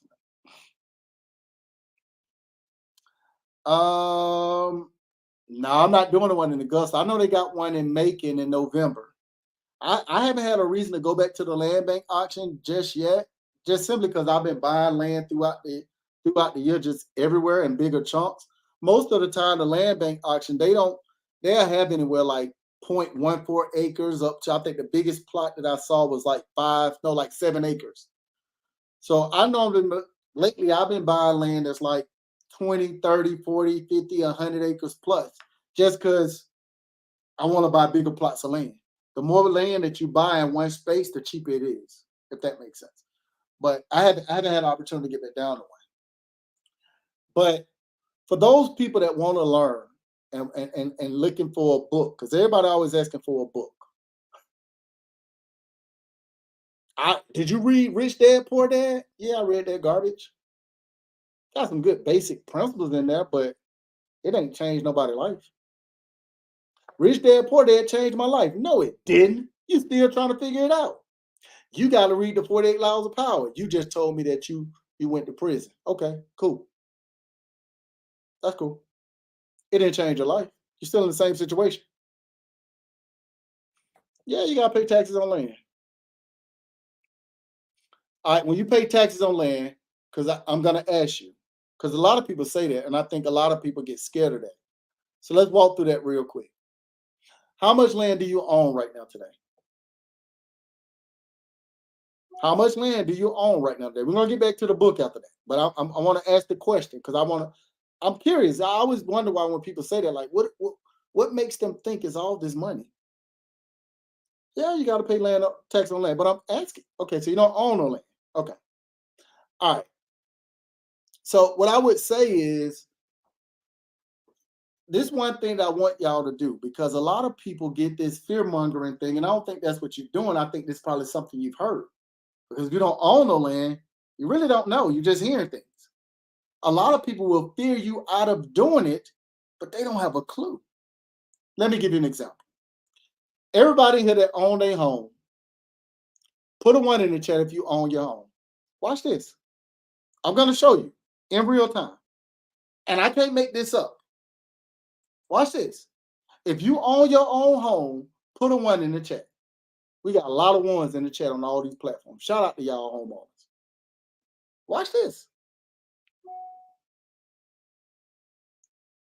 If you got a mortgage on your home, put a 2 in the chat. If you got a mortgage on your home, put a 2 in the chat. If you got a mortgage on your home, put a 2 in the chat.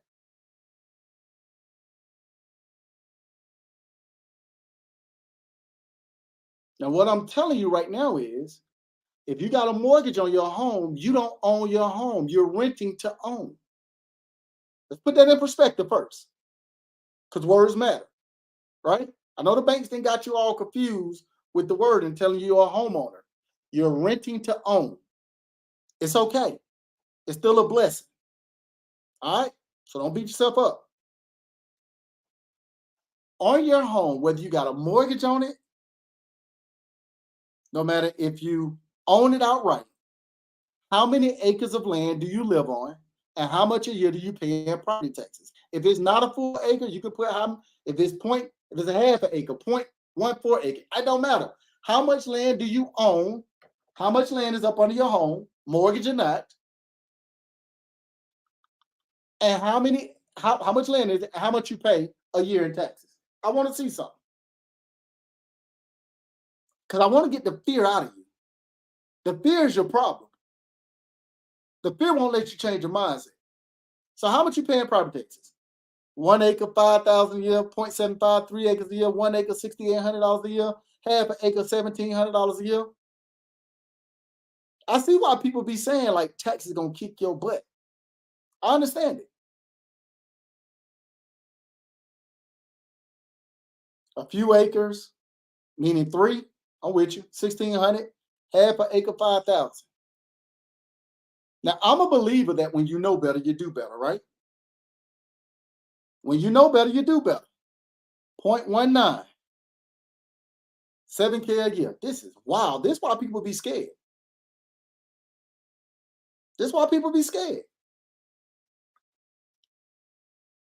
Me and my wife, we bought 41 and a half acres of land cash live on TikTok last year in September. I'm going to say that one more time. Me and my wife bought 41 and a half acres of land cash live on TikTok. Took TikTok into closing with me. We paid cash for it for 41 and a half acres of land. Let me give a little side note. Black Wall Street was 40 acres. I want to put this in perspective. Black Wall Street in Tulsa, Oklahoma was 40 acres. Last September, me and my wife bought 41 and a half acres of land cash live on TikTok. Took them inside the closing so they can see it firsthand. I want y'all to get what I'm about to say. Because as I was talking to the closing attorney, I couldn't believe what I was seeing and what I was hearing. You wouldn't believe how much we pay for property taxes. Looking at what y'all look at, I know y'all think it's through the roof. I ain't even gonna make you wait. We pay $60 a year in property taxes. 60 a year. I know what you're saying. How is that possible? That doesn't make sense. So I showed the people on TikTok the paperwork because I knew nobody would believe it. I didn't even believe it. I called down to the county because it was unreal. It was unheard of.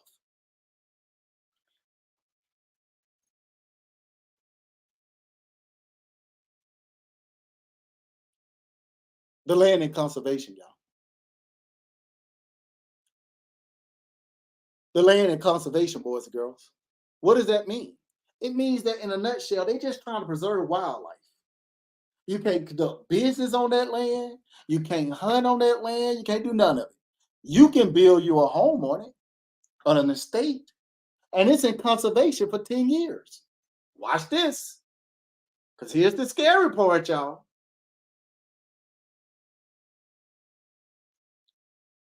The minimum requirement that you need in conservation in order to qualify for that huge tax break in most states, cities, counties, is 10 acres of land minimally.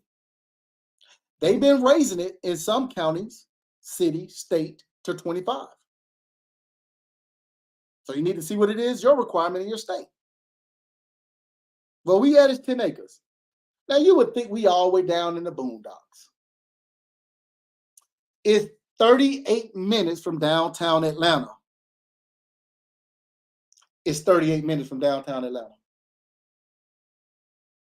Your home that you live in right now is probably at least 30 minutes from the major city right now. And if you live in Georgia, and you telling people you're from Atlanta, we know you don't live in Atlanta. We know you live in Douglasville. We know you live in Alpharetta. We know you live in Sugarloaf. We know you live in Douglasville, Stockbridge.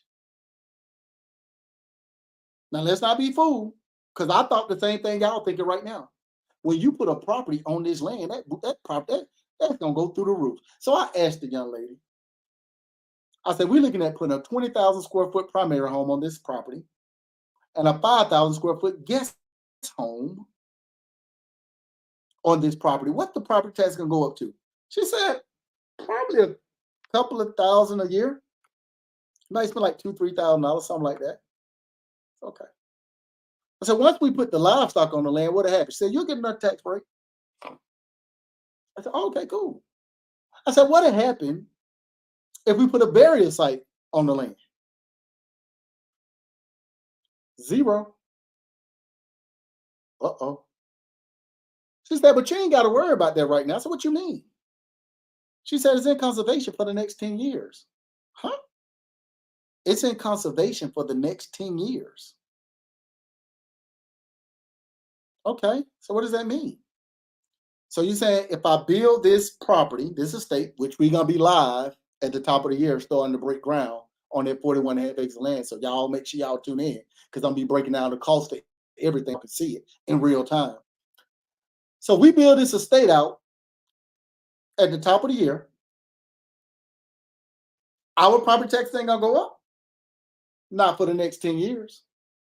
Your $60 a year is in a contract for the remaining 10 years. When the 10 years are up, we'll come back and reevaluate what property you have. Every dwelling that you put on this property, we're gonna take out 2 acres. So we're gonna probably have like 3 different dwellings on there. They probably gonna take out like 6 acres of land.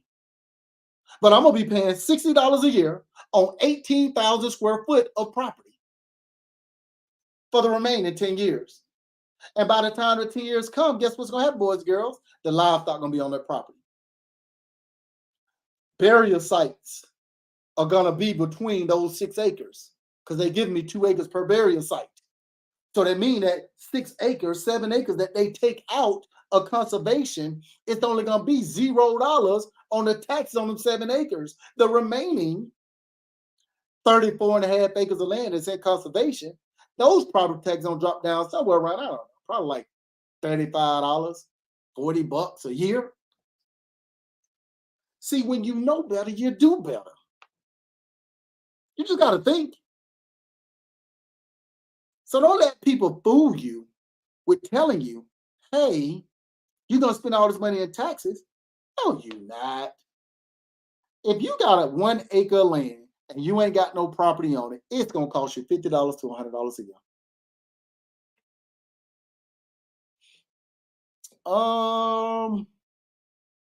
Yeah, you still qualify for all those different things, but it's a whole nother situation. You go down to the county, you fill out an application to put your what's name in conservation, and you keep it moving. You got to have at least 10 acres of land in it. So if you go buy land down there where we at, right? You have to buy 12 acres because I'm assuming you're going to put your property on it. If you put a property on it, 2 acres after the 10 years are up, it's coming out of conservation, which leaves you 10 acres in conservation. Hopefully that makes sense. So on them 7 acres, yeah, we started a farm. Why are we going to start a farm on them 7 acres? Because as soon as you have a kid that come out of the womb, they can immediately be your employee. Uh-oh. Y'all better think. This stuff is wild. But people ain't going out there buying 12, 13, 15, 20, 30, 40, 50 acres of land at one time. They're not doing that. Why? Because they're scared. And somebody told them they're going to come take your land. Think. Your age requirement on your employees that you have for the child labor laws in most states like 14 to 16, somewhere around there. If you have farmland, your kids can work the land. 38 minutes from downtown Atlanta, 5 minutes away from the highway.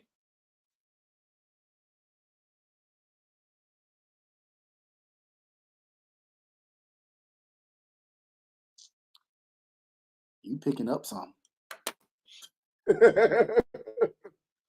But you got to be able to prove that stuff.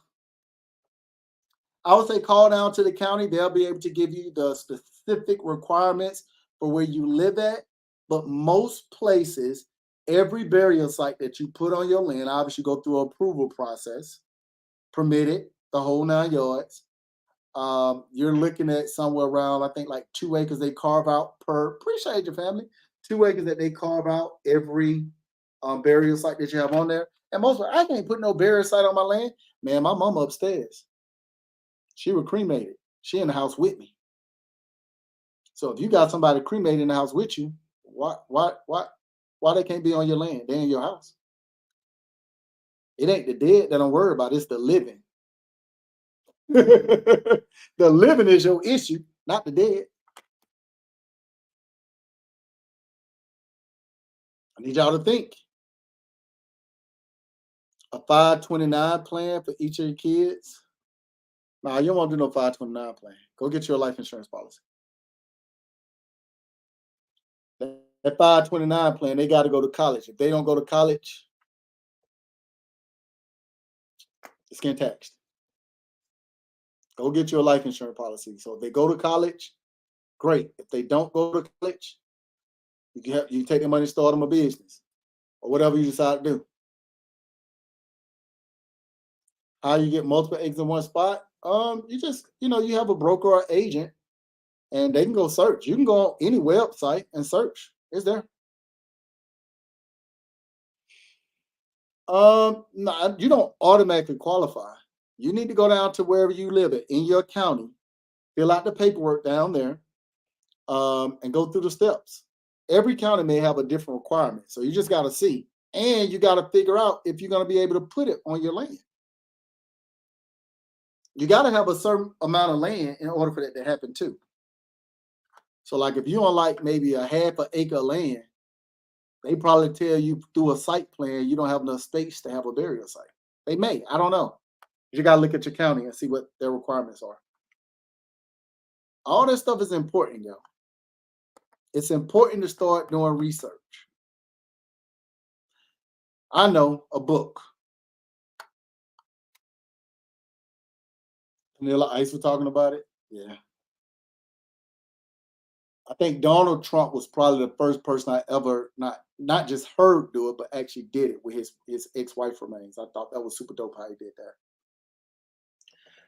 All right, let me get his book out. We've been on here for 4 hours and 30 minutes. Time me to wrap up for real now. I'm gonna give y'all this book because everybody keep asking about books. I think, but I can't really say that for sure because I don't know what state you're in. I don't know what county you're in. You gotta look at the rules and the laws in your county. Every place is different. Every place is different. So let's get into this book, y'all, because I gotta wrap up. This book is probably the best book. You gotta look at your county too, Mr. Is that Regina? Regina? I like to say that. You gotta look at your county, wherever you county. Just call up to do me a favor. Call up to planning and zoning in your city, wherever you at. And when you call down to planning and zoning, right? You'll be able to have that conversation and just ask them, and they'll tell you the exact thing you need for that city and in that county. All right, let's get through this book, y'all. Planning and zoning. Yep. Make you reach out to the health department too, but I would call planning and zoning first. And if they have you reach out to the health department will be able to reach back out to you, kind of give you some insight. All right. So the book. This book is the best book you will ever read in your life. It's the best book you will ever read in your life. You will never have to read another book on planet Earth. And this book will change your life forever. Not like these other books, like shout out to Robert Kiyosaki. I think this is his name, Rich Dad, Poor Dad. The people that wrote 48 Laws of Power. Shout out to all those people, y'all. Shout out to them. But you just bought a product because you didn't change your life. You didn't. You wouldn't be on my live if your life was already changed because you already be doing these things. So we all can agree it hasn't changed your life, haven't changed your mindset, haven't changed anything. You talking about you know how to go to war because you done read the 48 Laws of Power. Everybody else done read the same book. Y'all doing the same thing. Shout out to that. You don't make no money on no books, y'all. You don't believe me? I'll show you. Let me see. I'll see if I can pull it up. Ooh. Ooh, ooh, ooh. Creating the Life You Truly Deserve. Y'all see that book, right? It's a book that me and my wife wrote. It was the #1 selling book. The #1 selling book. First week it came out. You don't make no money on no books, y'all. I'm just being serious. It's a product. You bought a product. But there is a book out there that you can read. Powerful book. I'm going to tell you the name of the book, and I know the author last name. Yeah, that's where the logo came from. It's just my face on the book.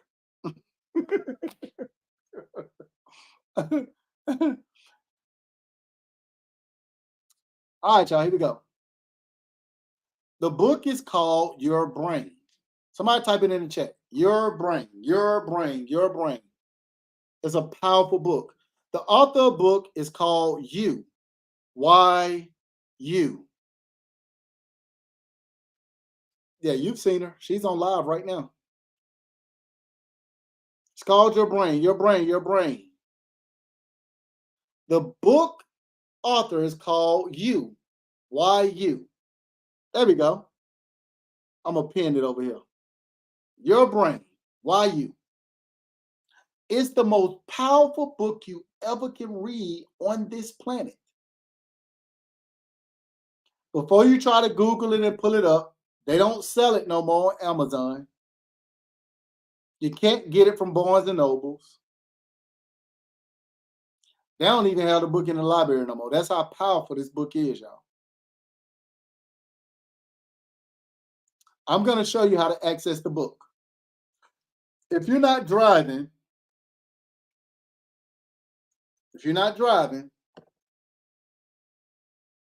I want you to do this. Close your eyes. Close your eyes.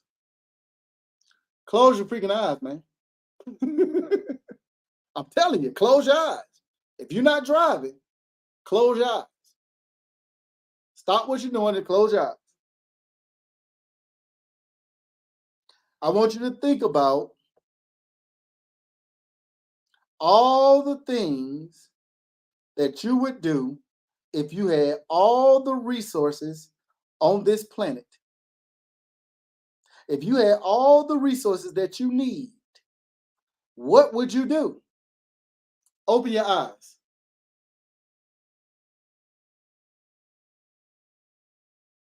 Now what I need you to do after you didn't thought about this, go research how to make this happen.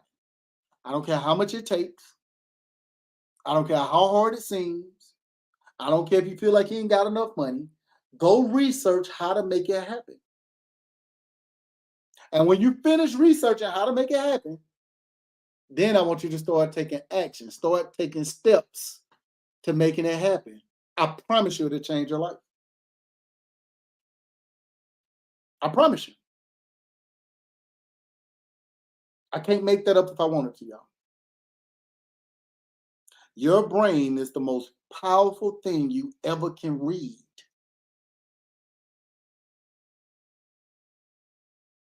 People start talking about, what's the name of it? I can't find it. It's in your head. It's in your head. Dream, think, dream, think, dream, think. Research. Research. Now go back to dreaming and thinking. Research. Now go back to thinking and dreaming. Then research. Now take some action. I promise you'll put yourself a thank you. Look, y'all, it's been a pleasure. I've been up for so long. Y'all be good or have fun being bad. And I'll see y'all on the other side of the sun. Peace.